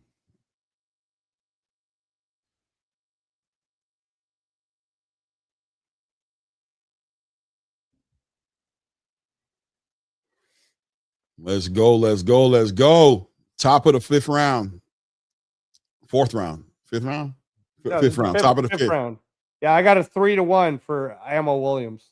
Lester Martinez and Emil getting final instructions, man. It's about to go down. Boom. Good work right there from nice work from Ammo, man. Keeping him on his back heels behind that jab, trying to shoot that left hand. I think you have it 3-1 for the other way. Adames. Yeah. Yeah. Those 2 rounds though are kind of swingy, Clay. Mm-hmm. I think that he's putting that aggression, he's pushing him back, and I think it counts with these judges. I can agree with that too. I can agree with what you're saying too. Emil stepping to Lester Martinez, working behind that jab. A way more patient Lester Martinez now. Good work by Emil, working to the body, man, ripping to the body, man. Very, very early up front, campaigning on the body, by the way. I'm calling this Lester Martinez fight a little bit down here. I ain't gonna lie. Let me get back up top here. Minute 55 seconds left here in the Carlos Adames, Ammo Williams fighting. Carlos Adames continues to apply that pressure, walking him down there, working behind, slipping that lead hand and shooting that right hand down the middle. He's very active with his right hand. That left hand is just a setup. He's just shooting it real quick just to test the range, and boom, there he goes, doubling up on that right hand, shooting that right hand right down the middle, walking Ammo Williams down, back on that lead hand, shoots the right hand to the body. Ammo's just, trying to stand his ground, move around a little bit and trying to set up his own shot right there, but working behind his lead hand, not following up with that left hand enough. I think he's not letting his hands go enough in this round. Big shots right there. Check left hook from Carlos Adames, followed up by a straight right hand, man. Nice work. Slips that lead hand. Very active, Ammo Williams with that jab. Oh, tries to set up, telegraphs that left hand, man. Carlos Adames seen that coming from a mile away. Boom, straight right hand right down the middle for Carlos Adames. Walking down Ammo Williams. Ammo Williams is getting a little weathered. Yeah. A little bit. I agree. Adames is definitely winning this round. Yeah. A straight right hand right there. And you can kind of see the damage on Ammo Williams' face from that straight right hand. He's been touching him all night. That bam walks in. Beautiful work by Carlos Adames. Steps off to his left and kind of delays the right hand a little bit and then lets it go and catches him. 35 seconds left here in this round right here. Carlos Adames continues to walk down Ammo Williams, who's kind of resorting back to the game plan he's been doing since the first round. Don't really see the wrinkles and the adjustments to his game right now. Just kind of trying to force feed that lead hand and followed up with a left hand from time to time. But Carlos Adames has got that lead hand figured out. He's slipping that shot and coming right up with that right hand. So, we got to see some adjustments here. I don't know what Coach Cunningham is going to talk to him about, but we're going to find out, right? Yeah, no, that 5th round was an all Adames round for sure. Looking, telegraphing that big left hand. That round 3 and 4 being the swing rounds is, I don't know what is Coach Cunningham's game plan at this point, right? Does he feel that Ammo's behind and Ammo's got to get aggressive, or are they going to stick to a boxing game plan? We're going to find out. Yeah. Because on my 15 seconds of this Lester Martinez Emil fight right there. Emil doing a good job that I saw. I've been catching him on peripheral right there, doing a good job working the body and attacking. But Lester Martinez, listen, he been in there with Christian and Billy, bro. He ain't worried about no pressure punching to the bone. Christian and Billy was punching him everywhere but the bottom of his feet, and he was still standing his ground in there. You know what I'm saying? Hitting him. So it's Aleem, by the way. Aleem, sorry. Aleem. Yeah. What's his full name? Emmanuel. It's spelled weird, but Emmanuel Aleem.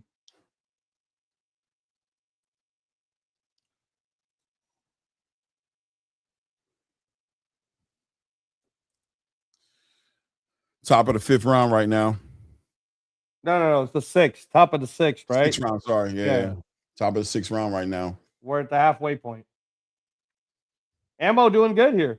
Ammo doing good. Keeping up in that high guard, being patient, trying, as long as the fight is moving slow. But what Carlos Adames is doing very effectively is he's shooting that right hand almost like it's a jab. And the way he's doing is he's stepping in with that left foot over the right foot of Ammo, and he's doubling up, tripling up sometimes with that right hand, using it like a jab. He's not even throwing that much power on it. He's just hitting him clean. Nice big right hand hits him there. Big right hook. Look at him. Look how he steps out. Boom. Woo, Yeah, big shot lands by Ammo Williams. They go I in the told you, shootout. bro. Carlos Yeah, Adames it's is a hurt, shootout. but he's shooting. He's hurt. He's hurt. Carlos Adames has definitely been hurt in that exchange. Nice work to the body by Ammo Williams. Carlos Adames is retreating. His back is on the ropes right now. Nice short left hook. Nice short left hook again as Carlos Adames is trying to fight his way out of this. Nice. Charles Adames framing and trying to work him up the middle with the uppercut right there, but Ammo definitely caught his attention in that exchange right there. Nice right hand to the body. Nice check left hook up top. Good work on the inside by both gentlemen, to be honest with you. But it does look like Carlos Adames has got him on his back foot, back on that right hand, pushing, got him against the ropes. Nice hard right hand to the body right there. As Ammo Williams is trying to top Carlos Adames right there. Did Carlos Adames blow his load? Pause in that exchange as he's leaking from all the orifices in his face right now. Carlos Adames was hurt a little bit, but back on that front foot. Straight right hand down the middle, pushing Ammo Williams back. That was a great exchange. Is Ammo Williams might have blew his load a little bit in that exchange right there. He's retreating right now, moving around and being stalked by Carlos Adames, who's got a whole 3/4 of a tank right now. And it's like, okay, you got yours out, but what you're going to do is early. Nice straight right hand to the body again, double, tripling up to the body. Ammo Williams ties up, holding up that left arm, that right arm. Nice check left hook. Nice check right a left hook by Ammo Williams. Beautiful work. I mean, check right hook. Sorry. Check right. Yeah. Good work. Carlos Adames continues to apply that pressure though, but Ammo's hitting him with these little big exchange right there. They're throwing, bro. Carlos Adames continues to work behind that jab and that straight right hand. He's putting hands on Carlos Adames. I mean on Ammo Williams without a doubt. 30 seconds left in here in this round as Carlos Adames is turned the momentum around in this fight. Ammo had a moment, but here he is doubling up. Look at the work by Adames, man. I think he's got Ammo hurt. I think Ammo's trying to recover. Straight right hand, knocks his head right back, man. 15 seconds left right there. Ammo tastes his own blood right there and just walking back. Nice check. Big time check left hook lands for Carlos Adames in that exchange there in the corner. Could be beautiful fatigue. work right there. Beautiful work right there on his back foot right now. As Carlos Adames is dominating this round outside of that little exchange right there. Yeah, man. Could be the fatigue setting in for Ammo, but I got a 3-3 on my card with the 10-8 on Adames. You have it a lot further than me, though. Yeah, I've got it 5 rounds in 1. Yeah. Which again, the round 3 and 4 being a swing, it'll be interesting how the judges call it.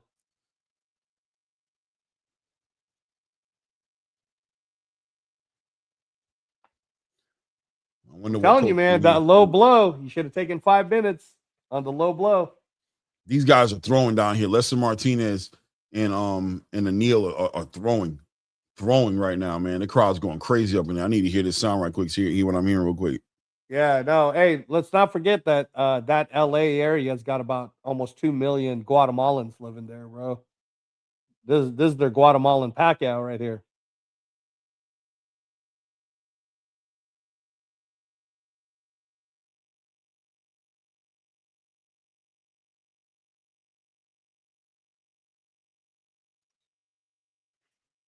Let's see here. Top of the 7th round right here. This one for the WBC Middleweight Championship of the World. Carlos Adames takes the center of the ring again, working behind that jab. Guards it, hands a little low right there, inviting Ammo Williams in to let his hands go as he's been able to slip that lead hand and capitalize off of some good counterpunching in this fight. So he's very comfortable with what's happened. Got hurt a little bit in that last round, but ultimately was able to turn that around and take that right away from him. Chris Manning's cards has it up there. Same scorecard as me, 5 rounds in 1. Let's see. Working behind that lead hand, Ammo Williams. Nice. Straight right hand. Doubles up on that right hand down the middle. Carlos Adames continue to apply that pressure, walking down Ammo Williams as Ammo Williams is turned into the counterpuncher. He's looking for an opportunity to hit him with something off a counterpunch, but Adames is just too slick for him, man. Good head movement. Been doing a good job all night long of moving his head off that line and getting paid off of it. Not just moving his head off the line, slipping, but shooting that right hand up the middle all night long. And he's been doing it more than he's been shooting that lead hand. Look at that straight right hand. It's been going all night. Bam. Stabs him to the body with that lead hand, but continues to work with him, timing him out. He must be telegraphing that lead hand because as soon as he starts to let that lead hand go, he slips it, shoots that right hand right up the middle. Bomb. There it goes again right there. Carlos Adames, nice check left hook with a straight right hand right down the middle. Back on that lead hand. Minute 30-second mark just moves here in round 7 right here as Carlos Adames continues to work his magic, walking down. And Ammo Williams, who just looks like a fish out of water, just hasn't been able to adjust, make any real adjustments, force Carlos Adames to fight a fight he doesn't want to fight. He's been able to do his thing tonight. Clearly, the game plan was to use that right hand up the middle and also to keep his head off that line. And he's just been doing it all night long. There's been moments where he's paid for it, but for the most part, it's been paying him back in spades. Yeah, no, round 5, 6, and 7 have all been momentum driven for Adames, and he's in his groove, bro. This is looking like Ammo's going to need a knockout to win. Yeah, Ammo doubles up on that jab right there and throws a very big telegraphed left hand, man. Desperate left hand right there. Good check right hook right there from Ammo Williams. Ammo being a dangerous fighter that he is, he's still in here because at the end of the day, if he hits you with that shot, it could end it. But without a doubt, look at that work by Carlos Adames. Look at that straight right hand. It is the protein on the plate. He's shooting that right hand like a jab, man. From the back, you know what I mean? He's able to just, and what he's doing is he's using that front left foot. He's stepping out and he gets his head right off that line and he just shoots that right hand right up the middle and Ammo not adjusting to it. Yeah, now his amateur pedigree is really showing now too. 100%. All that movement, body mechanics, turning, man. Yeah. Well, the way the momentum is going, it's feeling like Ammo is going to need a knockout to win the match. 100%. But the momentum definitely swung big time from round 5 on. Really, that low blow, bro. That's what started it, man. Listen, that's that veteran just understanding. Like you got a lot of fire in you, young bull. Let me see if I can discourage you a little bit. You know what I mean? That's sometimes it take that. That's that old. It's like if you get in a fight with your son now, you're a little older, you ain't gonna fight necessarily fair. You might, look, bro. Hey, bro, I'm here for the win. I'm not taking no L's, bro. You feel? Now, I'm gonna be honest with you. If I was in the corner for Ammo, I'd tell him to hit him hella low right now. Do something, right? Do something. Yeah, get his slow attention. the momentum down. I'd be like, no. They won't take a point away because he did it to you early. So take the momentum away from Adames and really hit him. Like really hit him.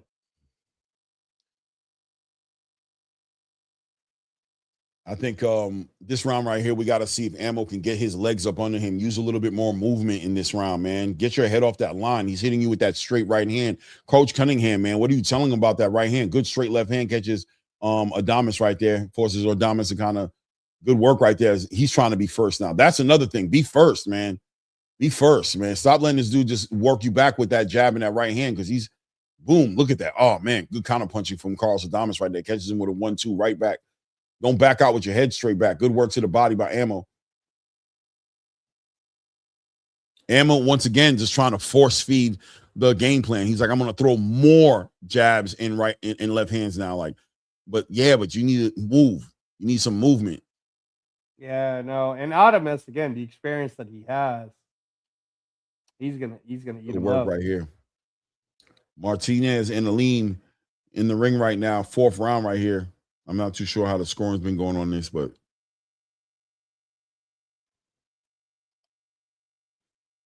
and I'm gonna tell you straight up, Ammo, tie him up, smother him, bro. Stop going backwards, bro. Like tie him up and put him on his back foot.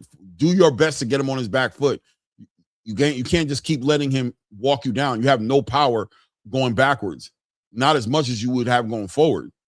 I'm telling you, man, this is cheating time. Ammo, hit him hella low one time. Headbutt him. Something. Yeah, right there. He tries to get on that angle. Yeah, a little bit of an elbow right there. And Carlos Adames calls him out on him a little bit.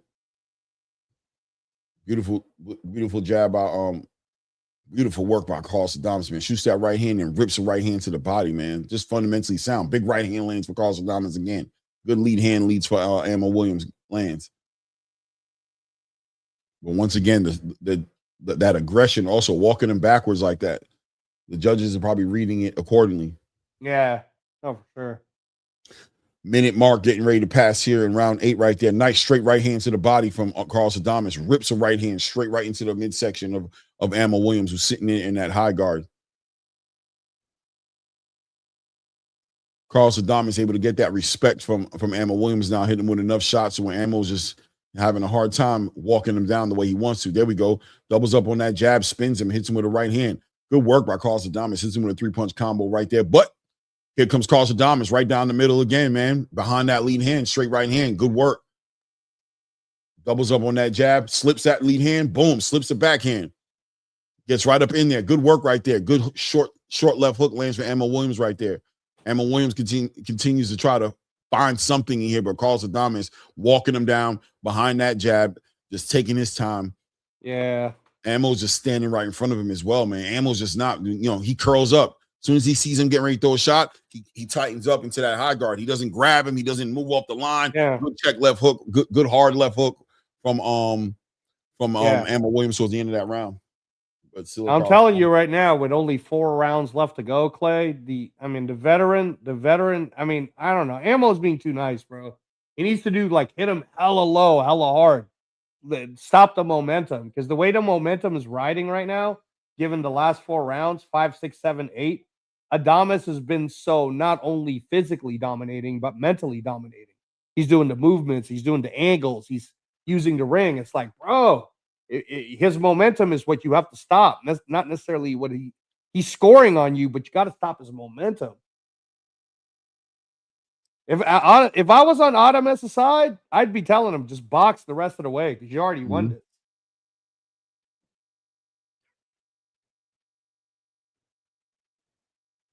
Only way Ammo Williams wins now, Clay, is with a knockout. So as long as Adames plays it safe and just boxes, bro, he wins this. Let's go. Top of the 8th.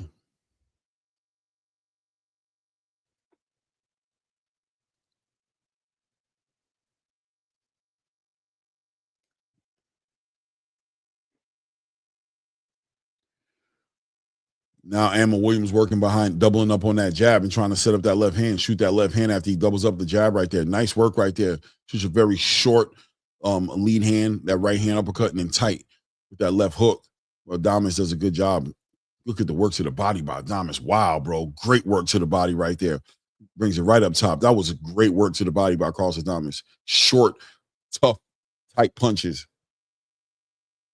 And you think Adames is going to try to stop him, bro? Because that would be giving Ammo a chance. It looks like he's doing it. That's what he's doing. He's pushing it. Listen, he's comfortable. He feels like, I know what this kid got, man. I felt his worst, man. He ain't dealing with me. Look at the right hands landing on Ammo. He just believes in it. He's like, I'm gonna take him out. He might be dangerous, but I see everything coming. He's telegraphing that left hand. I can tell. It's to the point where as soon as Ammo lets his hand go, Adames is to the left or to the right of the punch, man. He sees it. Good work by Ammo right there, man. Letting that combination of punches go right there. Good work by Ammo right there. Got the respect. You can tell he got the respect because Carlos Adames tied him up like, all right. Maybe he gets a little overconfident and Ammo was able to capitalize off it, man. God knows my FanDuel would benefit off of it. So if you want to kick something in the gear, Ammo, I wouldn't be mad at you at all, bro. That's why I feel like Ammo keeps backing up as he's trying to draw him in.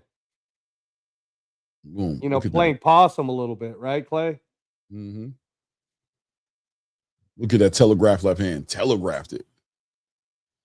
That's the whole thing about it, right? Like if you're backing up on purpose, why are you letting the shot go with more confidence? Because that means he's playing into your game. Nah, he's shelled up, man. He's shelled up. That right hand got him his head ain't into knocking this dude out. Or his head might be into it, but his body ain't following accordingly. He's being very reserved. Look at that straight right hand. Boom. Look how Carlos Adames just see the shots coming from a mile away. He's just like, and he's almost looking at his chest, not even looking at his head. And as soon as he sees something, he reacts. Watch how he moves. Boom. Right up under the shot. Good work by Ammo right there. Shoots a short backhand uppercut to the body, then boom, right back on his head. 20 seconds here in round 9. I'm telling you, man, he can still accidentally get caught. Just pay attention to it. Adames is getting a little too comfortable. So if I was on Adames' corner, Clay, I'd be telling him, like, just box and just win this next 3 rounds. Just win it. Yeah, but the thing about nice work. The thing about it is by being offensive the way he is and applying that pressure, he's forcing Ammo Williams to think, and Ammo Williams is not doing a good job thinking. So if he slows it down too much in boxes, he gives Ammo Williams maybe an opportunity to figure something out and move around. So that pressure he's been able to apply to Ammo Williams, even without punching, even just getting that respect by being in his face the whole time and constantly is making Ammo think too much. And you can tell when Ammo starts thinking because he gets tight with the high guard. He starts leaning up and he starts biting. That's him biting on the feints. When he starts faking that right hand, that's him biting. Like he's biting on the feints by tightening it up. So every time Carlos Adames applies that pressure, he freezes Ammo Williams up, and Ammo doesn't do nothing. So if he starts to take his foot off the gas, now Ammo's going to get into a position where he's going to start wanting to let his hands go. Like, okay, you're going to let me let my hands go. So it's like you give and you take. It's like you give and you take, like yes and no.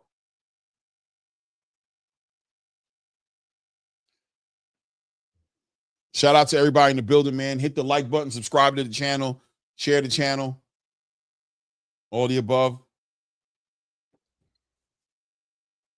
Oh, here you go. There we go. Here you Ammo, go. let his hands go. At this point, Ammo, let your hands go. You got 3 rounds to do something special, man. Either get knocked out. There we go. Big left hands landing for Ammo Williams right there.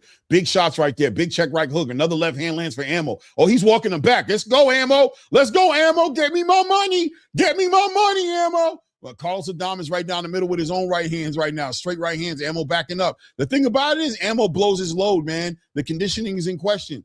He blows his load. He looks good, but he has to slow down.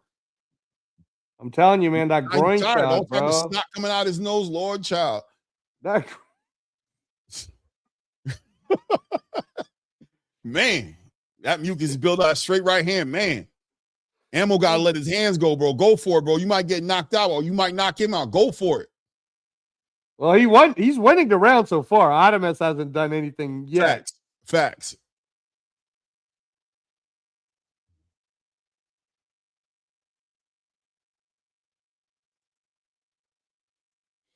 Straight right hand lands for Carlos Adames right there in that exchange.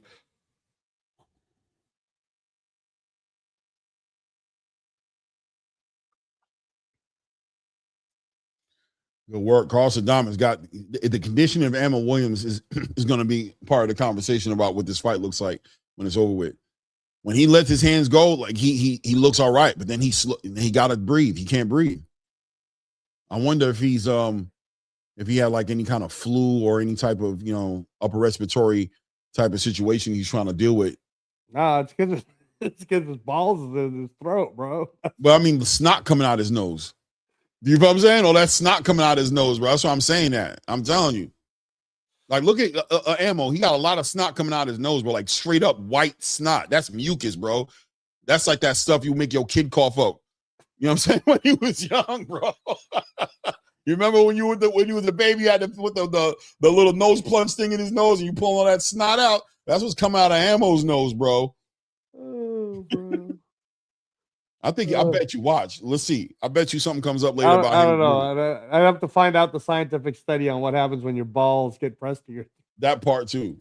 That part. Does it give you a head cold? Do you get? Yeah, hitting the balls. Does it give you a? You know what I'm saying? I don't know.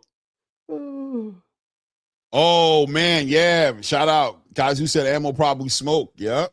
He looked like hey, Kaizu. Hey, good maybe. Observation, man. Hey, that maybe you might be. This was a big turnaround. This was a big turnaround for him. Yeah. This was a good round. This was a good round for Ammo Williams, bro. Right. Adames didn't do nothing but defend, really, if you think about it. No, I'm saying the turnaround was quick, and the reason I'm saying the turnaround. Oh, yeah. The reason I'm saying that is because if he is a smoker, unless you get the fight announced immediately, how long did it take for the fight to get announced where he had the opportunity? For that week afterwards, he was celebrating. If that's what he was doing, celebrating his victory, what was he doing during that celebration? You know what I mean? Did he go right back in the gym and get ready for a phone call? Or was he like, oh, damn, they're ready? And he was kind of forced to take it like this because he didn't want to move past it and lose his opportunity. Maybe that would have, gave Carlos Adames a way out of the fight because he's got a lot of snot coming out of his nose, bro. I keep saying that, but it's the truth. I'm telling you. Hey, you're right though, Kaisu. Maybe Stephen A. Smith got to talk to Ammo. Got to stay away from the weed, bro. Mm-hmm. Look at Adames says Adames beating the snot out of him. I'm telling you, man. Well, only way for Ammo to win, like you said, is knockout, right? So Facts. if I would just tell Artemis, go back to your I'll give it. amateur bag. I'll give him that last round. Round 10? Yeah, I'll do it too. I'm gonna give him round 10. I'm gonna give it to him. Mannix is probably gonna have it a straight shutout, bro, because Yeah. Mannix is like that. There we go. Now here he is up in the early round trying to be up on his toes. No, man, it's gave him a straight shutout, man. 10 zip. Yeah. Well, No, I'm with you. I'm giving round 10 to Ammo. Mm-hmm.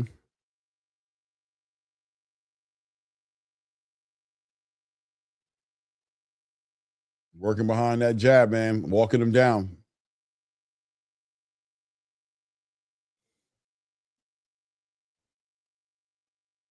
Combine that with the body work. Ooh, nice. Fouls. Nice right hand on that timing for Carlos Adames.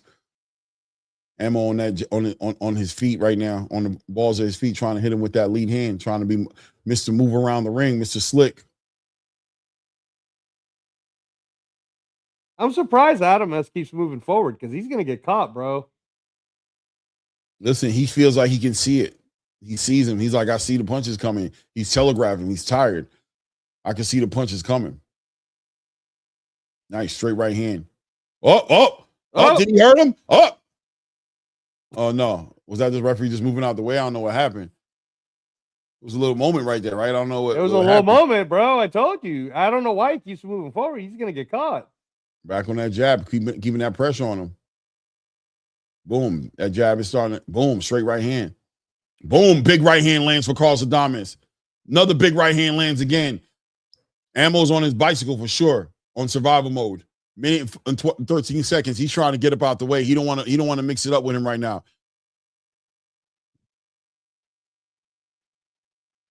What's going on?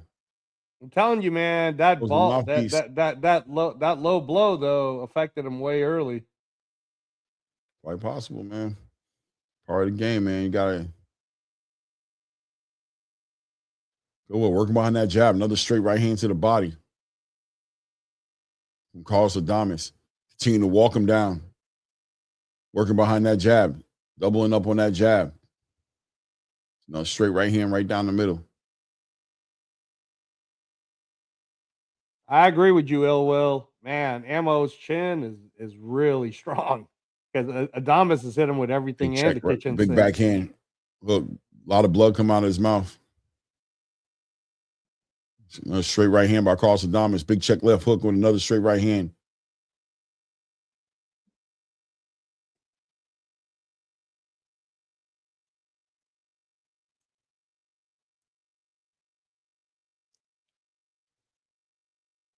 Yeah, you know what? Kaisu got a good question from earlier. Like maybe it's a good idea if Ammo Williams after this fight goes to like Golovkin's old trainer.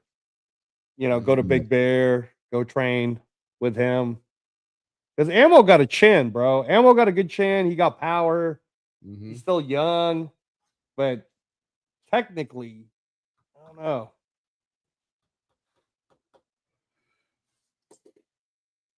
Yeah. Ammo got to knock this dude out. Yeah, Ammo got to knock this dude out.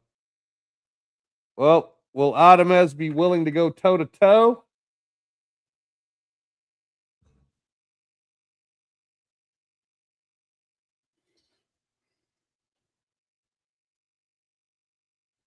Or is he just going to box? That's Martinez versus Anil round 8 for their fight right now.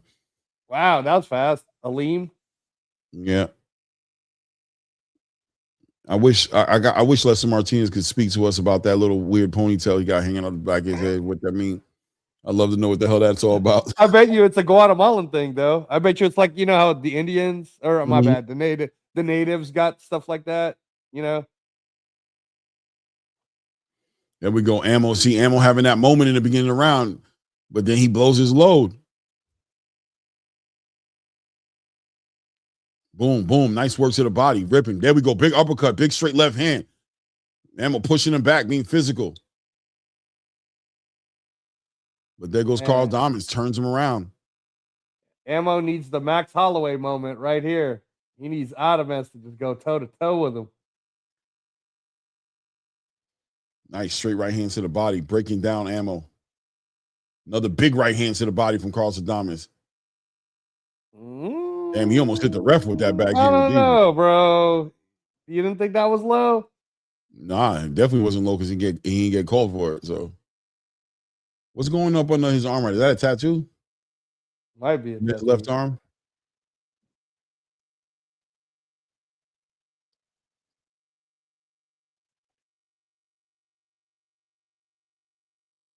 Oh, he got hit with a low blow. What's going on? See, I told you, bro. That's got to be a -1 at least.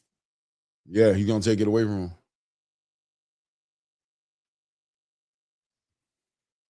You've been on that body all night, man. But that's the thing is that low blow affected Ammo. I'm telling you, bro. Should have taken the 5 minutes. They exchange it right now. Adamas is now Ammo's trying to let his hands go, but Adamas with the shorter punches. Good work by Ammo trying to rip them. Nice overhand. Right there. Nice straight left hand lands from him. Big left hand lands from him right there. Come on, let's see if you can do it, Ammo. Rip. Look my bank account up, man. I ain't mad at you at all, man. Go ahead, man. Get him out of here, man. But there he is. That snot is coming out his nose, bro. Yeah. I'm telling you, see the snot? You see it? Yeah. He blowing. Ew. It's kind of disgusting. I'm gonna be real with you. Hey, man, Ammo got hella heart, bro. Ammo got so much heart. If Ammo pulls this off, bro, that's gonna be knockout of the year. If he knocks him out, yeah. Yeah. I don't think he is. I think he's gonna lose his fight. I don't think he got it in him. I think he's been spent. He's money spent. He's spent. He's Look at trying. the way Carlos Adames. I don't even think the punches got that pop on him like they did before. Look at that straight right hand, bro. Crazy. Yeah, he's still trying though. Ammo's still gonna. If Adames keeps going forward, bro, to the body and then comes up the middle with an uppercut, another body shot. One thing about Carlos Adames, you don't care about no damn points being taken from him. He's back at that body like it don't matter. You know what I'm saying? He don't believe in ghosts, bro. Poltergeist gonna get up out of his house. He don't believe in ghosts. He ain't going nowhere. He right back in there. You're like, what you talking about, bro? This referee don't know what you talking about. Low blow, schmo blow. You heard? Yeah. Come here. Yeah. Come here. Tenderizer. That's what they're gonna call me after this fight. They're gonna call me the tenderizer. Man. I'm gonna like the taste of his own blood, though. Yeah, that was probably an Adames round, so that'd be a 9-9 round because of the knockdown or the minus deduction. But he won, bro. He won unanimous decision. Easy work. Damn, I wouldn't say easy, but yeah, Adames definitely deserves to be Ring Magazine #1. So I don't know, man. Do something. Fight Laura, or get Laura up out of there already. Yeah, unify. Get out the division, man. Yeah, ill will. They should take 2 points out.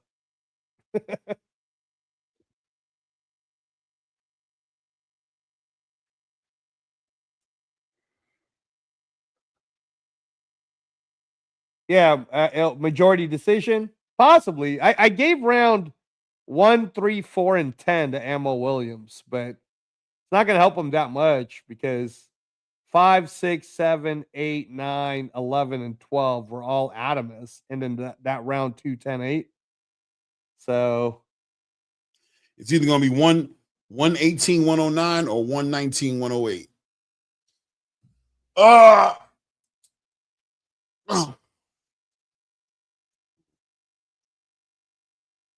all right, so we're what is it, round 9 right now on Martinez Aleem? Yeah, we're in round 9 right here. 2 minutes and 10 seconds left here in that fight right here. Good fight, man. Competitive fight, man. I don't know who's been winning. Obviously, I haven't been scoring. But Martinez has been very active with that lead hand. But Aleem definitely, he's in this fight. He's fighting. Yeah, I think Martinez is washing him though. Probably. Like on the points. I mean, I'm pretty sure. Guys, help us out. If you were watching the Martinez Aleem, you have Martinez basically winning every round. Guys, who has a 117, 110? You were giving him some rounds. You gave him some of those rounds that I gave him earlier. Yeah, I gave Ammo Williams round 1, 3, 4, and 10. I gave him 4 rounds. I have Adames winning at least 10 rounds. if not 11. So I scored. That's why I said if he won 11 rounds, I have him winning 119 points to 108 points for ammo. If he won 10 rounds and ammo won 2, because I ain't giving ammo more than 2 rounds, then I'll have it 118, 109. Akeem, is Lester winning like every round? Do you have a score for us?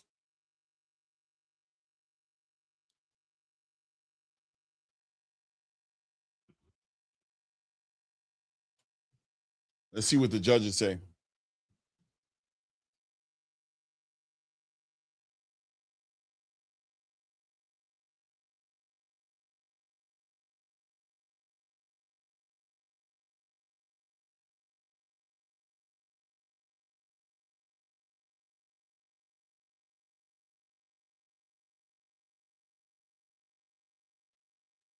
Yeah, it's probably going to be like 117, 109, bro.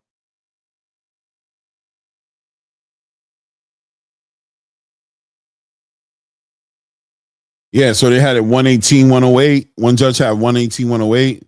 And then 2 judges had it. Oh, that's right. It was not. You know what? I messed up. Yeah. It was one. It should have been because I didn't score that 9-9 round because of the point that got taken away. So 2 of the judges had it 117, 109. 109. Yeah. And then 1 judge had it 118, 108. Yeah, I didn't score that. I forgot about the point getting taken away for the body work, the low blow work.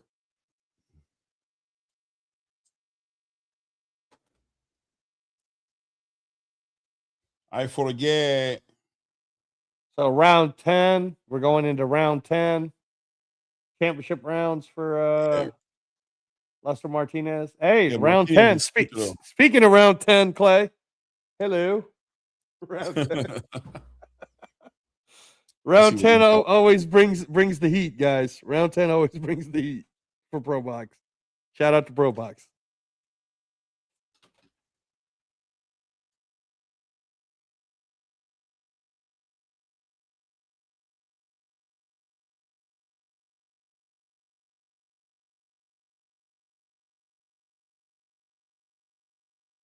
Yeah, the way Lester's moving, man, he looks like he's totally in control.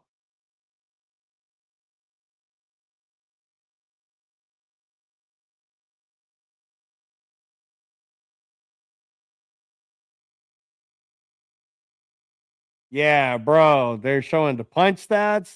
Bro, Lester Martinez more than doubled the punch numbers that Aleem's got, bro. This must be like 9-0 for Martinez.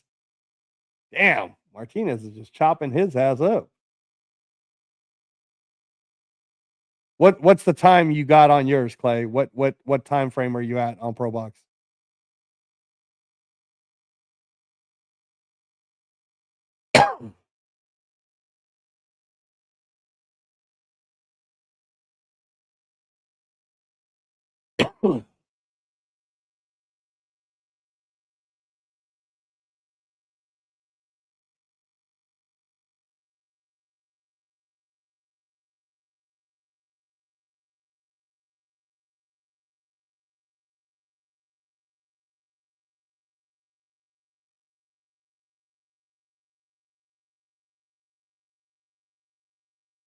What time are you at, Clay?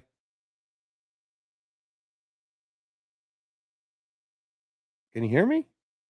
Yeah, my bad. I had the sound. I was listening to Carlos Adames. I'm at 1 minute, about to be 1 minute, 10 seconds, around 10. Okay. All right. Yeah, no, Martinez, I think, is winning 9 rounds to 0. Yeah, I saw the compu box pull up, man. He's like doubled him on punches, damn near landed. Who did Adames say he wants to fight next? He didn't say. That's what I was waiting for. He didn't say who he wanted to fight next, but you know, he was talking about that right hand.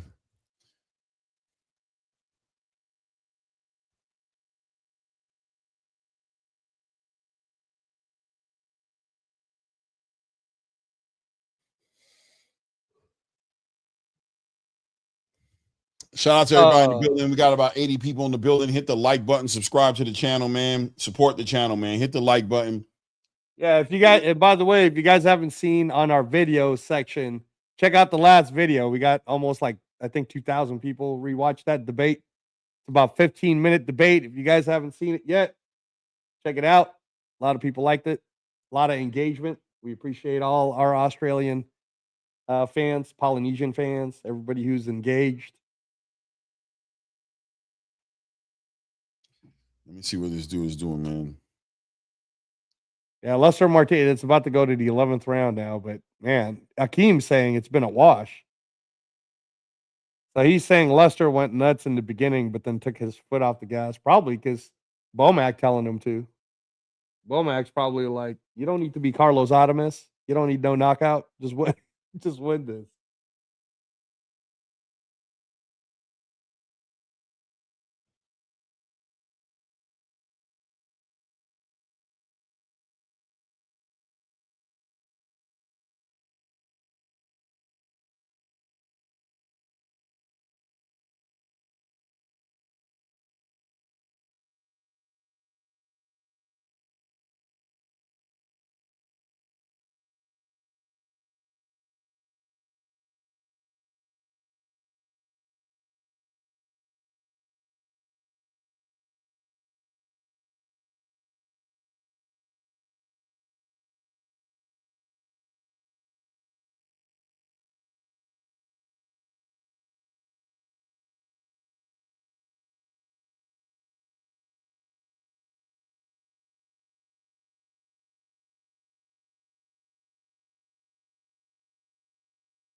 I was hoping that he would call somebody out, but it is what it is.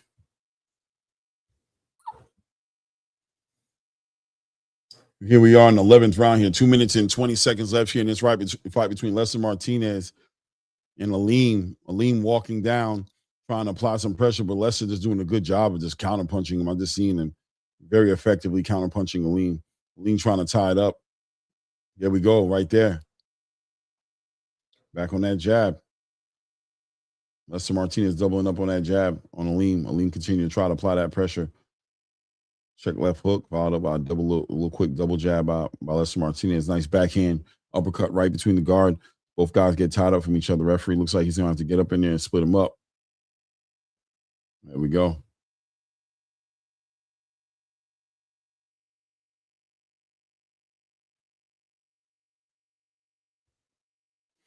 Good work. Both guys trying to get that momentum on their side, trying to push each other back. Lester Martinez rather tie him up and push him back than allow himself just to be pushed back like that. So they ended up tied up a lot. Good work right there by Lester, man. Shoots that lead hand and that overhand right on that exchange right there. Boom, boom, boom, boom. Little 4-punch.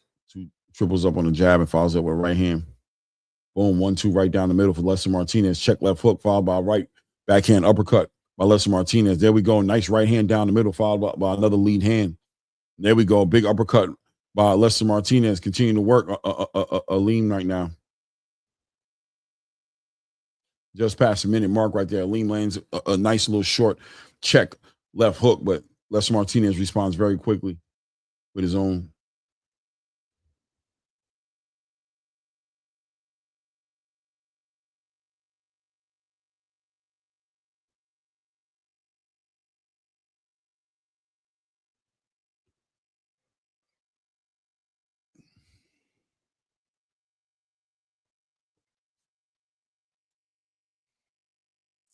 Let me see here. We got ammo in there.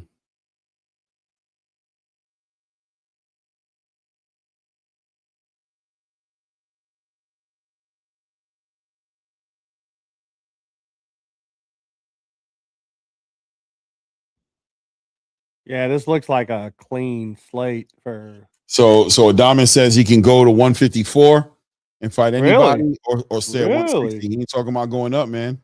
Wow, 154. Yeah, Hell. he says he'll fight at 154, 160. Well, I mean, now that PBC seems to be working with, everybody, I guess. I mean, I think that it's very telling that the Benavidez Zurdo Ramirez fight is on the zone, right? So shout out to you for paying $45. That paid off. I'll gamble sometime. Throw the dice, baby. I paid for this one tonight, though. I paid for this one, man. I found a 50 piece in there, hoping that ammo would do something special. Yeah, that's all right. You already got it back. Maze, the zone subscribers, if you're only on the regular one like me, all the fights are all fucking Fabio Wardley versus Daniel Dubois is a pay-per-view. The May 2nd with Benavidez Zurdo is a pay-per-view. Usyk versus Rico Verhoeven, for whatever reason, is a pay-per-view. Bro, the zone, you hurt me, man. They're like 4 pay-per-views. This is killing me, man. Oh, this is how they get people like me to pay the extra. You got me. You got me, you bastards. It's like Buzz says, Adames versus Fundora. Man, I'm with that. You're gonna do Virgil like that, bro? Come No, on. I'm with Fundora leaving 154 and going to 160 and challenging Adames for his title. Get up out that division, bro. Oh yeah, no, I'm fine with that too. You can get the hell out. Yeah. Yeah.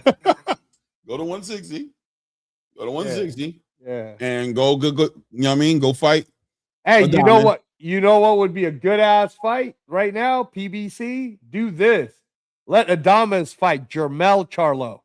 Let Jermel Charlo come back, bro. Let Jermel Charlo come back and fight at 160. Go get that belt, Jermel. Go get that belt, right? Yeah, I say set up 160. Either one of them. If you go up there right now, you can set it up because all these guys are coming. So if you want to start setting and becoming a unified, undisputed champion, so when they come up there, you line yourself up for a lot of big fights. Yep. You don't got to be begging boots for nothing, bro. Go get Adames. Yeah, go get Adames. Go till the soil. Go till the soil and get it ready. You know what I'm saying? Because Lara's holding up the division, bro. So Lara got to get up out of there. He's like 82. Right. Lara's just a representation of that division not being it. Like he just see him. That's what he is. He's an eyesore. Like it's like that old motherfucker is able to hold the championship down, defend it as many times as he has. It shows you how weak the division is. And you know what really hurt it is I didn't even want to call it weak because Janabek was on there, but then Janabek got a pop for drugs, bro. You know, then Janabek already got stripped by the IBF, so good for you guys for doing something right. And then the WBO is doing that whole weird. We're not going to strip them, but suspend them. So we're down to the last round here. The last 50 seconds here in the last round. Yeah, Najee Lopez. Yeah, you guys were competing. Unfortunately, with that, he stole. He's Mr. Pro Box. Najee Lopez is Mr. Pro Box. Yeah, he is. He is. Hey man, be a Pro Box guy till you can make your money. I'm good with that.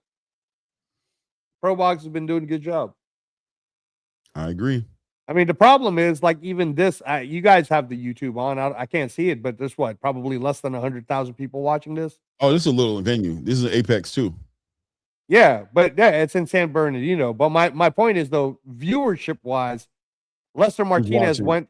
Lester Martinez went from Netflix in where 41 million people saw him to and more on replays to Pro Box, which less than 100,000 people saw him. So that's really the issue is Pro Box got to do something to get their. I mean, I don't know. I don't know how it works, man. Believe me, I love Pro Box. It's free on YouTube. You guys are awesome. I can't praise you enough. I don't know how to do the advertising. Like, how do you guys get yourselves so that millions of people can watch Pro Box rather than 100,000 or less? You know. I agree. No, Thurman got a chance. Thurman got a chance. We're not saying that. We're just, you know what it is for me, Francis? Shout out to you, bro. Hope you're subscribed to the channel. I don't know if you are, but if you aren't, please subscribe. I just don't like Ventura, man. I don't like, you know what I mean? Like Clay knows. Like, I don't like that he's number 2. I'm not talking about him as an individual. I'm talking about the fact that when Charlo left, all Ventura really did was questionably beat Tim Tszyu the first time, but that's because he elbowed him in the head, and Tim Tszyu did some, his corner didn't do him any service. And then he fought Chordell Booker, and then he knocked out Tim Tszyu after Tim Tszyu got destroyed by Bakram. So I can totally see Thurman beating him. I can see that. I totally agree with you, though. I think at the end of the day, he's not tried true. He's just not. He's not. He's a champion who got it. He's a champion of circumstance. He's a champion of circumstance, right? You know what I mean? I'm not gonna call him as Mario Barrios, but he's moving Mario Barrios like. Let me just say it Well, that the way. PBC is moving him Mario Barrios. Yeah, Like. the PBC's moving him Mario Barrios like. Yeah, he is a champion of circumstance. People could push back at it and say whatever they want to say. He jumped in. He jumped into position at an opportune moment when Jermell Charlo wasn't active. All the titles were vacant. Tim Tszyu was the biggest star of the division at that point, and a last minute shakeup with Keith Thurman getting an injury, replacing him with Sebastian Fundora. Tim didn't get a chance. Tim got done dirty in that shit. Period. Yeah, He got done dirty, bro. yes, he did. He really did. And again, like I can't unsee Fundora getting dropped like crazy by Brian Mendoza. Brian Mendoza is fighting next week already against Yoenis Tejas. So Shout out Sidebud says who got more views? Oh no, the Zone got way more views than Pro Box, bro. The Zone got way more views because the Zone is global. So there's a bunch of UK people watching the Zone. You know what I mean? Mm-hmm. So.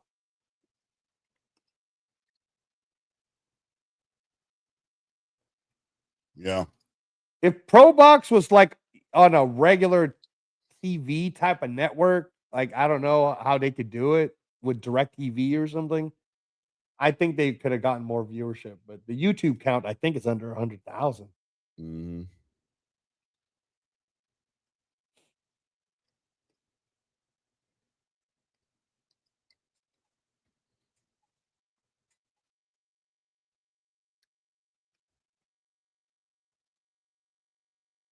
Yeah, man. Lester Martinez got a lot of Guatemalans. So I said YouTube is global too. Yeah, I know. So go look at the count right now. See, bud? Go look at it. You can see the views yourself, bro. Tell me that it went over 100,000. That'd be nice.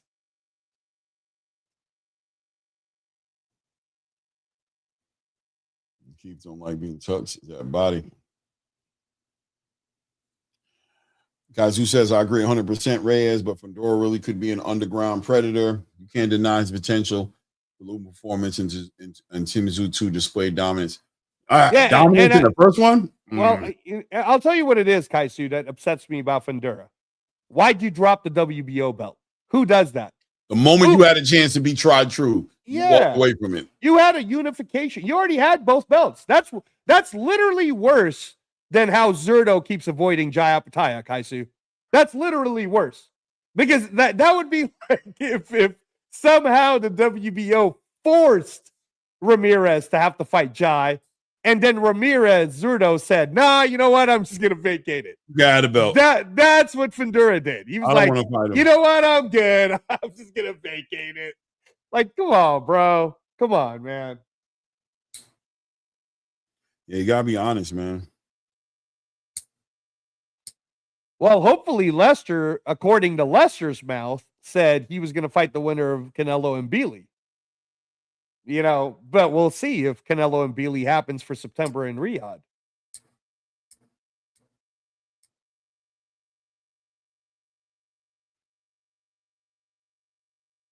And honestly, man, I don't know. I mean, if Canelo still got it, Canelo beats him Billy, then what do? You let Lester fight Canelo? Yeah. Oof. The protege of Terrence Crawford? That's the only way for Canelo to get it back? I couldn't beat you, but I beat your protege? If you beat the protege. I mean, if Canelo beats Billy, then you would. Okay, let me ask you this, Clay. If Canelo beats Billy, would you say that Canelo was back? Or would you just say, nah, because Terrence Crawford would have beaten Billy too? That one doesn't count. Yeah, no. I mean, and Billy doesn't say anything about the Terrence Crawford fight. You know what I'm saying? And Billy just so you wouldn't say that Canelo's back if he beats Billy. You would say he should have beaten Billy. I think Billy stylistically is a good fight for Canelo. I think Billy thinks he can take punches and he'll sit there and give Canelo an opportunity to punch on him. And I think Canelo will probably end up stopping him. And it's all said and done. I think that's what's going to end up happening. Right. Yeah, you see, bud, you know what? I don't know what to tell you about that one, but I'll tell you this. A lot of Australian subscribers tuned into the Zone tonight because of Terra Moana. A lot of Florida subscribers or people that know who Amari Jones is probably tuned in, right? Like that. That's certain fighters that I think the zone people that know boxing, like you, probably would have tuned into the zone tonight. You know, a lot of Dominicans, I'm sure, turned on the zone tonight because Carlos Adames is actually really popular in the Dominican Republic. He's a pretty popular guy over there. Yeah. Shout out Tay Bricks, my brother Blue Blood. Say would take over this shit. Yeah, me and Blue be talking. We talked this morning. We talk pretty much once, twice a week. Blue just got stuff he's handling, taking care of a lot of stuff, man. Personal things, you know what I mean? J Fit City, bro. I will never say Canelo's back. That's all funny.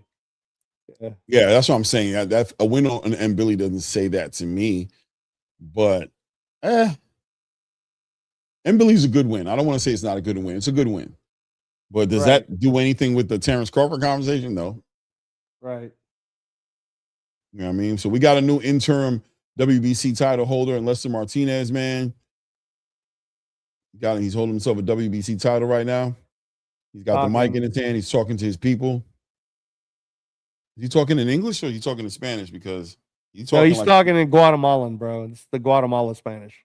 Okay. It's so Spanish, but it's different. It's translating from it. It don't look like nobody translating. I know. It looked like Paulie was going to do.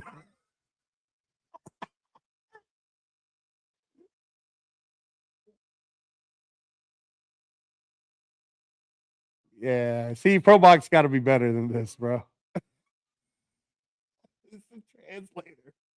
Y'all couldn't get Claudio Trejos?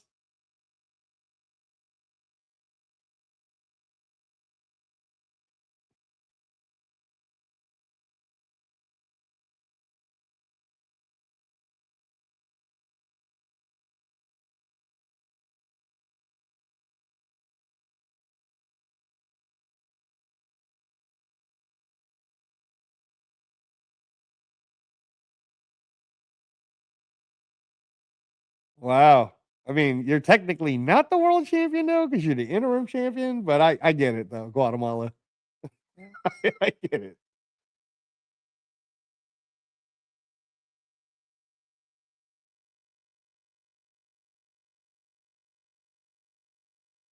I agree, K Gunna. Yeah, I totally agree with you, man.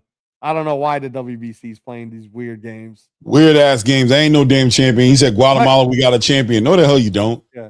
Hey, no, shout out to Lester Martinez. I think you should be fighting. I think you should be the world champion. Yeah, he should have fought Christian and Billy in a rematch for that title. Christian and Billy shouldn't have been elevated to a champion. You guys didn't elevate Shushu.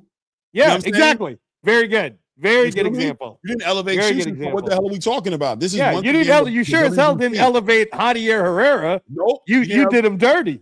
Yeah, you got Lamont Rhodes. You give Williams and Pate another opportunity to become a champion and fight for a vacated belt that's really not vacated because you have an interim champion. So inconsistent. WBC showing, improving that they pick and choose when they want to enforce their rules. And unfortunately, Lester Martinez, respectfully, I got a lot of respect for you. I think you're a great fighter. Yeah. Think you would have beaten Christian and Billy in the second fight. Yeah. But no, you're not a champion, brother. No.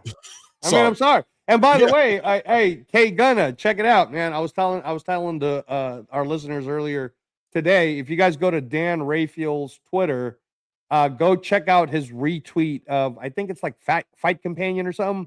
But one of them broke down the new Muhammad Ali Revival Act. Mm-hmm. And if you read it, it totally gets rid of all the interim belts. So I'm just saying, man, it's a good read, bro. Read the whole thing. Interim belts are not going to be existent according to the Revival Act. They don't need to exist. They only need to exist if like the champion can't be a champion. If he's sick, if he's, you know what I mean? If he's in some sort of recess or something for some real reason, then you got, there's exceptions to the rules, right? There's exceptions. Right. But this regular all the time, there's an interim champion. And then, like I said, the Javier Herrera situation is diabolical. That's diabolical. Javier Herrera, God, protest that. I think that's crazy that you would just look over me and bring Williams Zepeda, who just lost fighting for a WBC title in his last fight, and you bring him back to give him another opportunity at a title I already have the interim version of, the one he had that he lost when Shakur Right. spanked his ass. You know what I'm saying? Right. No, I'll give you another one that's diabolical, bro. Is when Stephen Fulton missed weight fighting for Foster's 130, and instead of him being punished for missing the weight, the WBC then turned it into the 135 interim title just so they can collect fees from both those fighters. Right. That's diabolical, bro. That's diabolical. Nah, Canelo doesn't deserve a title shot before Lester. Sorry. I don't give a fuck. He lost. I'm sorry. What do you want me to say? He does not deserve another title shot, bro. He deserves to get a fight. Maybe an eliminator. You know what? You know what? I'm gonna push back on Clay on this one. I'm gonna take the debate point of saying I'll tell you why I believe Canelo should get a title shot. It's the same reason why we're having this discussion with Devin Haney. He should have at least given a rematch to Brian Norman, who's number 2, and the rematch should be for the lineal championship. So it's the same thing. All that happened is Canelo was the most dominant. Then he lost the one time to Terrence Crawford. Terrence Crawford retired. Canelo had to do surgery. So Canelo should get a title shot back right away against whichever one of the belts he wanted to get a title shot on. And it just so happens to be. I'm not subscribing to that bullshit. He deserves he should what he should have done was put a rematch clause inside the fight with Terrence. And then I would maybe agree with you and say, okay, even though Terrence decided to retire, give him a opportunity to get it back because he got a rematch clause, but he didn't have a rematch clause because his right. It's a contract. Yeah. And you see, I agree with you though, C-Bud. I do agree with you that a champion should get a rematch, but it's a contractual thing where they get there's a whole rematch clause that needs to be done. That's what happened with Beterbiev and Bivol, right? They fought the first time, Beterbiev beat him, but because of that rematch clause, Bivol got that second chance. Facts. So now we've been held up that way, right? Now to that point though, I will say to you, Clay, this is why Dana doesn't do that. Dana doesn't allow the champion to get an automatic rematch for that very reason, because he doesn't want it to be just those two getting what he does is he lets the new champion be a champion to fight the number 1 contender, and then he'll give the former champion a chance after that fight. Like that way the division keeps moving. But I've seen moments where he's given the rematch. He gave only when the number 1 doesn't say yes. Remember, they get to turn it down. I don't know if that's what happened, but I'm gonna give you the scenario. You tell me if that's what happened between Kamaru Usman and what's my goddamn Leon Edwards. When Leon Edwards knocked him out, they got a rematch. They ran it back. Let me look it up. I know they did get a rematch, but let me make sure that Leon Edwards didn't get the fight first. The next guy up. Because that's what he normally does. Did he fight Kobe next and then fought? He might have, because it's whoever is 1, 2, and 3 that gets a shot at the new champion. Usually is how it might have been Kobe. He might have fought Kobe. Let me check first though. Yeah, because usually an automatic rematch doesn't happen. A rematch can happen though, Clay. It's just not automatic. Right. Check it out real quick. I think it was Kobe though. I think it was Kobe. No, I think it was come on. Look it up. I want to look it up because then there might have been like an injury situation. No, because Kobe was there. Because I remember when Kobe, when Leon didn't even want to fight Kobe because he was like, F him. He was like the champion this, the champion that. And Dana was like, nah, you're going to fight who I'll tell you to fight. But I feel like Kamaru came back immediately. They fought again. He beat Kamaru the second time on a decision. And then I think he fought Kobe after that, beat on Kobe. Then he lost against you're right. It was an automatic rematch. He won August 22nd, the title. And then Kamaru got a chance to win it back March 23rd. And then after that, it was Kobe. But again, I'd have to look back and see if Kobe was fucking around at that time, because Kobe be doing that. So if Kobe had the chance and then Kobe Covington fucked around, then they'd say, oh, well, we were giving it to Kobe Covington. So I don't know. I'd have to remember what happened. Right. But like I said, I would give Canelo the flowers. Look, man, if he wants, listen, man, how you going to start trying to make it a big deal like Canelo the first or will be the last to do what? I mean, we're watching. I mean, this just this past year alone, we watched Shout out to my guy Gary Antoine Russell, but you came up off of a loss with Alberto Puello, walked right into a title fight with Rayo Venezuela. Errol Spence comes off of a crazy dominant loss for Terrence Crawford, walks right into number 1 of the WBC to fight Sebastian Ventura, to hop over Terrence Crawford. We're watching William Zepeda do it right now. We're watching Ryan Garcia, who just came off a loss, walk right into a WBC title fight. We're watching, right now there's a conversation of Teofimo Lopez fighting Ryan Garcia. You know what I'm saying? Next for a title shot. He just got his ass whooped a couple of months ago by Shakur Stevenson. So,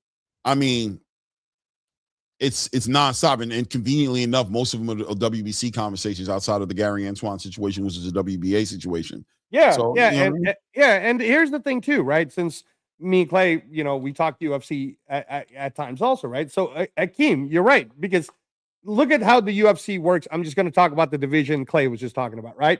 Kamaru Usman was the champion. Leon Edwards beats him, right? Then he only got to defend it that other time on the rematch, because right after that, Leon Edwards lost it to Bilal Muhammad in 2024, I think it is, right? Yeah, he beat Kobe. Then check this out. Bilal, Then because the way it works is the champ has to fight the contender. Then Bilal Muhammad lost it to Jack Della Maddalena. So he lost it to JDM. So the title switched hands again. Then, because Jack Della Maddalena had to fight the contender, he had to fight Islam. Then he lost the belt to Islam. So we're already on our 5th champion since 2023 because they keep letting the contenders fight for the title. And that's the way boxing should be. There shouldn't be this whole, that guy's been a champion for whatever, however many years, right? Because otherwise, it just screws it all up. Tay Brick says, Clay, to be honest, us black fighters got to start fighting each other and bring the sport back. Boxing keep putting on prospect fights these days. That's why these elite fighters look so splendid. Partially, I agree with you. I think everybody needs to fight each other. There just shouldn't be no lines in the sand. The best should be fighting the best. And without a doubt, because the best aren't fighting the best, that's why we have these elite fighters looking so splendid, because they're not elite. And that's what I think is going to be a big thing that gets exposed with the Zuffa boxing situation, is you're going to see fighters get developed on a whole different level.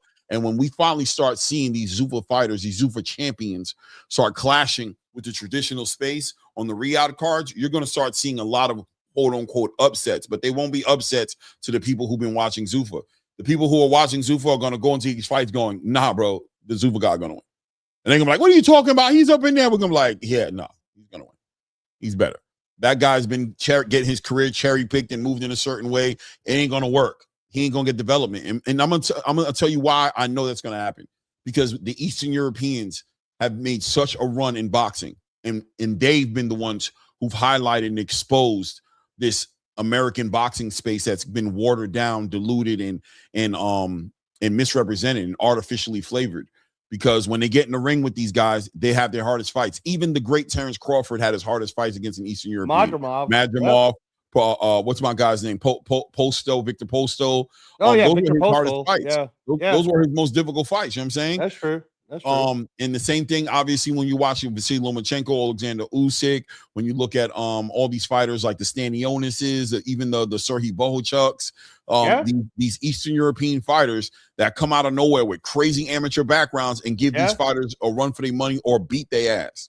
You know what I'm saying? And you're going to see that happen with the Zuffa fighters the same way, because they're going to be fighting the best. And if you see an undefeated Zuffa fighter who's a champion, he's going to be a fucking problem. I'm telling you. Right. Because they're also fighting like we saw a really good match today in Corey Marksman against the undefeated Puerto Rican kid, right? Gomez. That would honestly be a Zuffa preliminary card. Right. That would be a Zuffa preliminary fight. It'd probably be the main event on the prelims, but it'd be a prelim fight, because what they're doing for their main cards is like people are trying to say, oh, well, I don't know about this Magsayo Fairgold McRory being a co-main event.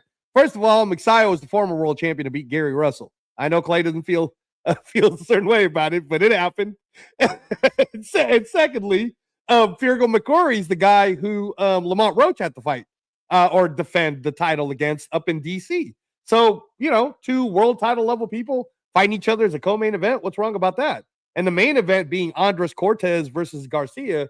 Garcia just upset the Japanese guy in Riyadh. We watched that. Remember, they were hyping up the Japanese guy Clay, and then Garcia beat him and on that Riyadh Samurai card, and then Andres Cortez, who just left Top Rank, one of the brightest young talents at that 135 pounds. So yeah, man. Yeah. You're gonna see that line that's saying that separation happen in another year or two. We're gonna see this sport hit another level. Right now, it's a development stages. People are gonna, and that's why a lot of people are gonna eat their words, man. Giving our honest opinion on what's. I'm looking at where this fight was at in Pro Box, bro. This shit was like in a warehouse, bro. Yep. This shit had like a bunch of folding chairs, bro. Lester Martinez gets his interim title. I don't want to knock Pro Box. I'm not trying to do that at all. I love Pro Box. But it's just we levels love Pro Box. It's just levels.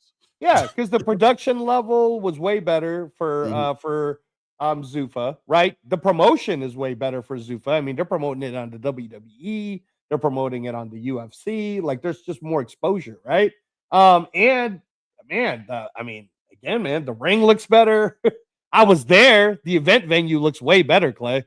I'm telling you right now, if you guys have never been, go get yourself a ticket to watch a Zuffa boxing event at the end. Man, I appreciate that, Tay Bricks. Thank you, bro. Thank you, man. If you've been here from the beginning and you know where this channel started, bro, if you guys even know where the beginnings of this was, how it started, you guys remember how tumultuous it was and how diabolical it was, the hatred that we received for just trying to be honest, unbiased, objective, and just talk about this sport. I'm very proud of where the channel is right now. We still get it, Tay Bricks, but we swim in it now, though. Right, Because you know what's funny, Tay Bricks, and Clay doesn't like to say it as much. We're right, dude. We're right. We're right. We're right. Like 90% of the time, we're correct on what we're saying. So because people like opinions more than they like facts. Shout out to the debate. I think 2,000 people have already seen it now. Shout out to the debate on the video. Y'all check it out. Please hit the like button. Share it. You know, watch your boy Angelo Reyes cook Hector Bermudez. Go ahead. Shout out to the 15-minute debate.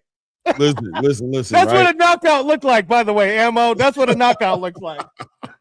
Let me tell you, man, at the end of the day, man, at the end of the day, I'm very proud of where the channel is right now. I'm very proud. So I appreciate Tay Bricks, you know what I'm saying, acknowledging that and appreciating the growth of the channel, man. Thank you for helping me grow the channel as well and subscribing and being here on these live fights and the shows, the lives on Tuesdays and Thursdays, and stopping by the videos, the long form videos, and putting the thumbs up real quick in them and engaging and all those things that come along with it.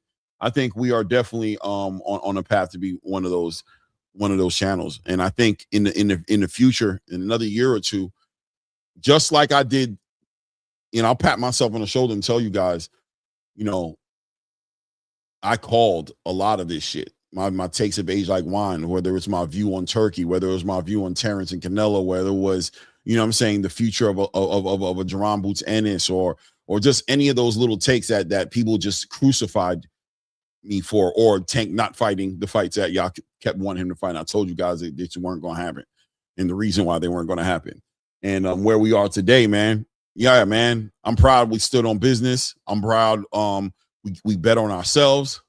You know what I'm saying? When nobody else would, I bet on myself, bro. When I was looking cooked, as they would want to say, or on the outside looking in, and no, the reality is the truth. What's in the dark comes to the light, bro. And the reality is I've always been an informative, very informative person in this space. I've always been very honest with my opinions, and I've been wrong. And whenever I've been wrong, which is not a lot, to be honest with you, but at the end of the day, I have been, and it's part of the process. But some of those guys you thought were the guys can't hold a candle to it. You know what I'm saying? I mean, the other thing too, Tay Bricks, and I know you've been rocking with Clay since the beginning, which I think it's been 2 years now, right, Clay? Or I don't know if you've hit the 2-year mark yet. You're close to it though, the 2-year mark. Are you? When's the 2-year mark for you, Clay, with the channel? We passed the 2-year mark. The 2-year mark was in January. Okay. So I know you've been in it since the beginning, Tay Bricks, but I'll tell you, man, and Clay knows what my background is, what my history is. What drew me into this channel, and which is now I'm the co-host of it, but what drew me into it is Clay being honest, because a lot of these guys are not. They're swinging a narrative based on, I don't know, whatever, right? But when Clay when Clay talks about Zuffa, it isn't because he's trying to get in Dana White's company. It's because he really believes in the product of what they're trying to do to help the overall sport of boxing. And that's what overall, man, everybody who wants to listen to anyone in the sports pundit field, whatever the sports is, they want to hear someone who's just going to be honest about the take and not try to push a certain narrative. But believe me, we get attacked a lot for, oh, you guys are, one day we love Haney, the next day we hate Haney. It's like, all we've been doing is just being honest about Haney. Like, it's not a love-hate thing. It's just that this is how we feel, right? Right now, you guys think I hate Ventura. It's not that I hate Ventura more than I hate how he was moved. I hate that he's ranked number 2 when there's so many other. Well, yeah, and that's important, too, right? Angelo, Like, is that everything is boxing based. right. Nothing is ever personal, right? So it's not like, Right. like he don't hate Ventura in the way like where if he sees Ventura, they like, hey, what's up, bro? Yeah. A fan of you to a certain degree, just by holding you Accountable. to holding you at that level is me respecting you. Like I'm Yes, holding you at a exactly. high level that when you move a certain way that don't make no sense, I'm like disappointed. Right, Bad. right. I don't like that you did it like that because of who you are in real life. Same thing with Right. Tank. Same thing with a Right. lot of these fighters who we might have some takes that you guys might not agree on, but it's only because we believe they belong in a certain conversation that it seems like you refuse to be a part of, and that becomes questionable as well. And I think we're going to see the same thing happening with David Benavidez and Joao Batalla. I think when David Benavidez, if it even happens, Clay, what I'm saying is if he beats Zurdo Ramirez, most people are expecting him to do, the pressure is going to go on him now to make decisions based on the accolades he has now. Like, you are a unified cruiserweight champion. Jai's right there. Arguably the best fight that can be made right now for you. The most competitive fight we can see you in right now will be against Joao Batalla. Right. If you don't take it and you decide to cut 25 pounds and go down to 175 for an opportunity to maybe fight one of these guys, it might get some scrutiny. And if you F around and go down there and don't get the fight, oh, you're going to get killed. It's going to be like, now you left something uncertain when you had something certain in front of you that was definitely going to do legacy, unified, lineal championship, all types of conversations were going to happen for you on the back end of that fight. You didn't take it. So look, it's part of the game. Now, as far as I seen somebody talk about I'm not putting Pro Box up against Zuffa, right? I'm not. I mean, not in an unfair way. They're both building up the space. Shout out to Pro Box. Where was Lester Martinez going to fight for his WBC title? Exactly. He wasn't here. Or interim. The WBC, say it right. The WBC interim title. Interim title, right. Where would he have done it? I don't know, right? Like the opportunity that Pro Box has done for people like Lamont Roach, Lester Martinez, you know what I'm saying? These and other fighters, I can't think on top of my head, but there's been other fighters who've benefited, who come off the platform, become champions. Joseph Adorno, I seen him do some things off the back end of Pro Box. So Pro Box is to be celebrated. I'm not going to allow that narrative to start coming around where I'm making Zuffa and Pro Box compete against each other. That's not what this is about. If anything, Zuffa's competing against the traditional space in general. The zone, the zone is who they're competing against because no singular promoter have been able to handle them. Here's what's sad, guys. I mean, I don't know why we're having a Zuffa conversation. We should be having a conversation when we talk about Zuffa that they've only had the 4 fights. So their level, maybe we'll get it. We'll figure it out. Super God. Yeah. We're trying to figure it out. But hey, by the way, check out the debate, man. Because there's like 2,000 people that watch the 15-minute video, but I don't know what to tell you, bro. We're doing something wrong. I'm trying, man. We tried, bro. We tried. Yeah, it's a growing process. Yeah, shout out to Hector Bermudez. Thanks for being a good sparring partner. Yeah. So anyway, but yeah, the fact that Zuffa Boxing's only had 4 events and it's only March and everybody's like heavy, like when someone is a threat when you're hating on them that hard, they're a threat because why would you be? No one was hating on Pro Box because no one thought Pro Box was a threat, but the fact that no singular promoter could go heads up against Zuffa. And what they've now done is what you've been saying this whole time, Clay. They formed Voltron to go on the zone. This is a good move. You know, which is a great move it's a great move for us. As boxing fans, we're happy as hell that Benavidez Zurdo is both on the zone and Amazon. There's going to be people who are willing to pay $80, and then there's going to be smart people like Clay who already has it. You know, on subscription. So, you know, like, I mean, hey, get you a zone. Get that. Get you some the zone. I have the zone. You know, I mean, and it looks like they're finally going to get my $45 because I'm gonna have to up for my regular package to the other one. But at the end of the day, the fact that we've seen more boxing in 2026 than we've ever seen it before, Clay, we're winning, bro. The fans are winning. Boxing fans are winning all over the world. This is a great thing. So Zuffa upping the competition, making fighters get paid more money, like Bam Rodriguez, who got an offer from Zuffa, and a Matchroom had to match that way bigger offer, right? Like, this is all good. None of this is bad. I don't know why you guys hate the fighters so much that you don't want them to get paid more money. Zuffa being in the space is a good thing, not a bad thing. So.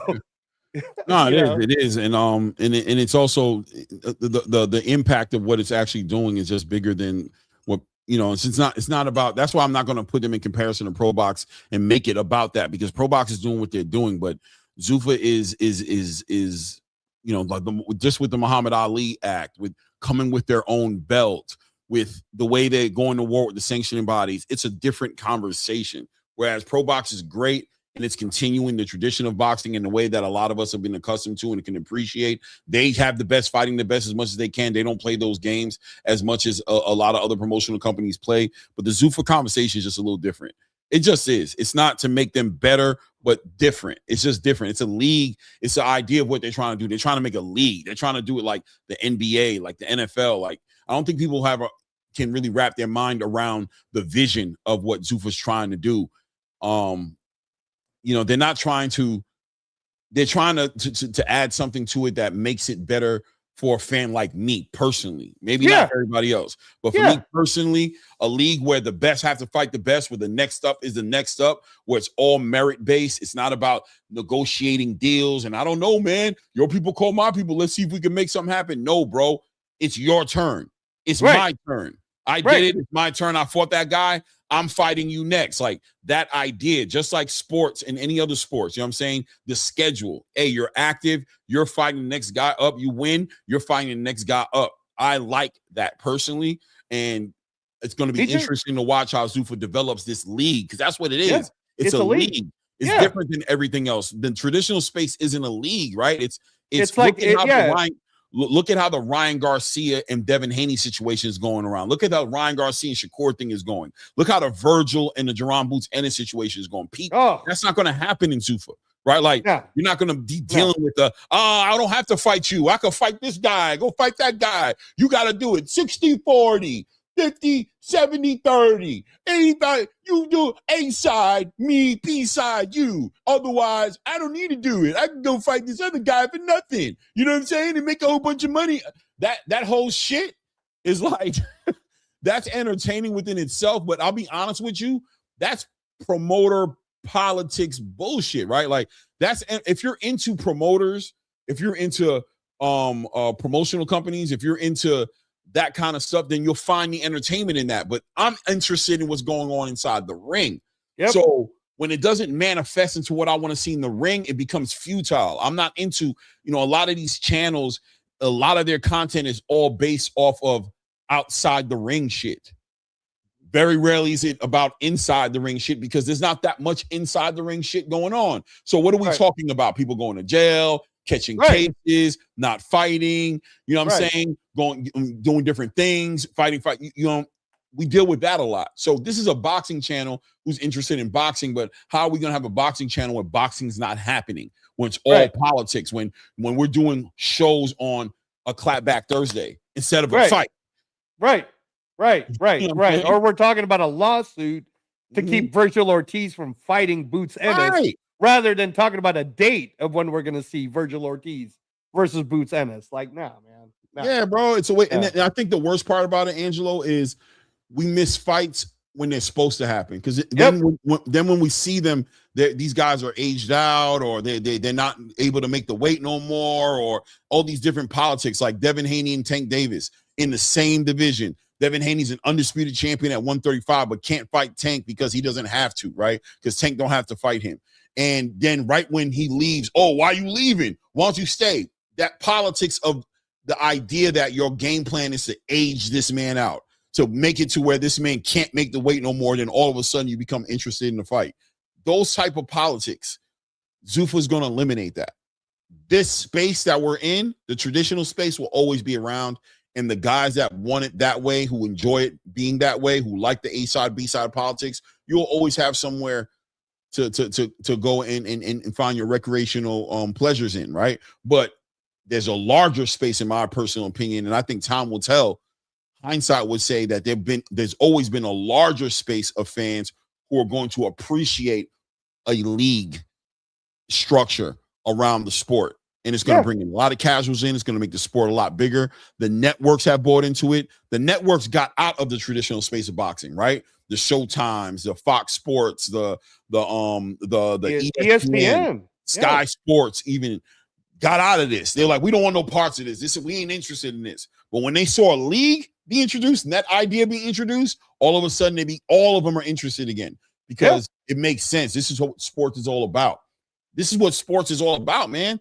Yeah. How do we find out who the best is if the best ain't fighting the best? Right. And to your point, Clay, right. Jai Apataya, one time, gets one fight for Zuffa. All of a sudden, the entire Polynesian community globally in the world is getting a chance to celebrate him. Why? Because Eddie Hearn. Kermit Dungeon. Appreciate you, Kermit Dungeon. Why, Clay? Because Eddie Hearn, for as good as he says he is as a global promoter, could not do the job that Dana White did in one fight. And now you got every Polynesian music person, every Polynesian NFL player, every Polynesian other sports players all celebrating Jai Apataya. The UFC celebrating Jai Apataya. The Polynesian WWE and Australian WWE players are celebrating Jai Apataya. Jai Apataya, though, Clay, you and I have known, has been the best in his division since 2022. Facts. Oh, so for 4 years, this guy was in the old ways before Zuffa and Turkey Al-Sheikh got in, would have just been aged out and forgotten. But in the new way, we got ourselves a Polynesian Manny Pacquiao right now. And Jai Apataya is going to reap the benefits at the tender age of 30 during his peak, which is why you and I are so heavy on David, man. What are you going to do? Because you keep talking like again, and I'm not going to make this about this. We've had, again, our best podcasts, the private ones. So I'm going to keep it to that. But I will say this, David, if you ever listen to the show, if you keep telling everybody that your game plan is to move up to fight Zurdo just to move back down to fight Bivol or Beterbiev, my question is, why aren't you just fighting Beterbiev on May 2nd? Right. Because I'll guarantee you, when people, me and Clay were having this debate, I'm telling you that David Benavidez, you are such a great fighter and you are so popular that all the Mexican viewerships and all the Latin viewerships were going to buy or watch that pay-per-view anyways, regardless of who you fought. Right. Okay? But if you fight Beterbiev, all the Eastern European and Russian viewerships would be watching it. But I'll tell you right now, none of them are watching Zurdo Ramirez versus you. And you know why? Because they know you're going to kill Zurdo Ramirez. All the Australian people, they might watch it just to see how Jai Apataya is going to do you. I mean, if I'm being honest, right? Because at the end of the day, everybody knows Jai Apataya should already be on the pound-for-pound list. And that's a whole nother discussion for another day. But no, Roger, that there ain't no hate, bro. Everybody knows how much I love David Benavidez. But how is it hating when I'm asking the question? If all you wanted to do was go back down to 175 and fight Beterbiev, it's a fair question, Roger Dat. And by the way, I'm going to get you back right now, Roger Dat. You talking about how Hector Bermudez got me? Why don't you go look at the replay? About 2,000 people watched it, and go tell me how many of them said Hector Bermudez won. Because according to them and all those comments, Hector Bermudez got knocked out, bro. So I think that and shout out to Coach Hector Bermudez always, man. I talked to him the other day too. He's definitely coming back on the show. But But at the end of the day, the reason, and you know, I gave my opinion right there on the show and told you guys that I thought Angela won the debate, and the reason was because there was the speculation, the opinions, the feelings of what David Benavidez will do in comparison to what he has done. And if we're talking about judging somebody on what they have done, and that's how we put them in a position, I think Coach Hector Bermudez spoke about it, the resume. David Benavidez has zero resume in the cruiserweight division. So there's no tangible. He's going to have his first fight for a unified championship against Zurdo Ramirez in May in the cruiserweight division. I'm not going to put, this can never be a conversation about David Benavidez being a better cruiserweight champ fighter or whatever than Jao Bataya. Now, Jao Bataya being number one in the division, if the debate is between him and Zurdo Ramirez, the difference is going to be the lineal title, right? The lineal title is he beat the man who beat the man. He is the man. Zurdo Ramirez hasn't done that yet. He's collected championships, has been moved accordingly. We know how corrupt and how uncredible the sanctioned body belts can be. We know that they end up around the waist of who they want the waist to be around of. Not to say that that's the case for Zurdo, but just being that that's one of the belts you hold, that doesn't validate you as a champion because you did not beat the man to beat the man. The lineal champion is the man. That's why we have divisions that don't even have lineal champions, because they're not just given away. You're not just elevated to become a lineal champion. You have to win it in the ring in a traditional space of beating the man physically, taking that title off of him. So that's what Jao Bataya has done. So that's why I agree. And that's why the debate wasn't that deep for me, was like a lot of like more emotional, just kind of like how you feel about it. But at the end of it, it was like, yeah, but you know, that dude has shown who he is. You can't discredit the only credible source of information in the boxing space. Right. And again, Roger, that I promise you, bro. I love that you're bringing all this stuff up, because me and Clay one day are gonna do a read the ring on our private conversations about the very thing you're talking about. And when we do, bro, it's gonna be at the right time. But I promise you guys that some of our best podcasts is actually just the real-time private conversations. I mean, that's one conversation overall, maybe name-wise, but not in the cruiserweight division. Right. Not right. Like, not that's you understand what I'm saying, Roger? That in the cruiserweight division, Jai Obataya is the best cruiserweight.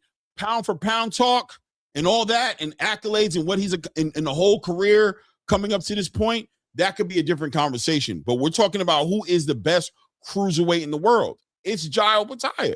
He's the best cruiserweight in the world. And he's been since 2022, by the way. He's been since defending it 8 times, bro. That's 9 lineal championship title fights in total. Just so that you guys know, which, by the way, is the record.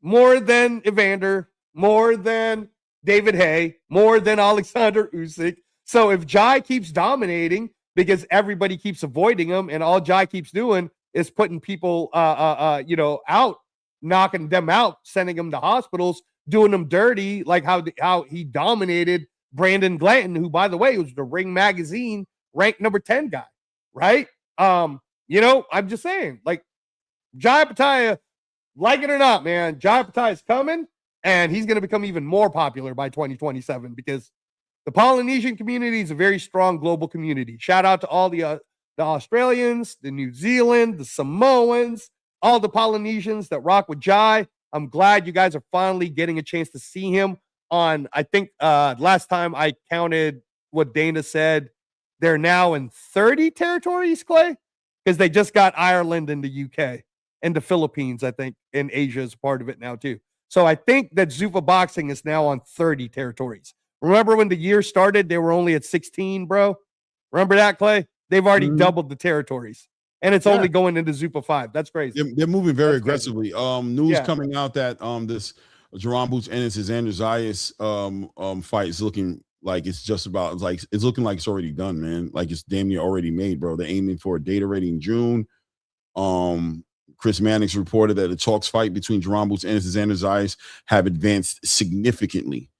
Okay. Both are very optimistic they can get a deal done. And from what I'm told, it is Xander Zayas that is driving all of this. And I told you guys. Ooh, I love it. I told you guys, Xander's like that. I'm telling you, he's like that. no. Whether you think he's gonna win, lose, whatever you believe, Right. Xander believes in himself, bro. He's not artificially favored. He's like, I want that because he knows a win over that guy will make him. I'm telling you, the winner of this fight will be in pound for pound conversation. Should definitely be in pound for pound. Right? You know, I mean, seriously, right? And here's the thing. Shout out to Claymore, who's always rocked with Xander Zayas from the jump. Even prior to all of this belt mess, he's always loved Xander Zayas. Right. No. I mean, yeah, way before, right? Like Clay had a crush on Xander Zayas. For real. Go ahead. But part of it is because Clay has always felt that regardless of the talent growth, for a young person to be all about it, like I am literally willing to fight anyone at any time. Yeah. I'm gonna show up to Ventura's fight, ask him if he can go face to face. I'm gonna show up to. I'm gonna tell Virgil. I'm gonna talk to. He's not afraid, and it shows you that Bad Bunny's company, the Super Bowl, everybody's getting behind this kid for that reason. And you guys know who have been paying attention to this channel, ATP Combat Media, since last year. I probably talk about Boots like I got a crush on Boots. All right. Pause. But let me say this right. Pause. Let me say this. Yes. Let me say this right now. If the Boots Xander Zayas fight gets made, the Xander Zayas matchup will be the hardest matchup Boots has ever had to face. And I'm going to say it. I'm going to say it. People are going to think I'm crazy, but I'm like, it's a tough matchup for Boots, man. That's a tough matchup. Length, size, movement, the youth. It's not somebody that Boots could just walk up to and knock out. It's going to be somebody that's going to be a 12-round chess match, right? Yeah. So no, I'm excited. I hope it happens. You're going to have to cut the ring off. You're going to have to set your shots up.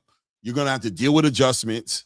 Yeah. You're going to deal with rounds you win, and then the next round you're going to come out and adjust to those points, and you're going to have to adjust. It's going to be like watching Peyton Manning play against Ray Lewis. Shout out to Ray Davis. Let's play against Ray Lewis. You know what I'm saying? Whenever we watch Baltimore Ravens play the Indianapolis Colts, you know what it was. The ball was getting snapped on the 1 or the 2 seconds every single time. Why?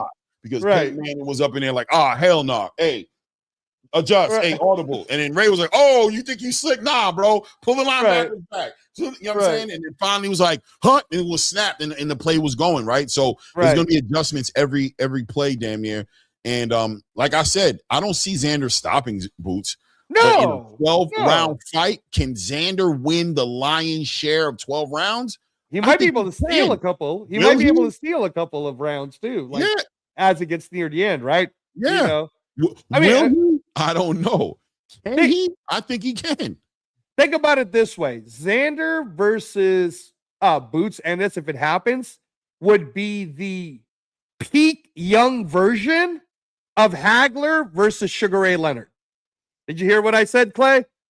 Yeah. Did you hear what I said? That if Xander Boots fights, it would be the peak young early version of Leonard versus Hagler. If Leonard and Hagler would have truly fought at their peaks, it could end up being something like that. Mm-hmm. Because we're gonna see, can Xander Zayas be the Sugar Ray Leonard that just stays away from Boots Ennis, right? Can Boots Ennis with his switch ups be the Marvin Hagler that can eventually break him down and get to him? I think it's a fun matchup, bro. I really do. I hope it happens. I don't know how much money. I definitely feel like it's the best fight that could have been made at 154. I appreciated everybody who loved the Virgil Ortiz Jerome Boots Ennis fight. I think it was a great story. It had a great build up to it. They both very dangerous punchers, so I get it, and I wanted to see the fight as well. But stylistically, this fight is going to be fun. It's going to be fun. I mean, again, it's a fantasy right now. We don't know. They keep saying it's very close, but we don't know. Tay. We'll see, Tay. Right. We'll see. That's the great thing about it. The good thing about, but let me tell you something, Tay, right? Let me tell you the good thing about however anybody feels about this fight, right? As far as who you think is going to win. Most people probably, I ain't going to lie, most people are thinking Jerome Boots is going to knock out. Of course. That's the easy thing, right? Right. That's the easy thing. So if that's the truth, right? If that's the truth, then why is it that Xander's the one that wants it? Why would anyone who actually holds both belts when Boots doesn't have any, right? When we're in a we're in a scenario right now where people are ducking people all the time. I know you don't like it when I use that word, but that's what happens. They, let's say, respectfully avoids them, like Ventura, right? Oh, I'm just going to drop this belt. Xander's not dropping anything. And not only that, Xander technically does not have to fight Boots because it's not like, I think Boots is the interim WBA, but he can fight a voluntary before he forces a Boots fight or something like that. So I don't know, man. The fact, to me, the fact that Xander's willing to do it, if what the reports are saying is true, just tells me that he's not scared of Boots. And if he's not scared of Boots, then it's awesome for me. Just put a rematch clause in there so that I can see it again. Gotta make sure that happens. The thing about it, Tay, that I like that I'm going to say is that the great thing is the fight's going to happen. I hope so, Clay. I hope so. I mean, well, that would be the best thing is that the fight happens, right? Because the conversation is here and all of us are going to have our own opinions. When it sucks when we have all these opinions and the fight ain't nowhere near happening. That's when it's just like futile. You don't even feel like talking about it. So this is a fact that we can talk about in a real way, to hear that Xander Zayas is the one driving this and trying to make this fight happen, knowing that Jerome Boots Ennis ain't ducking no smoke and that he'll take a unification is on the line for him. I'm very confident that the fight's going to happen, and I can't wait to see what does happen. Right. By the way, go on record. I'm not picking Xander to win this fight. No, we're just talking about the matchup. If it happens, how fun and close it could be, right? What we're just trying to give you the storyline of what the possibilities could be, right? It's the easiest narrative in the world is to sit there, right, Clay, and go into any channel and be like, oh, Boots is going to kill him, right? That's an easy narrative, but if Xander's the one asking for the fight, ask yourselves that question. Why? Certainly not because of money. I'm sure Xander's doing fine for himself. And the fact that Xander's not willing to do what Ventura did, which is to drop the belt so he could avoid Xander Zayas or avoid whoever it is he needed to avoid, right? Like, come on, what are we doing, guys? Let's give some credit to Xander. If it happens, hopefully it happens, but I don't know. We'll see. We'll see. Yeah. I mean, I'm believing it's gonna happen. I'm looking forward for it to happen, man. Guys, it is what it is, man. I appreciate all you guys, man. Great night of fights, man, on both the Pro Box card and on the Matchroom card here. Shout out to Terramono with the first round knockout. Shout out to my guy Amari Jones getting in those great 8 rounds, man, moving around. Shout out to my guy Corey Marksman, man, showing out tonight. What a masterclass. Probably was the performance of the night, really. Corey Marksman really, I think, might have had a performance of the night. Shout out to Carlos Adames and obviously Emma Williams, man. Great fight, man. Great competitive fight. You know what I mean? Just a good fight. Yeah, but, I was gonna say shout out to Jocelyn Camarillo for probably the knockout of the weekend. And hopefully that girl that she put unconscious, Jocelyn Camarillo, the girl. Yeah, she put her. I mean, hopefully that girl's gonna be okay. Yeah, that first fight. I don't know what that was about. That was nasty, bro. Well, did you see how she knocked her out? Yeah, she was knocked out on her feet. Yeah, she was knocked out on her feet and just kept catching shots because she didn't fall over in time. Like she caught a lot of extra shots while she was asleep. That's never a good thing. Yeah, she kind of was hanging, kind of hovering there, and Camarillo was like, beep, beep, beep, beep, beep, beep, beep, whatever, bro. Protect yourself at all times. And when she hit the ground, it was horrible. The referee started counting on her, didn't realize how bad she was asleep. Oof. You know what I'm saying? The referee was like counting, and like, she's knocked out, bro. Get her up, and try to help her. And she was kind of doing this little twitching thing. Right. Yeah. Oh man. Ooh. Yeah. Yeah, you never want to see nothing like that, man. Especially that early first round. Because that usually it means a lot of things can be wrong. You know what I mean? It's different when somebody gets a wear and tear and you wear them down, and you knock them out. But when it's just like early, boom, shaking, like I'll be honest with you, I don't think Camarillo was really clipping her that hard. She was catching her, but she got hurt. Don't know. Clearly. Yeah, shot on the chin. Really hurt.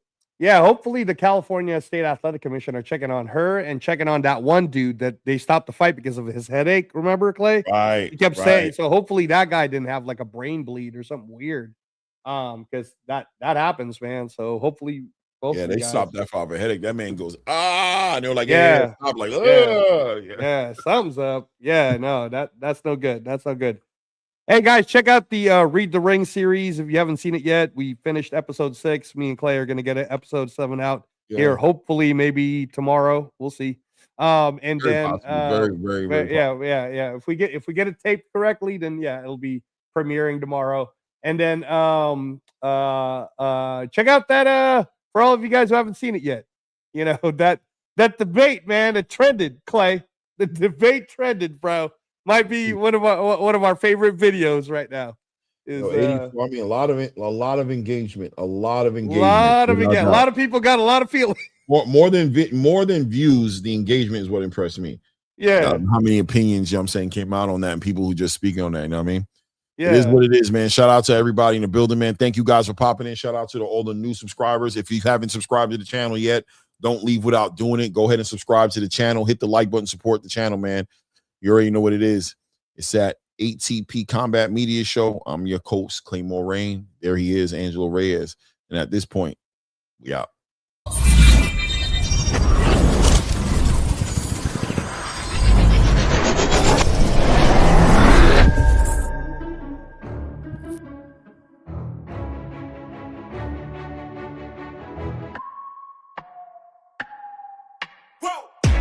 Who knew I would make it this far? They hated, they never believed me. Yeah, I would never drop the ball. I know I make it look easy. Yeah, Mayweather with the defense. I don't care what a critic gotta say. I got them picking up the pieces. That to me, you really playing with your life. I'm about to come and run it all back. I'm the new era, about to snap back. You ain't fitting for it, cause you all cap like. Hold up, I shoot my shot. Wait, hold up. I'm really about to run.